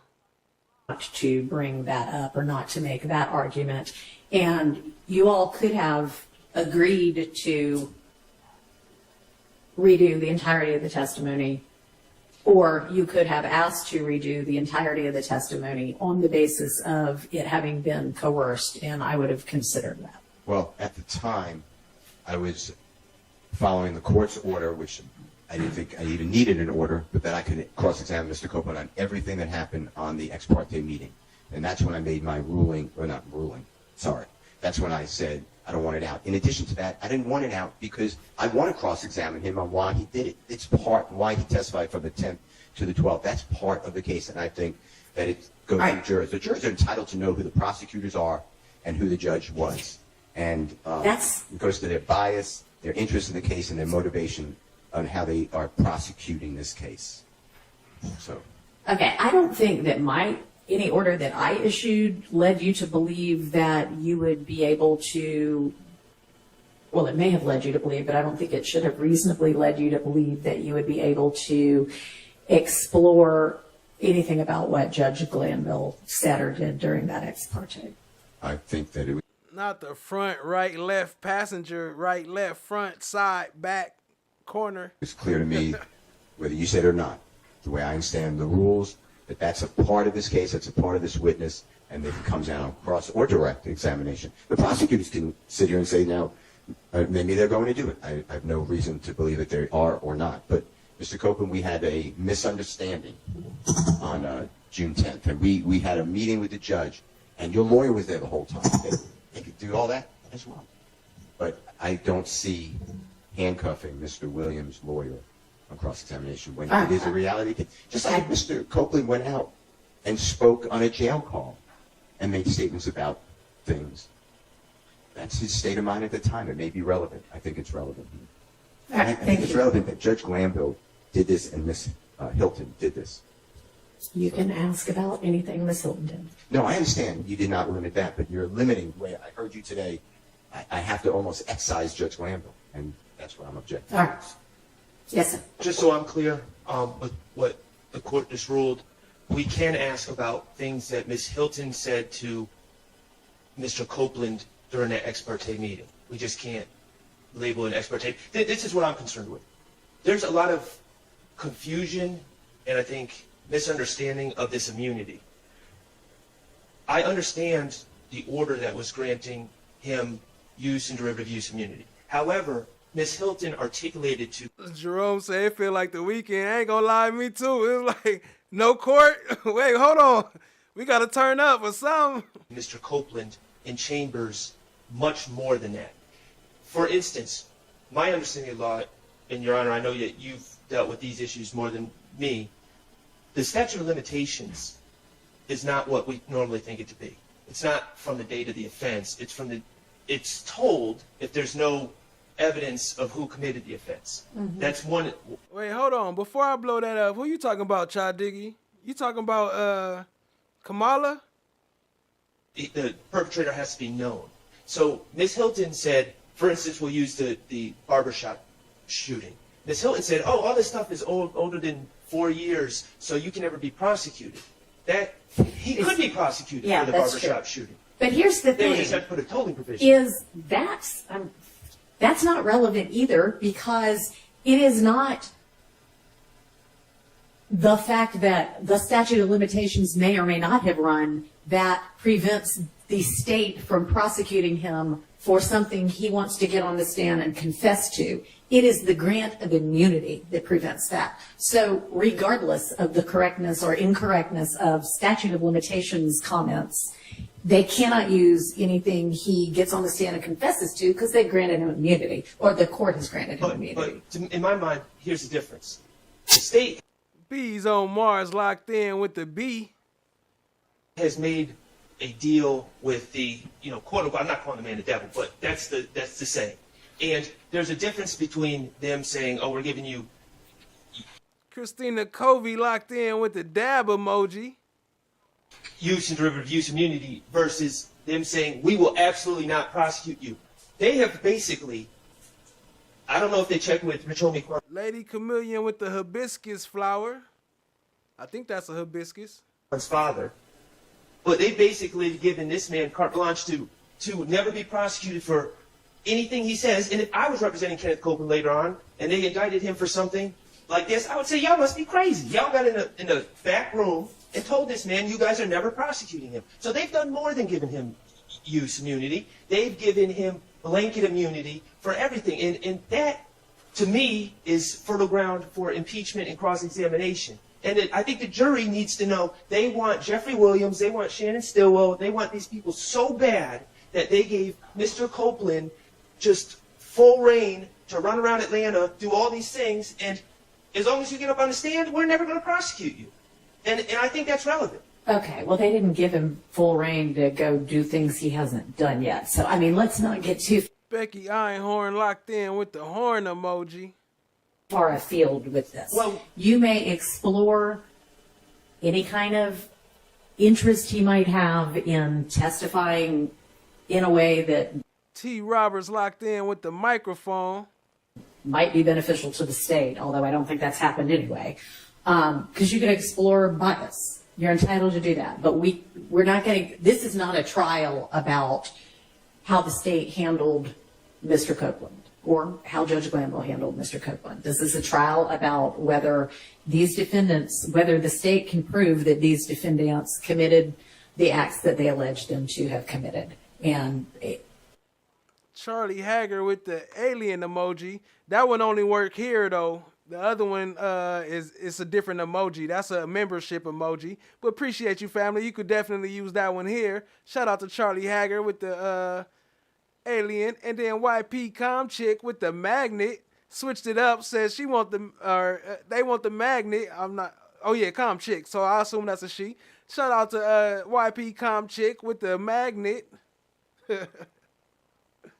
if you want, again, you also, all of you all, are love with the slime emoji. Welcome if you want to give me a list of questions that or that you believe should be able to be asked. I can look at them. Very well, Your Honor. All right. Oh, go ahead, Mr. I just want to raise something. Sure. While you hopefully reconsider. And this was mostly... Yeah, Becky, Steph had to go to bed or handle her mama duties. So, yep, much love to Steph. Just to answer your For question. the prosecutors. I think Mr. Atkins, I was going to exclude him, but I think he did it too. They asked witnesses, to my knowledge, without any basis, well, you're testifying this way, but have you ever had to testify before in front of Mr. Williams? When you were giving your statement... Shout out to Billy Gates. Are you staying live till court starts in the morning? Yeah, we staying live all the way. No, I'm just playing, family. We got about, it's less than an hour left. We got about maybe 45, 50 minutes left, depending on how much I talk. Maybe an hour. I'll say an hour at the most. Appreciate the love, family. Let's go. Was Mr. Williams present? And then they did it with everybody. Was Mr. Huey present? Right. I've objected every time. And it's totally, that's a crime of witness intimidation without any evidence. It's just, and they say, no, I haven't testified at all, but I don't remember, or I told you something wrong, or I didn't say that to you. I want to do now and show what the state is doing to witnesses. And I'm telling you, Your Honor, when Mr. Zachary comes, and I brought this up earlier in a pretrial meeting. That's why I started early today. I knew this was going to be a little longer, so I started 30 minutes early. But we rocking, we on schedule. We should be done before 11 o'clock my time. My understanding is that Ms. Love had him served, he being Mr. Zachary, served with a subpoena. Okay. It's a trial subpoena from what I... Jerome Street locked in with the Statue of Liberty. Hey, y'all gonna have to use these emojis because we ain't gonna remember all these. So when y'all chat, y'all gotta include y'all emojis so we could get used to it. I was told Ricky Richardson was his lawyer at that time. Ms. Love ordered Mr. Zachary the day before to drive from Augusta, Georgia, miss his job, to her office because she said if he doesn't come, Judge Glanville will lock him up. There was no trial going on. This was 2023. We were doing jury selection. I heard about that, so I raised it to Judge Glanville. This is abuse of power. You don't order somebody to come to your office with the hammer of the judge going to lock you up. Judge Glanville said, put out your evidence. He gave me an opportunity. Everybody said they didn't want to testify, so I didn't call anybody. Ricky Richards, I didn't call anybody, so I forfeited the motion. But my point is, to say that, somehow there's witness intimidation from Mr. Williams et al., I want to show what's really going on, and that ex parte meeting helps illustrate it. I will also ask Mrs. Zachary, because I'm confident he'll know. It was not attorney-client privilege because it didn't just come from Mr. Richardson. He told me you can also speak with Mr. Zachary, with Mr. Destined to be locked in with the candy, the carnival candy lollipop, the big one. Yeah, the big good one that lasts for a while. The best one, the best lollipop. That's the best lollipop right there. Candy girl. Mr. Richardson, and he'll tell you the same. That's all we spoke about, coming to court. And he did come to the courthouse. I'm told that his father met him there, too. This could be wrong because I'm not there. And then his father said, the law, there's no trial going on. My son's leaving. So that's what, there was no conversation. Okay. But my point is, this is not an isolated incident, and I'd like you to just allow the truth to flow. I'm not going to hurt Judge Glanville. I'm just going to state what was said. That's it. And it's really the impact, like you said, on Mr. Copeland. All right, thank you. Sure. Do you want to wait and see what Mr. Weinstein has to say first? Okay. Briefly, Your Honor. The discussion Nameless locked in with the mermaid emoji. I see you, family. Appreciate you. this morning came up about Mr. Copeland being deprived of food and water at Rice Street, as well as conditions, other issues that happened at Rice Street between June 7th and June 10th. And I believe the court said, I may have misunderstood you, that several attorneys filed motions regarding the coercion in the chambers. Perhaps this is something that we should have brought up. I was completely unaware that that happened. Well, that's not, I'm sorry to interrupt, but I'm not sure it did happen. He has some reason he thinks it may have happened. Okay. He Mr. Steele, but okay. So I did not learn of this possibly happening then, let's put it that way, until I saw Mr. Copeland on social media this week. So this isn't something that I could have brought up regarding Judge Glanville and the coercion that took place. So if we do... We got two candies now. Lower with the maple candy, but it's the other candy. And we got the lollipop. What up, what up? Get further facts of that, I would like to bring that up with the court again, because it sounds like that could have influenced your decision on the coercion. Perhaps not, but I would like to bring it up in the future. All right, thank you. Mr. Engelberger. Yes, Judge. Hey, Becky, it's all just part of the learning process. You know, we live and we learn. You know what I'm saying? I'm a little late to the party, obviously. When we're talking about privileged communications, I understand there may have been a hearing about what was said to or discussed between Puerto Rican Gloria locked in with the mango. Hey, I see you, family. him and his other lawyer, but it relates to any communications between my client and I as of August 12th August 13th of 2024. Obviously, I would assume this court understands those would be off the table in cross-examination. All right, as far as I know, there haven't been any hearings about anything that was communicated just between Mr. Copeland and either Ms. Bumpus or Mr. Melnick. There was a hearing about things that might have been said with Ms. Hilton present with Mr. Copeland and Ms. Bumpus. Okay. Yeah, certainly. Lady Justice is blind. Thank you. Everybody can get it. Everybody can Lady Justice is blind. Everybody can get it. I just wanted to address one, and normally I'd ask that the camera be turned off for this, but I think I was wrong yesterday. What that mean? Jerome Street locked in with the glasses, with the champagne or the beer glasses, the cheers. We got you locked in. About the statement about the shooting of Rich Homie Kwan's barbershop. I don't believe that came up yesterday in the statement. So, and I've looked at the rest of the statement. I don't believe that topic comes up. So I know Your Honor asked me to send an email, and I'm just reporting back to the court on that. All right. And also, I just have a question. In the state's transcript with the redactions, there's some that are in red, some they're in different colors, and I'm just asking as we review along what the significance of the different colors are so we can check to make sure everyone's on the same page in real time. Yes, Your Honor. There's some that I put in different colors because I had a question about. Anything that's in yellow and red, we're going to exclude because that was something I had a question about, I think, based on things that have occurred occurred in court, those will be excluded. Shout out to Billy Gates. Saying we pulling the all-nighter with FOGs tonight. We appreciate you, family. We almost done. Like I said, 45 more minutes, man. We almost up out of here. Appreciate you, family. Y'all hit the like, hit the subscribe, tap in, share with a friend, show some love for the 3K celebration. Let's go. The only one that is in blue that I actually was going to bring up this morning, Your Honor, is page 202, line 14 through 20. Oh, hold on. Puerto Rican Gloria pulled out the real hibiscus, huh? Okay, so the other one was a flower. So the first one was a flower. This the real hibiscus right there. Got you, got you.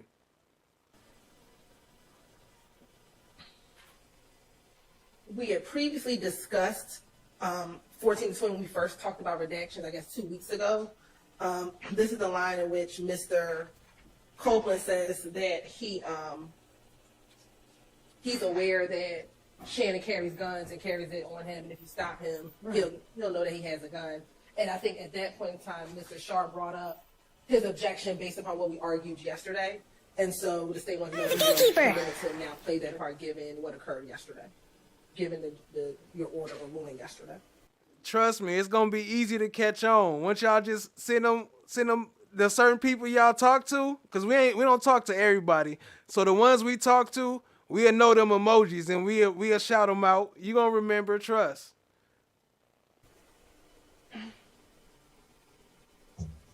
Okay, so are you asking what is my ruling about that, or what are you asking? Basically, we intend to play it, and we just want to make sure that that's fine. Based upon your ruling yesterday, we intend to play that section, but that was one of the sections that we had a question on 2 weeks ago. We didn't address it yesterday. Yeah, okay, all right, so that blue has been taken care of, and you do intend to play that? Yes, Your Honor. Based on my rule, okay. Yes, and while we're on it, Your Honor, I did go back yesterday to see if there were any other portions that could be redacted to kind of move the video along. Appreciate you, Lady Chameleon. Keep it rolling while you passing out. Appreciate the love. Have a good night. That's wonderful. And I Thank do you. have a few. Okay. Oh, so Your Honor, in the previous motion, the state asserted it was posted a couple hours after the killing of Donovan Thomas. See, look, Chadiggy got it. Chadiggy know what's up. She know what's ham. She know what's ham. For sure. So, if that is not the case and they cannot assert that, I would ask that this post be deemed inadmissible because it has no relevance and it. I'm not going to deem it inadmissible because maybe at some point during their case they'll come up with why they think that. Do you know what motion it was in? Maybe that'll help Ms. Hilton get to the source of. It was argued in front of you. Yeah, I remember that. Okay. I'm trying to remember what brought it up. Maybe it was Ms. Love. I don't know. Maybe you need to speak with co-counsel. Yes, I'm trying to. I believe we were going through the proposed exhibits upcoming, and I brought that up. But yeah, you brought it up. I don't think we have gone through much social. Shout out to Columbus Harris. Appreciate you joining. Says the victim's family has confirmed that Nicholas has taken a plea.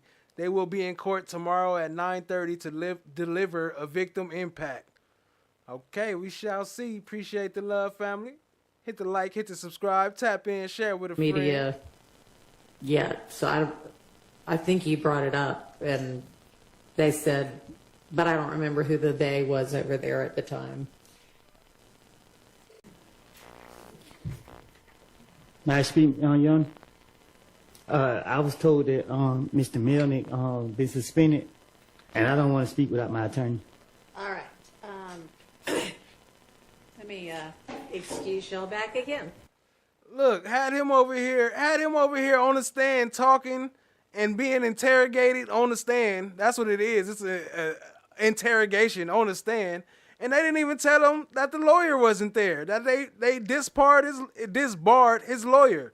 And she already knew that morning. Been suspended. May I speak, Your Honor? I was told that Mr. Melnick been suspended, and I don't want to speak without my attorney. All right. Let me excuse y'all back again. All right, give us just a second.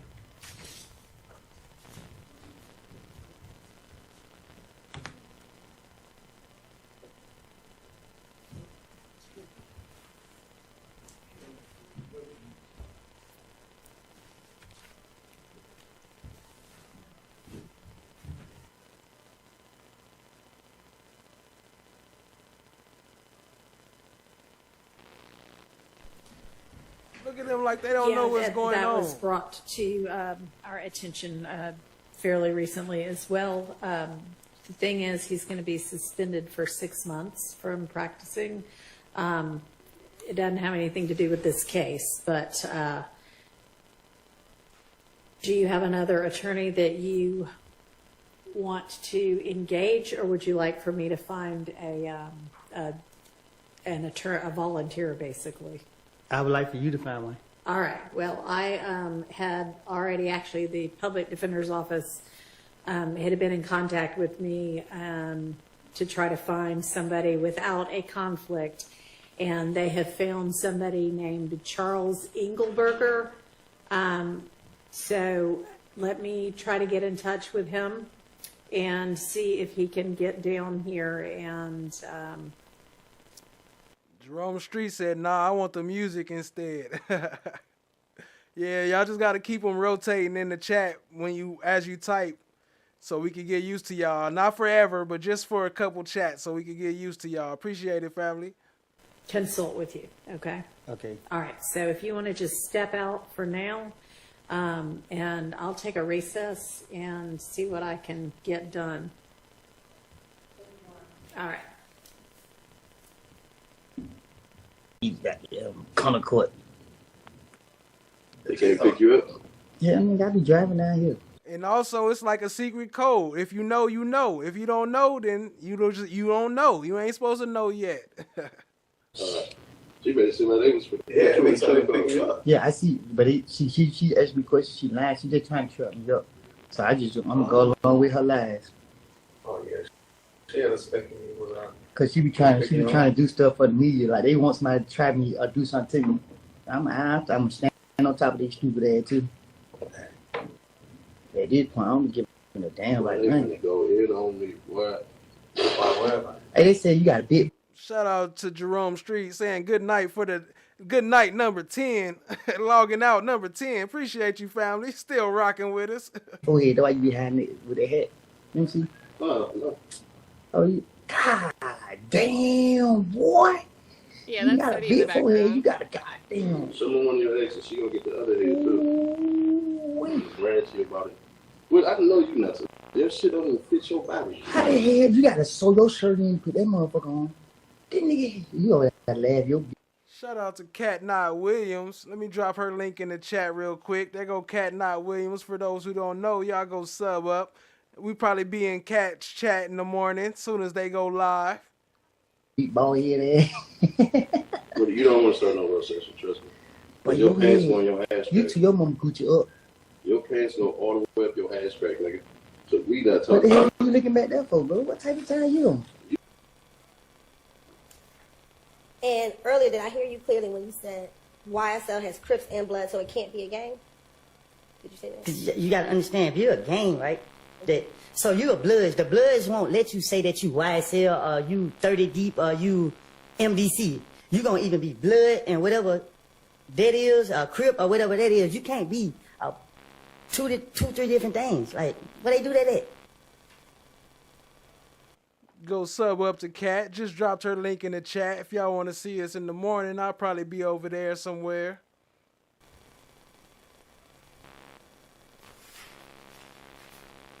Who your loyalty gonna be with? If you claim you 3 different gangs, anything liable to go down. FFS said he locked in with the FFS. Keep it simple. Is your loyalty to YSL? Is what? Your loyalty My to loyalty YSL. to myself. You keep saying YSL. YSL ain't got nothing to do with me or the streets.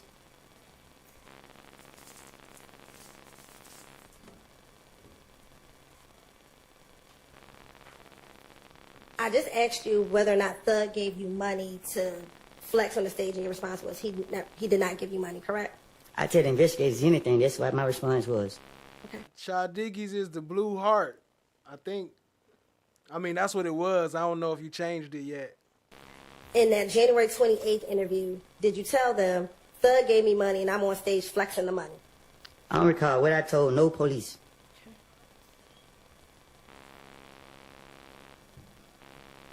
And as it relates to Miami, in that same January 28th interview, did you tell the police Thug had a show, he took you to a show with him, Thug had a show. I think it had to be in Miami because it was on a Sunday. We flew to Miami on a plane. While we in Miami, they was like in the club, this and that. I don't recall what I done made up to tell the police.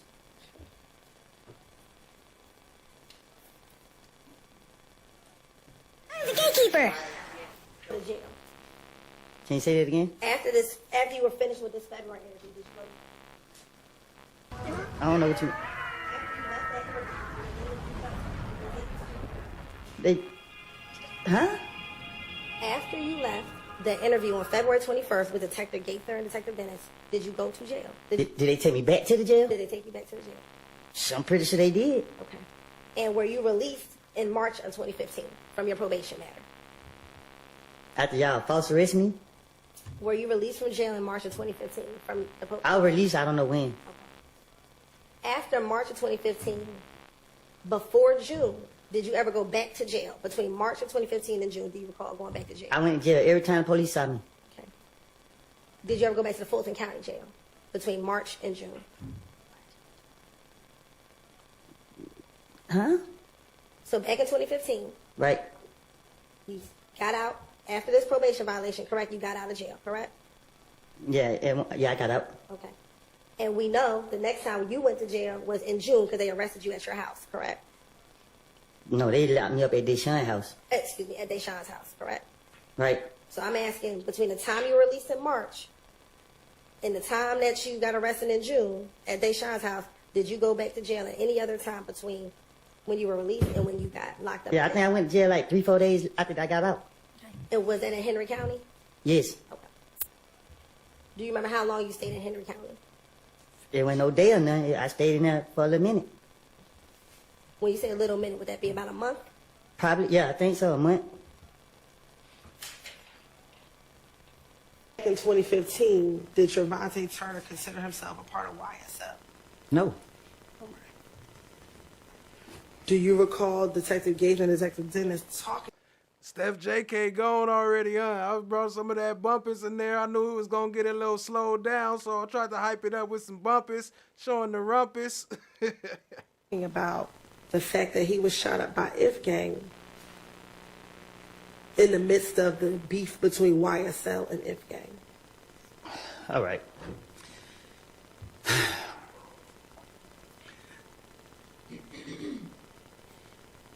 Threat had beef with Rich Homie Quan. I don't know what they beef was about, but Threat had beef with Rich Homie Quan, and he was on his ass. Oh, I'm sorry. Who was on who's behind? Threat was on Rich Homie. Okay. And yeah, Threat was on Rich Homie, and Threat got into it with Nut and him.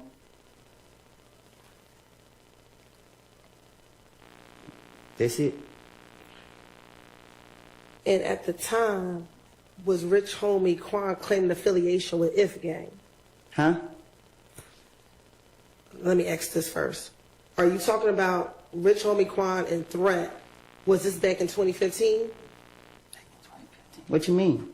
What you were just telling me? No, it was 2014. I think it was one of them years. And at the time, was Rich Homie Quan claiming affiliation with If Gang? I don't know what Rich Homie was claiming. And you said that Threat got into it with Nut and them. I don't know how it went, but I know that. Yeah, Threat like that. Okay. Is that what started the beef between YSL and If Gang? Threat wasn't YSL, like, you know what I mean? Like, people, YSL is not what y'all making it be. Like, I keep telling y'all that a person can wake up and say, Atlanta is a monkey see, monkey do city. Like, you see people doing something, you just do it. I mean, and people say, just because I know this person, oh yeah, I say, oh, I take a picture and say I'm YSL or whatever, but Threat was MDC. You know what I mean? There wasn't no YSL or that shit. Did he ever stop claiming MDC and claim YSL? Nah, we don't switch up. That's just what it is. And you said he claimed MDC. What's MDC? I don't know. See, look, it's understandable. That's Gloria, Puerto Rican Gloria, saying hi to Jerome Street. You see what I'm saying? It's understandable. We just gotta lock it in a little bit. We'll get used to it. It's gonna get easy, family. It's our own secret language. Okay, but if you said he claimed it, do you not know what NBC stands for? It's none of my business. So when you say he's claiming MDC, what do you mean?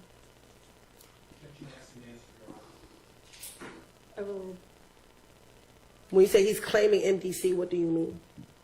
I don't ask questions. That's what I mean. Okay. Is MDC a music group? Ask them. I'm asking you. I think they got rappers. I don't know. Okay. Are they a music group? Huh? Are they a music group? Sustain. Does MDC stand for most dangerous clique? Ask them. I'm asking I'm you. from Glanville. Okay. But you said he claims MDC, so I'm asking you. Laura locked FFS in with the pants. She said, yeah, y'all can call her FFS. I'm calling you pants. Those ain't even my pants. These ain't even my pants. I didn't check the pockets. I didn't know I had a clip in there. Does it stand for most dangerous clique? If I say yeah and that ain't what it stands for, you're going to say I'm lying. So I don't know what it stands for. Okay.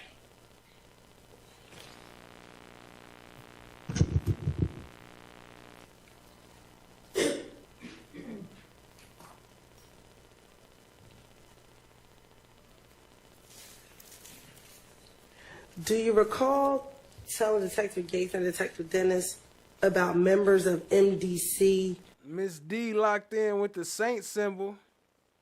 beating up Little D from Mechanicsville in the club, in Club Crucial?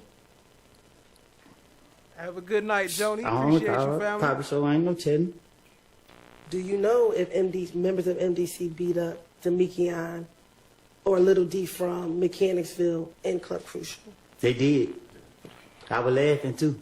You'll never find, blom, blom, blom, blom, a hairline like mine. And MDC, are they from Bowen Homes? No, that's me. Hey, Kristen Covey, I asked that a couple episodes ago. Wasn't Hilton pregnant? What happened? Did something happen? Wasn't she pregnant? I got photos where she looked pregnant.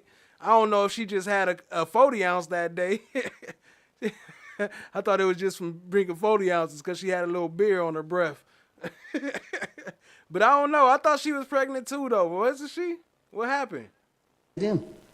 Did you tell Detective Gaither and Dennis in an interview that you were cool with MDC dudes because you grew up in Bowen Homes and they from Bowen Homes? I'm from Mechanicsville. But that you spent some time, did you spend time in Bowen Homes? I don't recall. Okay. You don't recall living in Bowen Homes before moving to Mechanicsville? Oh, I stayed in Bowen Home. Okay. And did you tell Detective Gaither and Dennis that you stayed in Bowen Homes prior to moving to Mechanicsville? I don't know if I told them that. And that because you did stay in Bowen Homes, you were cool with a lot of the dudes in MDC. Do you recall telling Detective Gaither and Detective Dennis that? I don't recall.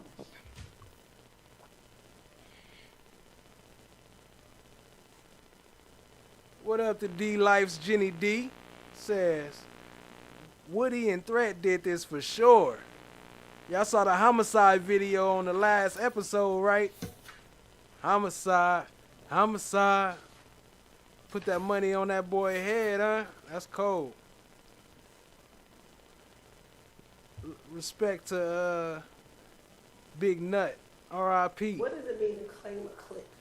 You said you claim MDC. What does that mean to claim a clique or claim MDC? What does that mean? What you mean? You said it, so I'm asking, what did you mean? You said he claimed MDC. What does that mean? Ask it. I don't know. I'm asking you because you said it. So what did you mean? That's just how I talk. Okay, so what did you mean when you said that? You said something about was he YSL or something. I'm just, you know what I mean? Like, you can't tie my friends into what nobody else got going on. Like, when you speaking on gangs, you know what I mean? A gang is a gang. That shit don't have nothing to do with nothing else. If you I'm sorry. I didn't. Okay, that's all You right. frustrated me up here. That's fine. So what did you mean? I'm asking a very specific question. What did you mean when you said he claimed MDC? What does that mean to claim it? I guess you gotta Google it then. That's a fact, Joanna. Yep. I'm from Cali originally, so I know about Nutty Block. I still got family out there and all that. Not from Nutty Block, but I know who it is. Nutty Block Crip, NBC. Mr. Copeland, she's not asking what does it mean objectively. She's asking what did you mean when you said it. I just said it, you know. I don't know.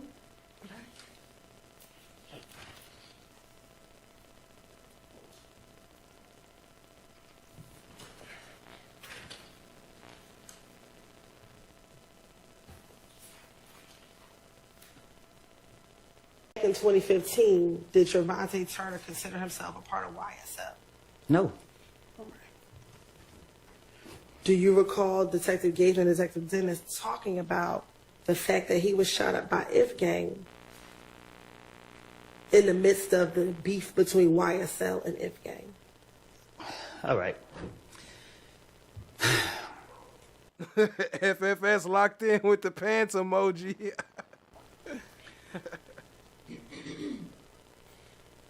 Threat had beef with Rich Homie Quan.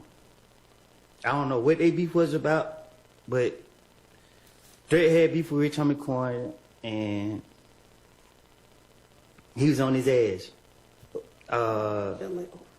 I'm sorry. Who was on who's behind? Threat was on Rich Homie. Okay. And yeah, Threat was on Rich Homie, and Drake got into it with Nut now.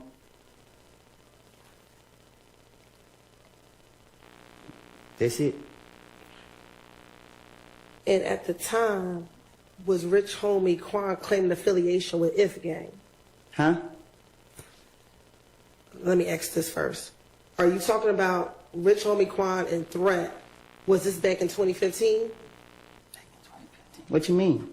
What you were just telling me? No, it was 2014. I think it was one of them years. And at the time, was Rich Homie Quan claiming affiliation with If Gang?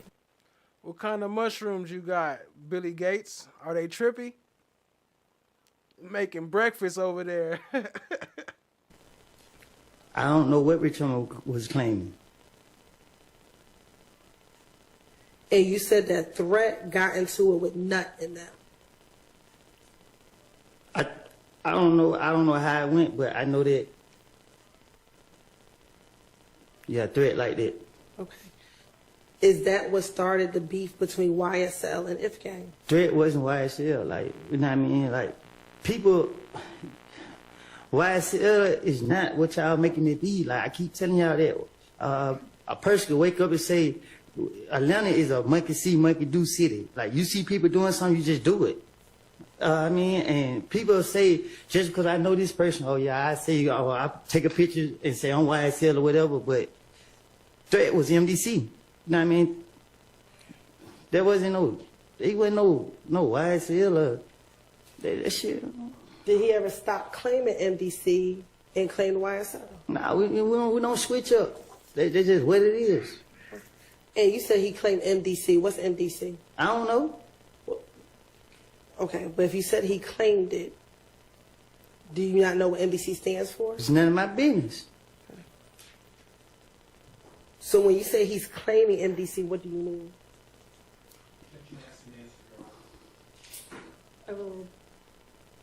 When you say he's claiming MDC, what do you mean? I don't ask questions. That's what I mean. Okay. Is MDC a music group? Ask them. I'm asking you. I think they got rappers. I don't know. Okay. Are they a music group? Huh?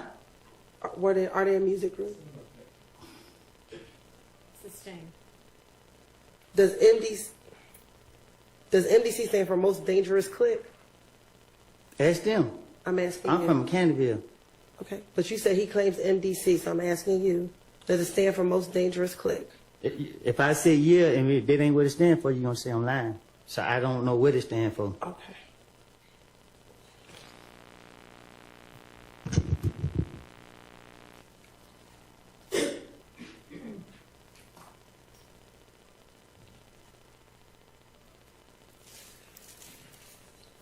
Do you recall telling Detective Gates and Detective Dennis about members of MDC beating up Little D from Mechanicsville in the club, in Club Crucial?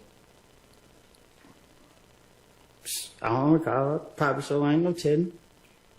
Do you know if members of MDC beat up Demekion or Little D from Mechanicsville in Club Crucial? They did. I was laughing too. And MDC, are they from Bowen Homes? No, ask me. Ask them. Did you tell Detective Gaither and Dennis in an interview that you were cool with MDC dudes because you grew up in Bowen Homes and they from... Billy Gates said, you eat these mushrooms, you're going to think it's Thursday. Yeah. Shout out. Bowen Homes. I'm from Glanville. But did you spend time in Bowen Homes? I don't recall.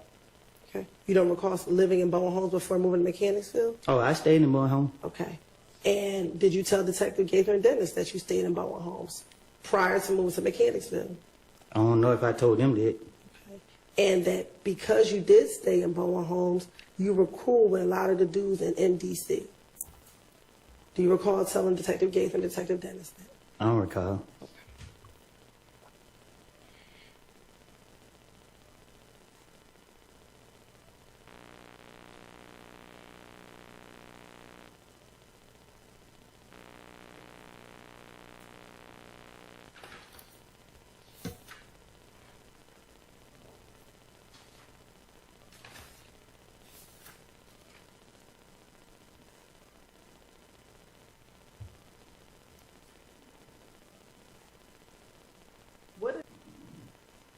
You said something about, was he YSL or something? I'm just, you know what I mean?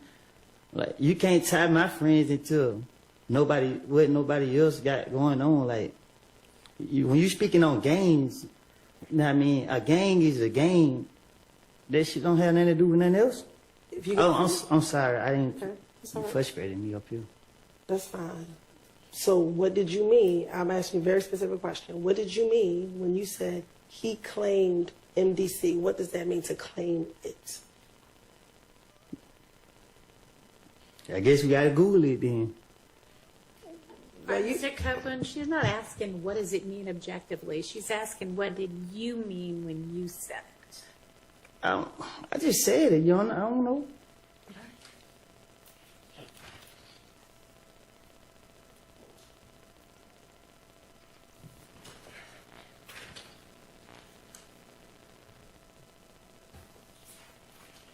I don't recall. I don't recall. Don't be asking me no questions. I don't recall. And if you don't know right now, that's fine. But if you do know about the statement. So he gave a statement after he read his rights. The way he just sent over what's called a particularized motion Okay. regarding the statements. So I was reading what she had written. Use your mic, please. I was just reading what Ms. DeWilliams sent over just now, that she had labeled a particularized. Ms. T. Williams, did you not provide that to opposing counsel when you emailed it to the court? Or is this yet another new one? It just came I'm through. confused. Is it the motion or is it the statement? So what just came through on my email was labeled particularized Jackson Deno motion. Right. So I was reading. It may just be the same title. I think this is the statement itself, which I had asked somebody to send. So thank you, Misty Williams. And I would think you would have been copied with the. I'm sure I was. I Okay. got it. All right. If you're not already just generally familiar with it, that's fine. I'll just take a look at the statement and wait for your response, and we'll deal with it on. Don't trip. We're still on screen. We still got it. Next week. Go ahead. So the question the court had initially asked was it in custody, and Right. was it one that we intended to use? So the first part was it is a custodial statement, and it was one that we, for the sake of brevity, at one point we were pondering with not using it, but under the circumstances, he was convicted of this murder, and given that he was convicted of the murder, and the evidence we intended to put up in addition to the conviction, there were considerations we were making in terms of brevity. Like, do we use it? Do we not use it? These portions of it. That is fantastic to hear that y'all are making considerations. Diggy said what they not telling you is they got the surveillance video of some boys who unalived them. They were at the gas station before, and they didn't tell you about that part, huh? Based on brevity. I encourage that wholeheartedly. Go ahead. And so, in as much as there's a need to have a Jackson-Nettle statement, just because of that possibility and that uncertainty. Okay, but you're saying it was custodial and that he was Mirandized? He was Mirandized. I think maybe the issue is that the issue may be that was it a full like Miranda? Was it was he fully apprised of his Miranda rights? Okay, well, I mean, I guess we'll take that up next week.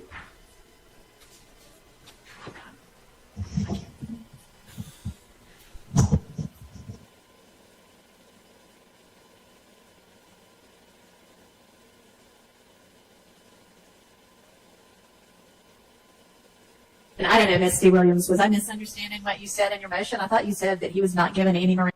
I see you, Miss D. Williams. Miss D. Williams And the looking rights cute at all. right there. Got her hair all did, looking fresh. Appreciate y'all being here, family. Hit the like, hit the subscribe, tap in, share with a friend.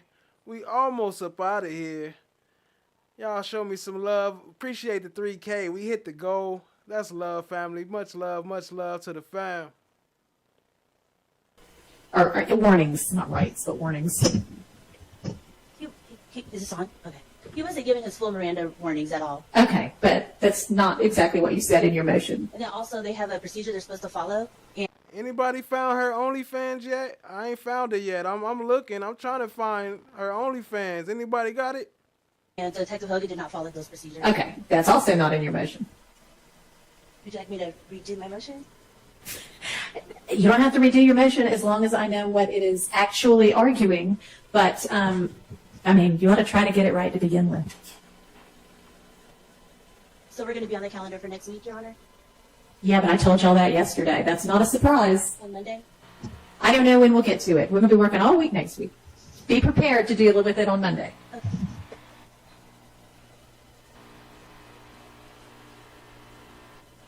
Okay. All right, so that's that. We'll deal with that on Monday. I have the statement now, so and I understand what your argument is.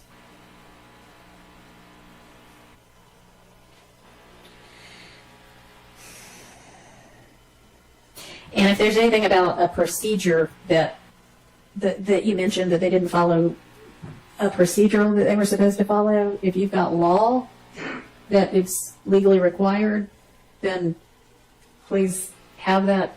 Yo, Miss D, if you're trying to gift the membership, you got to go to a Chrome browser. You got to be on a Chrome browser.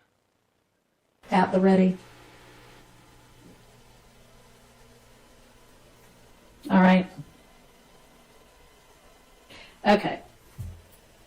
Do we know yet which of the co-conspirator statements are asserted to have been late disclosed? Not the three particular that he mentioned in the motion, Your Honor. I'm still waiting on a response for the exact three statements, but I do know that those statements were provided outside of the November 5th, 2023. State filed a supplemental motion to introduce co-conspirator statements. I think in generally, he's objecting to any statements that were provided outside of that November 5th date. But speaking to the 3 that he mentioned in his recently filed motion, I still have not received that information yet. All right. So we'll wait on that as well. And there's some, I think, allusion in there to wiretaps. So I don't know if there are statements that were contained within wiretaps. Okay. Well, we'll deal with that, I guess, further as well next week. Yes, sir. Your Honor, on behalf of Mr. Stillwell, as the Harvey rule is in effect, my stance has been that, and really this has been my stance, and I believe it's other attorneys' stance since way back over a year ago, is the ball has been in the state's court to identify hearsay exceptions that they contend falls under the co-conspirator exception. They did file a motion that was timely that identified. Y'all better get them subs up. Billy Gates said we ain't going nowhere until we hit 4K. We starting that goal tonight. Let's go. 4K. We rocking and rolling until we hit the 4K. Let's go. 3. And we've discussed those 3. But at this point in trial, and I know we discussed this last week, my recollection, and if I'm wrong, I apologize. My recollection is that we discussed this last week, and the state was to provide specificity on the statements that they plan to use. So that's right. And we still don't.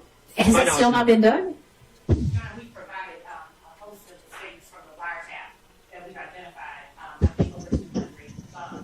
There's clips, there's small statements, but the point of it is that the statements contained with the wiretaps, within the wiretaps and jail calls, were statements that defense counsel referenced to the court were things that they were objecting to as they were ongoing, since they were all turned over and everyone had to review all the same document evidence. So we turned over a number of statements that were contained within those wiretaps that count. And from our standpoint. Look, when she on that bullshit, she stay away from that mic. But you see the way she was deboing Steele and Melnick for the mic. When she want to say something, she'll press all up on that mic. But when she on some bullshit, she act like she don't know how to work it. Okay. And that may or may not be what Mr. Sharp is referencing now. That is the only thing I can think that he's referencing now. That's what we most recently turned over for course instruction. And we're continuing to Okay. I mean, it ought to be that. I know that's not what you were referencing. You were referencing that there was a universe of 3 identified and dealt with, and now there's more.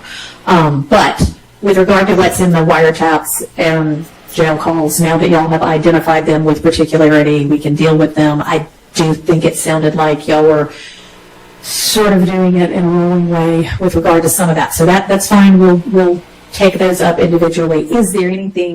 Are there any other potential co-conspirator statements that have not been particularly identified now? So there may be others in the Instagram and the phone dumps. And as far as the wiretaps and the jail calls, we had, as I said, provided a number of those, and we were supplementing as we went through and identifying more. All right, didn't I give you a deadline? Lady Justice is blind. Everybody can get it. You provided some by that deadline, but not all? And provided, they're correct, there are thousands. And we have identified and gotten through up to a certain point, those wiretap calls. We have identified up to that point, and we were providing, since they've had them, we were trying to at least identify as many of all the ones that they have had since the beginning as we could. And we were continuing to supplement them as we saw them. We indeed went through, we have made the best effort that we can to provide what to identify those calls that we consider co-conspirator statements. We've been doing that with the wiretaps, the phone calls, the jail records, the phone dumps, and the items. Miss D. Williams says she gonna have to start her OnlyFans to support her client and support her family. Instagram records as well. So we've been. Y'all know she was taking Lil Rod clothes home and washing them herself, right? She was washing them herself. Continuing to identify those that fall into that category. Okay, so you had a deadline. The deadline has passed. And I mean, at some point, a deadline needs to mean something. Why y'all don't already know what evidence you're going to use is beyond me. But And I can say that as a result of the volume of evidence that we have, we do and had identified, obviously, pieces of evidence that were more discreet or smaller in number. But as far as the wiretaps, of course, we've had teams working on it. okay, but I mean, the wiretap, that you said you've done that now. So what about the rest of it? The Instagrams and the phone calls, and you said there might be more in those. Yes, we're still going through all of those. We've identified and we're trying, we literally created the link and we have put them, the link is served. And anything that we found or find past the point that we served the initial link, we are trying to provide that as well.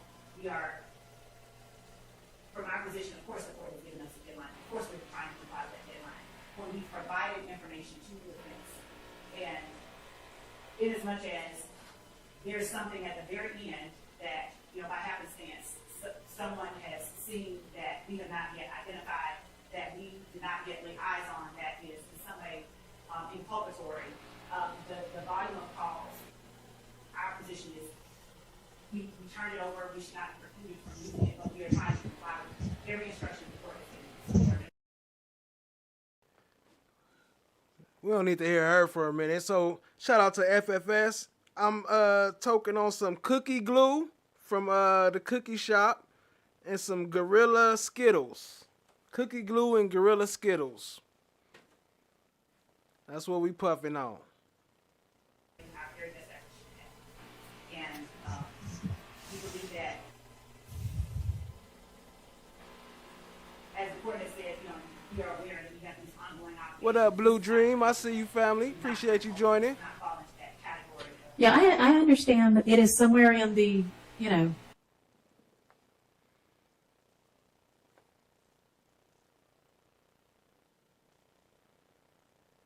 universe of discovery that's been provided, but it has not been identified as here is a co-conspirator, what we assert to be a co-conspirator statement, because there is essentially a standing objection demanding that before anything gets admitted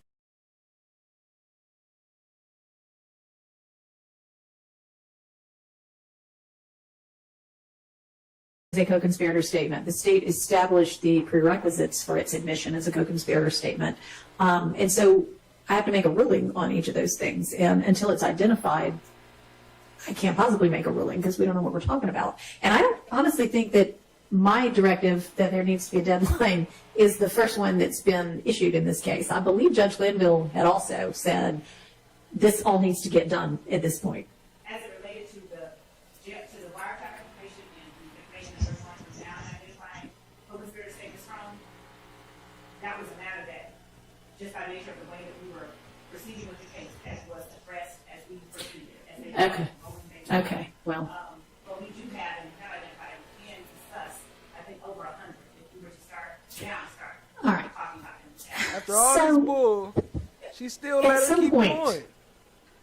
There just has to Like, why do you let this continue? How is this equal? be some kind of management of this case. It just cannot, I mean, I guess it could be, but it seems not practical that the case is going to go on forever because you're going to use every possible piece of evidence that you can uncover. I mean, that's no way to try a case. And it's not fair to the other side of any case to not know, for the most part, going into the trial, what the evidence is going to be. And I mean, we've had this discussion before, but y'all also, aside from that, y'all have got to kind of get a handle on what your case is going to be and decide what needs to be culled and what really needs to be presented. Your Honor, the only reason that I can say that the reason that we want to look at Everybody Lady Justice is blind. Everybody can get it. single co-conspirator statement that exists in the wiretap. Right. But in the event that there is one that Assistència de Xavi, més cap a la dreta per a Messi, Messi, immens Messi, encara Messi, encara Messi, encara Messi, encara Messi, encara Messi, encara Messi, encara Messi, encara Messi, encara Messi, encara Messi, encara Messi, encara Messi, gol, gol, gol, gol. Okay. Disadvantages to an extent that we do not make calls. We feel that we should be allowed to at least access those that not hold all thousands and thousands of co-conspirator statements, but in the event that there are some, and we will narrow them down. Okay. All right. But we've identified one.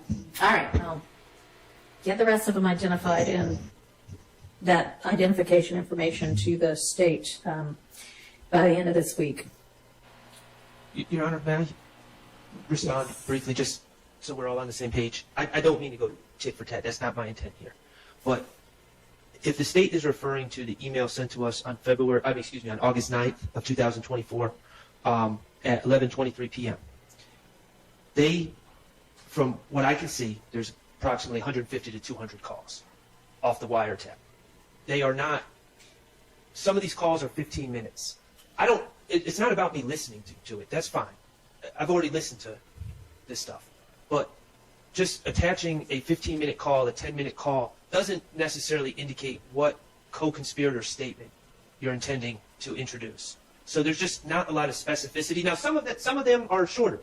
My guess is, from what Ms. Love just said, she wants to cover all her bases, and so if there's anything said by that person in that call, she wants to be able to potentially use it. So I think she's saying every bit of it might be a co-conspirator statement. Am I wrong? No. I'm not wrong.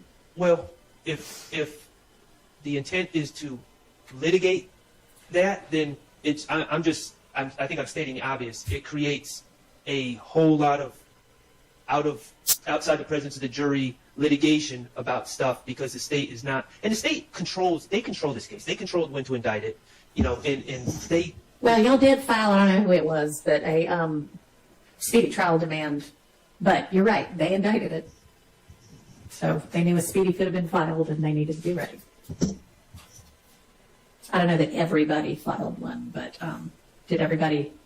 I filed one. It wasn't recognized by the court. You did not file one. I did. You're right. I think it was within the period where everything was stayed. Is that what happened? He filed a constitutional speedy. No, I filed a statutory speedy. Okay. And anyway, at least some people have filed a statutory speedy that was recognized, and y'all are all being tried together, so that drove the whole case to trial at the same time.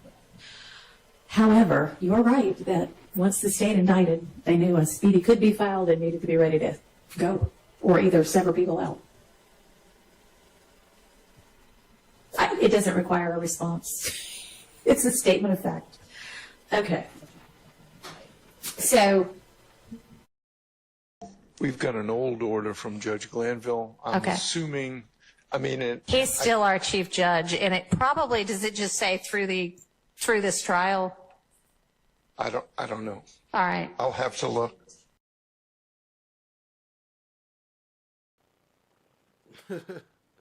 Yeah, family. There go another one for the books. Play this real quick.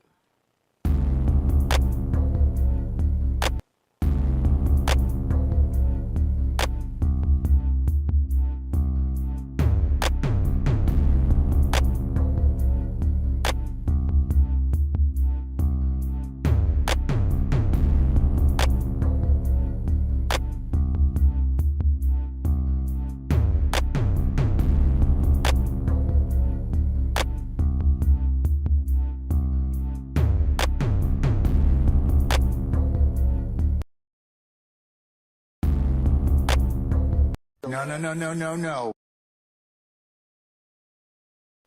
I know I don't never promote it, but we also make clothing, t-shirts, websites, flyers, all types of other stuff. So you can tap in at versatile369.com. Appreciate the love. Versatile369 is the Cash App. Appreciate the love, family. Let's do a quick roll call before I play this outro. Appreciate all the love. Miss D55, Becky Einhorn, Joanna, Billy Gates, Destin to B. I see you, family. Appreciate y'all. Chot Diggy, hey, FFS, hey. Appreciate y'all for all the love and support, family. Loa, I see you, family.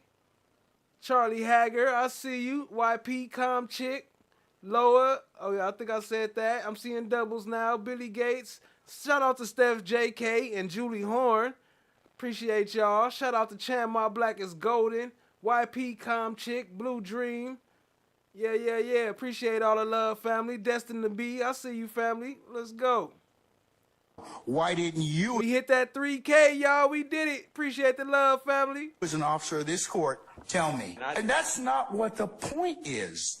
The point is, you as an advocate, is you should have told me. I got a problem with you now. I got a problem with you now. I would suggest you don't say any more. Now you want to have it both ways. You can't do it. Both sides have an equal responsibility under the rules of professional responsibility. All right, have a seat, sir. Thank you. Things have changed. How fast things have changed. How fast things have changed. Now I see you running, coming for my come up. Broke out all your shackles, turned it to some armor. Used to be the judge, but now you have no honor. To die with your pride is to live with all your karma. Now you understand. Now you understand. Another night of fun. There's a lot of fun talking about. All right. Anybody else have any other issues as to? Uh-oh. Fulton County has no problem coming in here and cuffing all of us, okay? Don't be an idiot.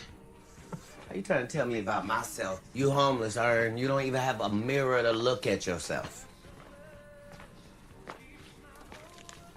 Here. So I know you all about your principles. But can we just please just listen to Earn so we can get out of here? It's 4 cops on the other side of that door. You know if they come in here, they're gonna get your ass on a whole lot of other shit. You lying ass bitch. I knew it. Mama, I hate you, Will. Don't you never come back to my house, And no. I hope they blow your motherfucking ass to smithereens. You better hope they do, bitch. You better hope they do. This nigga FFS. Appreciate the love, family. kidnapped me. I think I'm entitled. You want answers? I want the truth! You can't handle the truth! What are you, fucking nuts? You thought...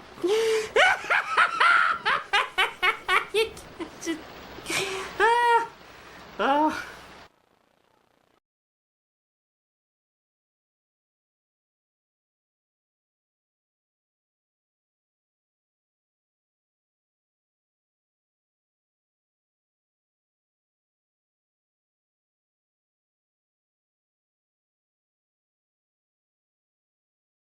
No. Why didn't you, as an officer of this court, tell me? And that's not what the point is. The point is, you as an advocate, is you should have told me. I got a problem with you now. I got a problem with you now. I would suggest you don't say any more. Now you want to have it both ways. You can't do it. Both sides have an equal responsibility under the rules of professional responsibility. All right, have a seat, sir. Thank you. How fast things have changed. How fast things have changed. How fast things have changed. Now I see you running, coming for my come up. Broke out all your shackles, turned it to some armor. Used to be the judge, but Shy Diggy, want to hear the Brady Bunch? We could bump the Brady Bunch before we roll out. now you have no honor. To die with your pride is to live with all your karma. Now you understand. Now you understand. Another night of fun. There's a lot of fun talking about. All right. Anybody else have any other issues as to? Uh-oh. Fulton County has no problem coming in here and cuffing all of us, okay? Don't be an idiot. Are you trying to tell me about myself? You homeless, and you don't even have a mirror to look at yourself. Here. So I know you all about your principles. But can we just please just listen to Earn so we can get out of here? It's 4 cops on the other side of that door. You know if they come in here, they're gonna get your ass on a whole lot of other shit. You lying ass bitch. I knew it. Mama, I hate you, Will. Don't you never come back to my house, And no. I hope they blow your motherfucking ass to smithereens. You better hope they do, bitch. You better hope they do. This nigga kidnapped me. I think I'm entitled. You want answers? I want the truth! You can't handle the truth! What are you, fucking nuts? You thought.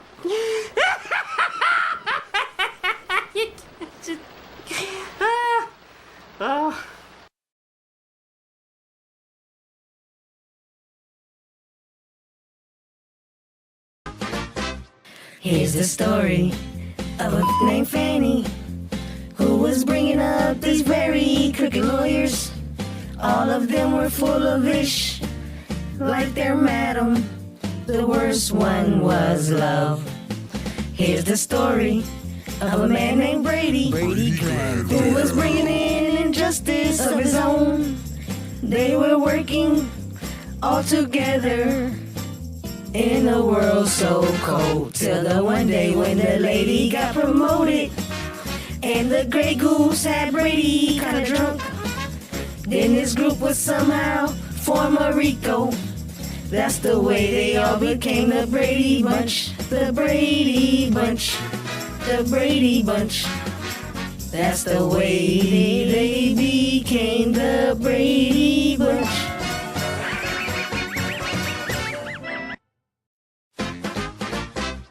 Here's the story of a named Fanny who was bringing up these very crooked lawyers. All of them were full of ish, like their madam. The worst one was love. Here's the story of a man named Brady Mr. Owl, how many violations of the Georgia Code of Judicial Conduct does it take to get a mistrial with prejudice? Let's find out. 1, 2, 3, 4, 5, 6, 7, 8, 9, 10, 11, 12, 13. Objection, that's intent. I'll overrule the objection. Could you repeat the question for me? Mr. Owl, how many violations of the Georgia Code of Judicial Conduct does it